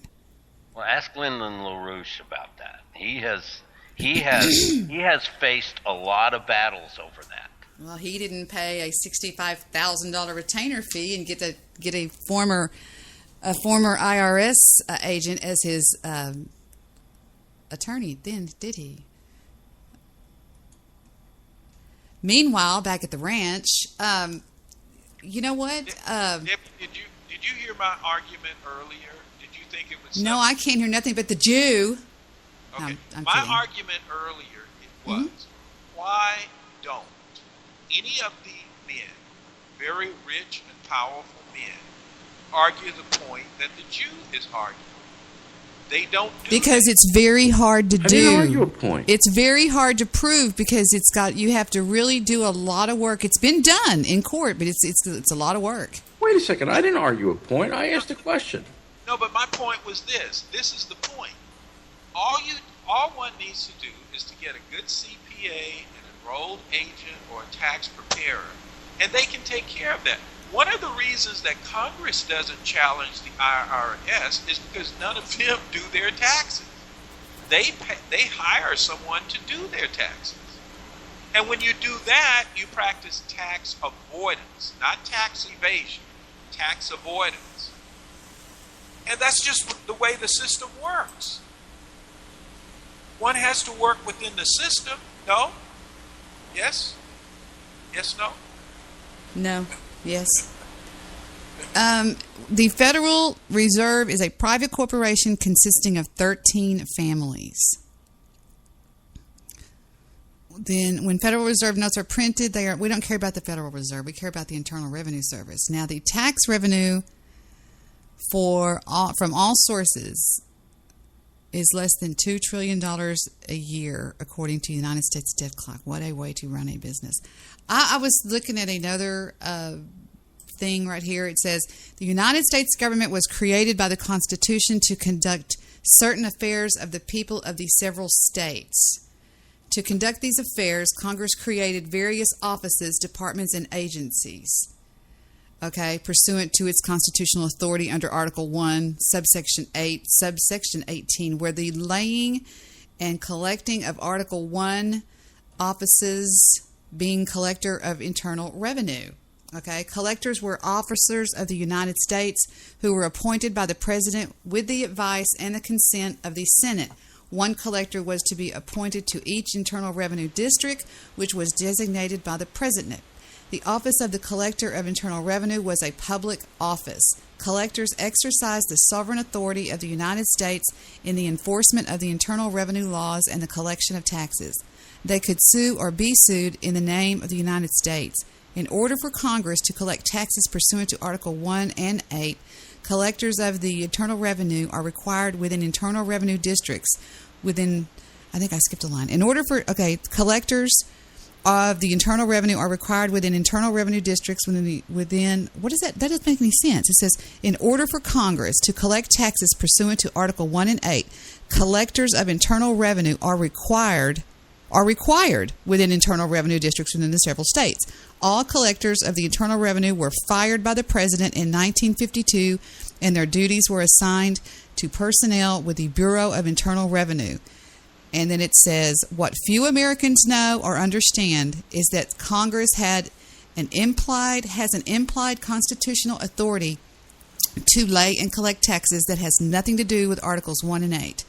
That constitutional authority is Articles 4, subsection 3, subsection 2. Congress exercises its legislative jurisdiction over large areas of land within the United States and also over a number of insular possessions.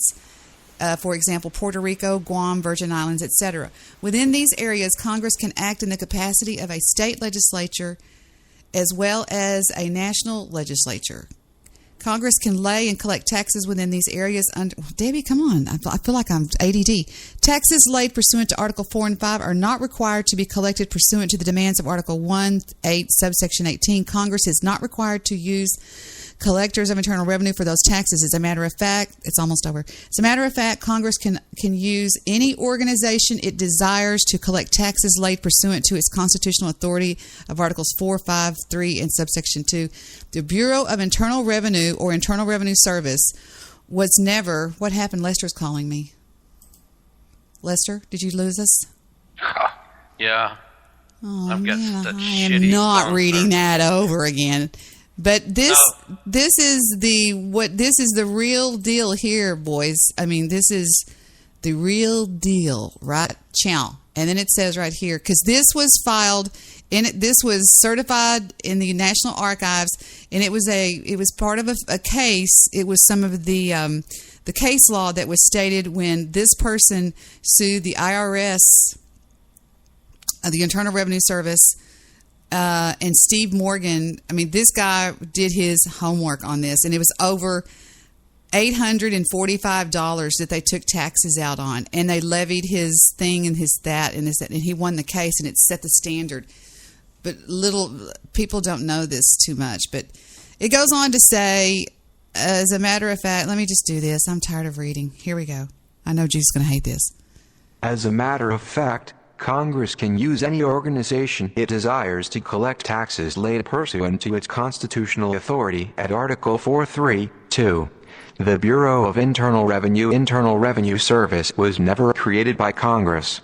Congress empowered the Secretary of the Treasury to collect taxes laid pursuant to Article 4.3.2, and the Secretary created the IRS.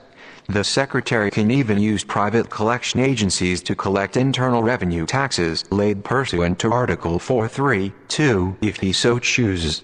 The Constitution empowers Congress to make all needful rules and regulations for its territory and other property, and is otherwise silent as to how Congress conducts its business within these areas.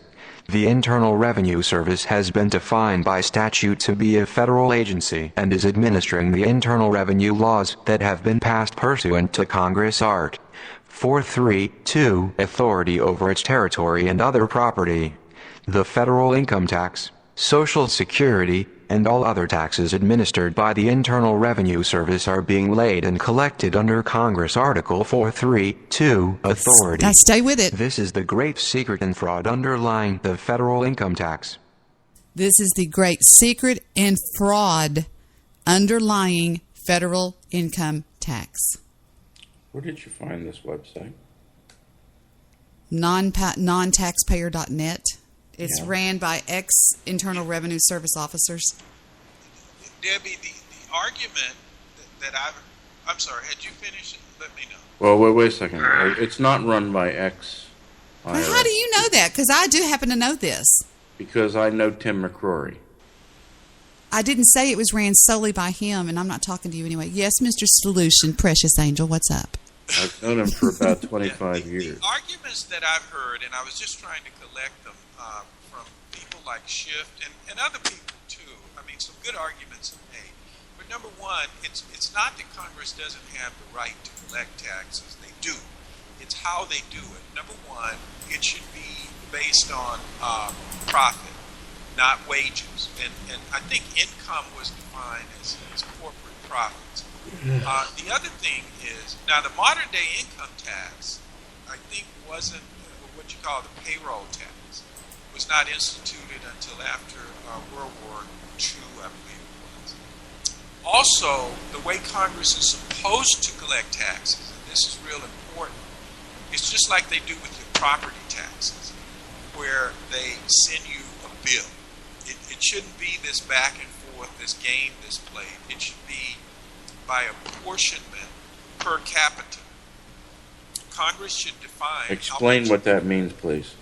I know what it means, but explain what that means. Well, they should define how much money they need. And then they should...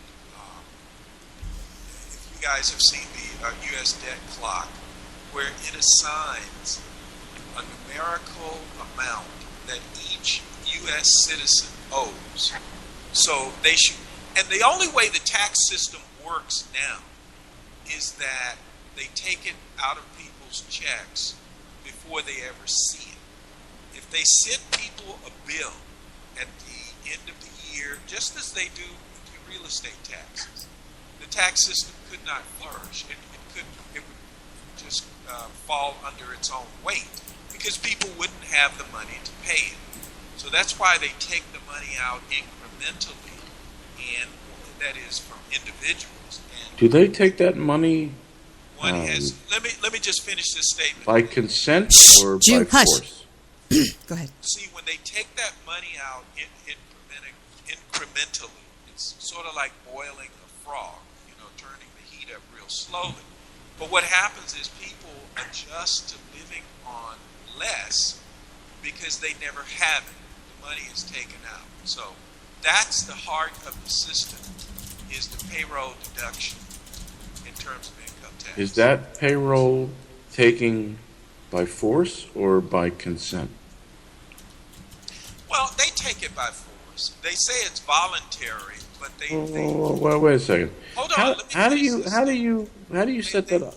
They define voluntary in a very stupid way, in a nonsensical way. It's not voluntary. It's just like they say, I think the IRS has used this example. Well, you voluntarily stop at a traffic light. So they're saying you voluntarily pay the taxes. If you don't pay them, they have a hammer to hit you over the head with. So it's not voluntary, it's involuntary. Go ahead. Over. What if you don't fill out a W-2?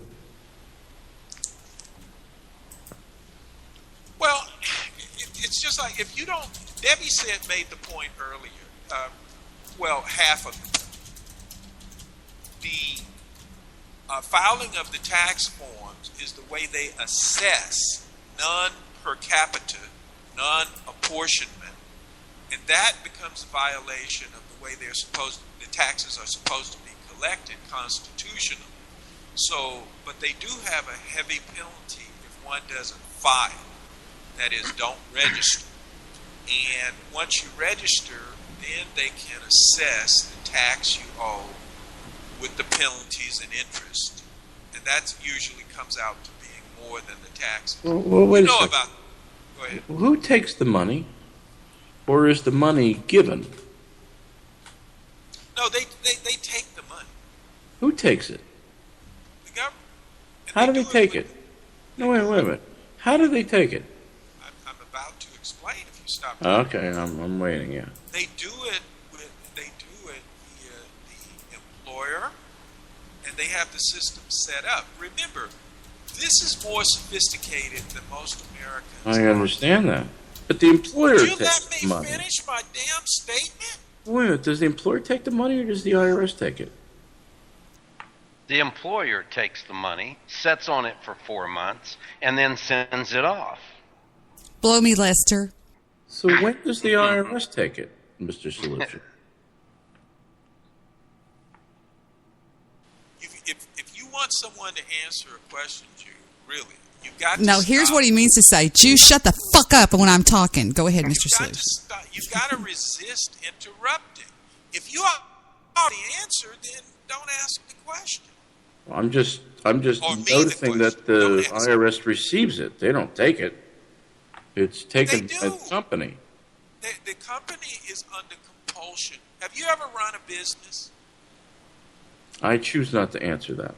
Okay. Well, then, if you have ever run a business, then you know that the employer is under compulsion via the IRS to take the deductions of the employees. I believe the wording of the law is best effort. To collect? Yes. Okay. There you go. Well, Have you read it? Well, have you read it? Some companies' best effort does indeed collect the money, just as Lester said. Now, why are you quibbling over But this? but it's very important here. You're saying that the IRS takes it. I say that the companies give it to them and they receive it. All right. Well, that's not an inconsequential difference. You may accuse me of playing games with semantics, but isn't that what you lawyers do every day? Well, actually, you like to live in limbo. I like, personally, now I can do that too, but I choose not to. I like to drive a point home. And he likes to make a lot of sense, and he likes to be very polite, and he's not rude, and he's not horrible. Well, I see every discussion as a journey with a destination. I don't just travel in circles, because now the IRS, one of the things the IRS does, okay, is they take your money and also they create inflation, which is a double taxation, or inflation is a hidden tax that most people don't understand. And this is very sophisticated, and most people don't comprehend this. In other words, your money on January 1st, and then you shift down to December 31st of that same year, is worth less, and we can calculate the percentage, than it was. It has less purchasing power, even though you may numerically have the same number of dollars. Those dollars will not buy the same goods and services that they did on January 1st. Follow me? Absolutely.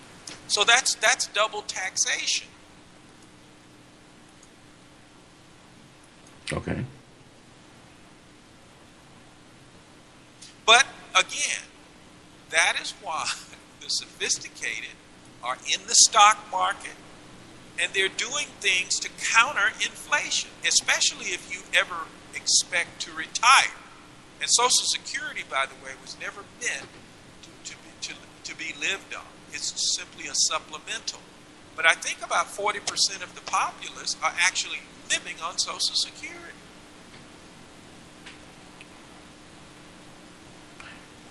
Are you there, sir? Yes, I'm trying not to interrupt you while you're no, well, go ahead. emoting. I'm done. Here we go. Wah, wah, wah. I'm joking, of course, Debi. As to going round and round, I suggest that you are perpetually going round and round, sir. What? Am my ears deceiving me? What? I don't believe this. I'm in total shock. You're so rude to Mr. Solution. Oh, my God. He's our guest tonight.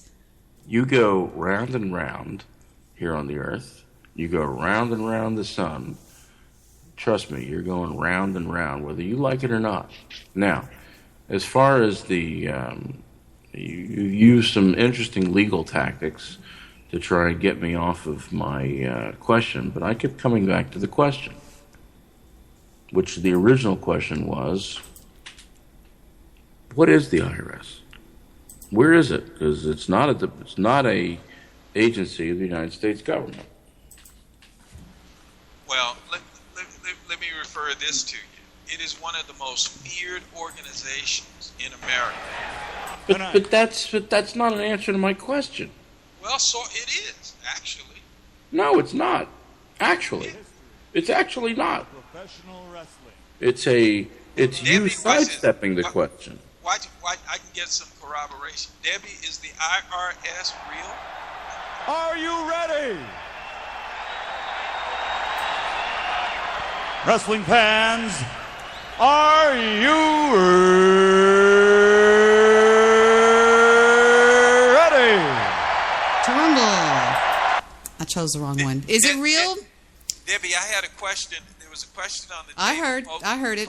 Okay, go ahead, please.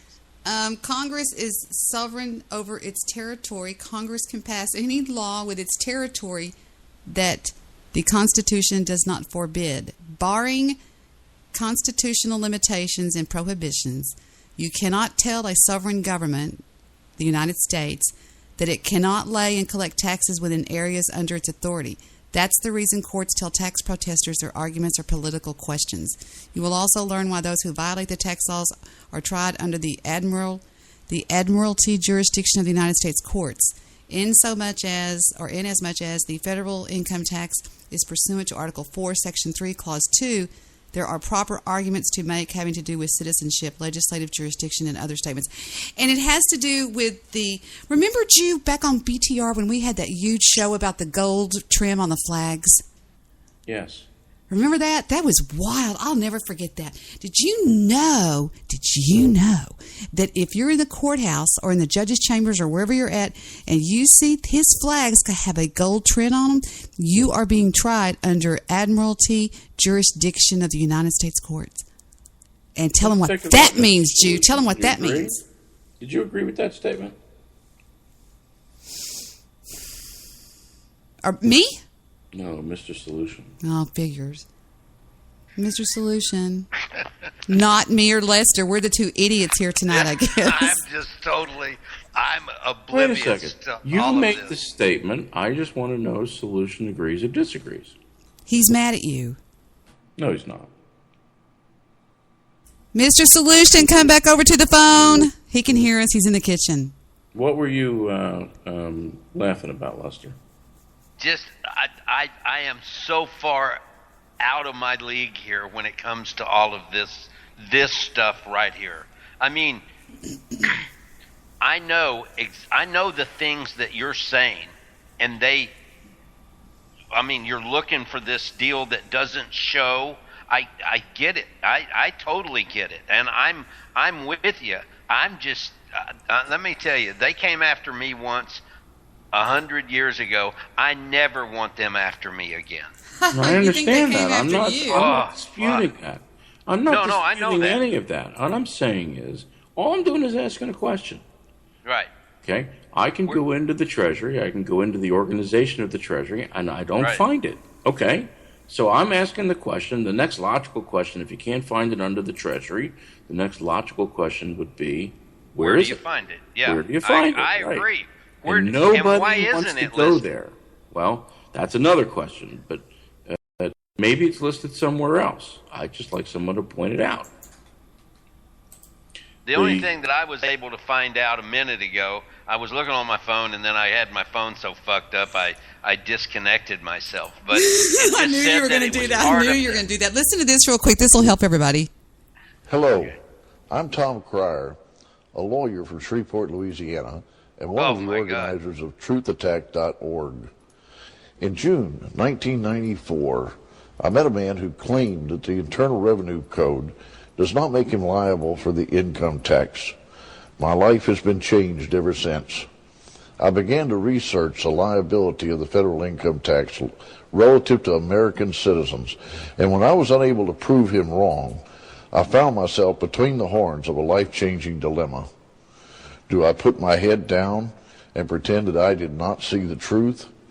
Or do I honor my oath to support and defend the rule of law and the Constitution?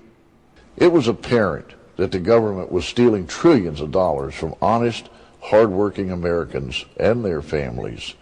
It was using that stolen money to expand its reach far beyond its intended role. It is stealing and using our own labor, our own sweat, to destroy our country.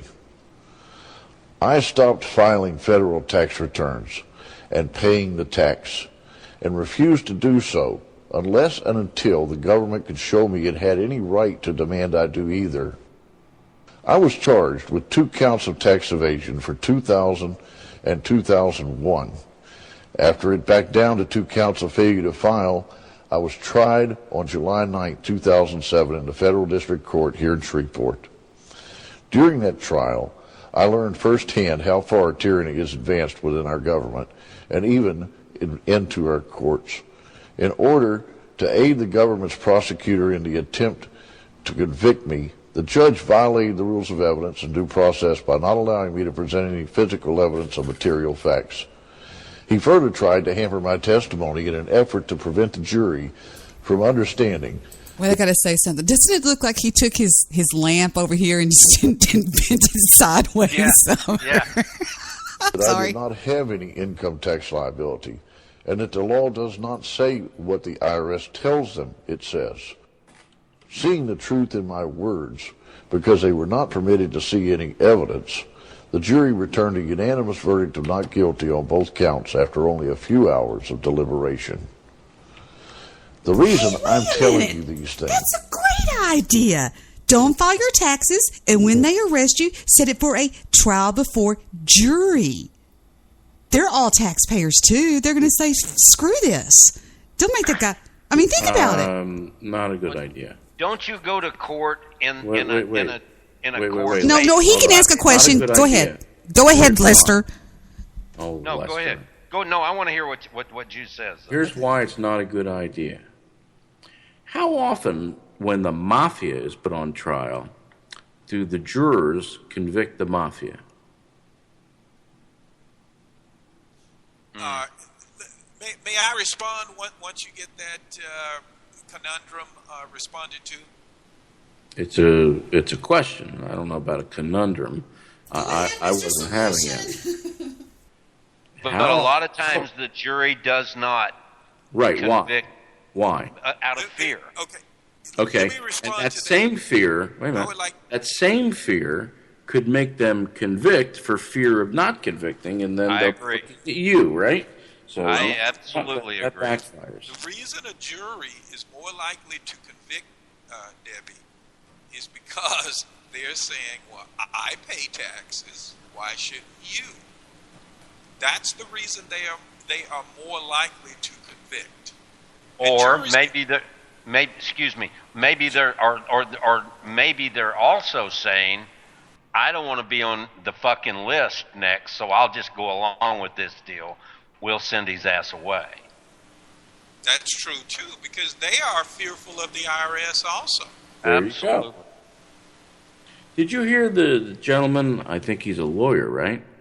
Did you hear him say that the judge made it difficult for him to present his case? Right. Didn't I say that a long time earlier? Yeah, you did. I did, yeah. But see, the judge doesn't want to get on the wrong side of the IRS either. That could be very true. But the judge, now when you go to tax court, aren't you going to court with a judge paid for by the IRS? No, it's not tax court when they do criminal. The IRS does not charge you. The U.S. attorney charges you. The IRS has no standing in court. They don't charge you. They don't bring you in, as Solution said. The U.S. attorney does. They make a recommendation to the U.S. attorney. Gotcha. And the U.S. attorney is in the government's cabinet, in the president's cabinet. That's right. Well, all I know is, when I say they came after me, I went through an audit where they crawled up my ass about 25 years ago. I never want to go through that ever again. Jesus Christ. That was horrible. Question for Mr. Solution. Question for Mongo. And I would say Obviously people still prosper and do well with tax advisors. I mean, I said earlier that Congress, none of those congressmen care on the taxes. What's the left? Delivery from Mongo. Heard that in the other room. Delivery from Mongo. Fuck you, Jew. Oh my God. I have a child named Mongo. Oh God. Wait. I forgot my question now. Oh shit. Mongo. Hey, did you hardly ever laugh? So this Oh God. I almost choked on a piece of chocolate. Telegram from Mongo. That's right, it's Telegram from Mongo. Fuck. Oh, people God. wheezing and coughing.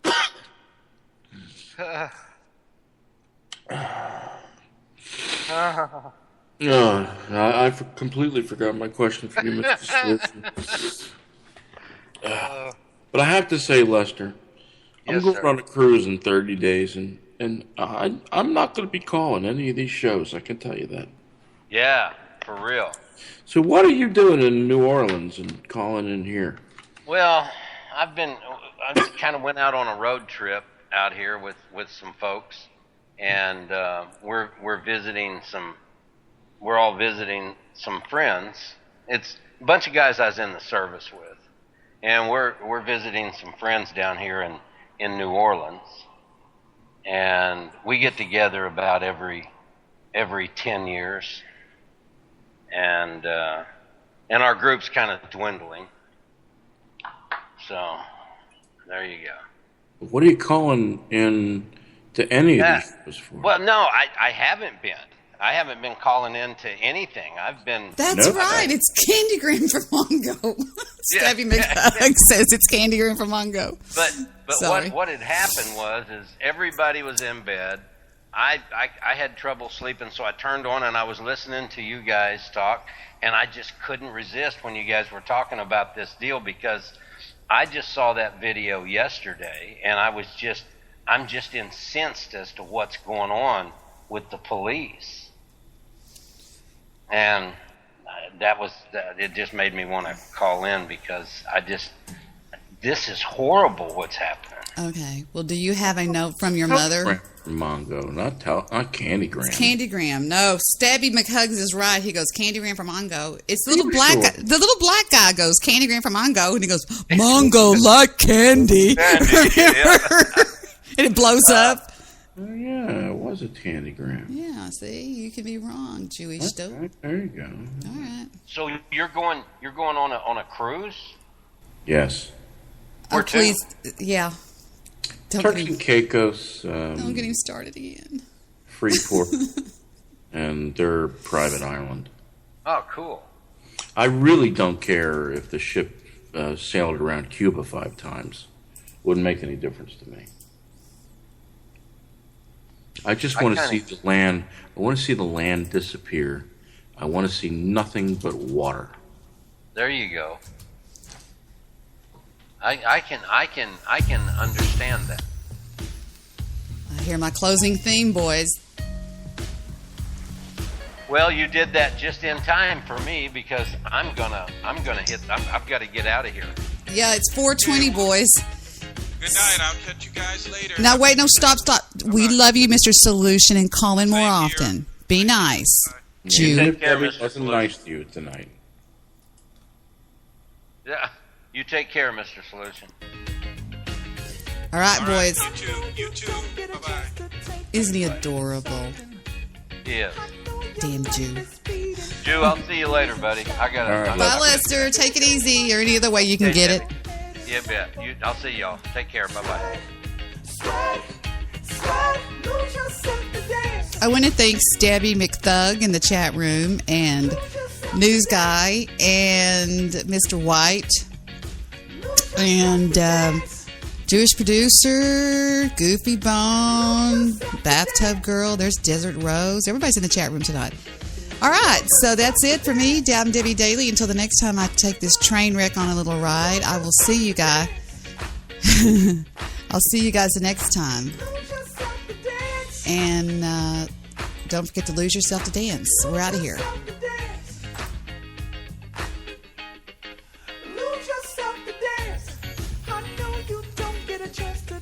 Debbie, disconnect. Do what? Disconnect the call. Don't you mean disconnect the show? All right. Sweat, sweat, lose yourself to dance.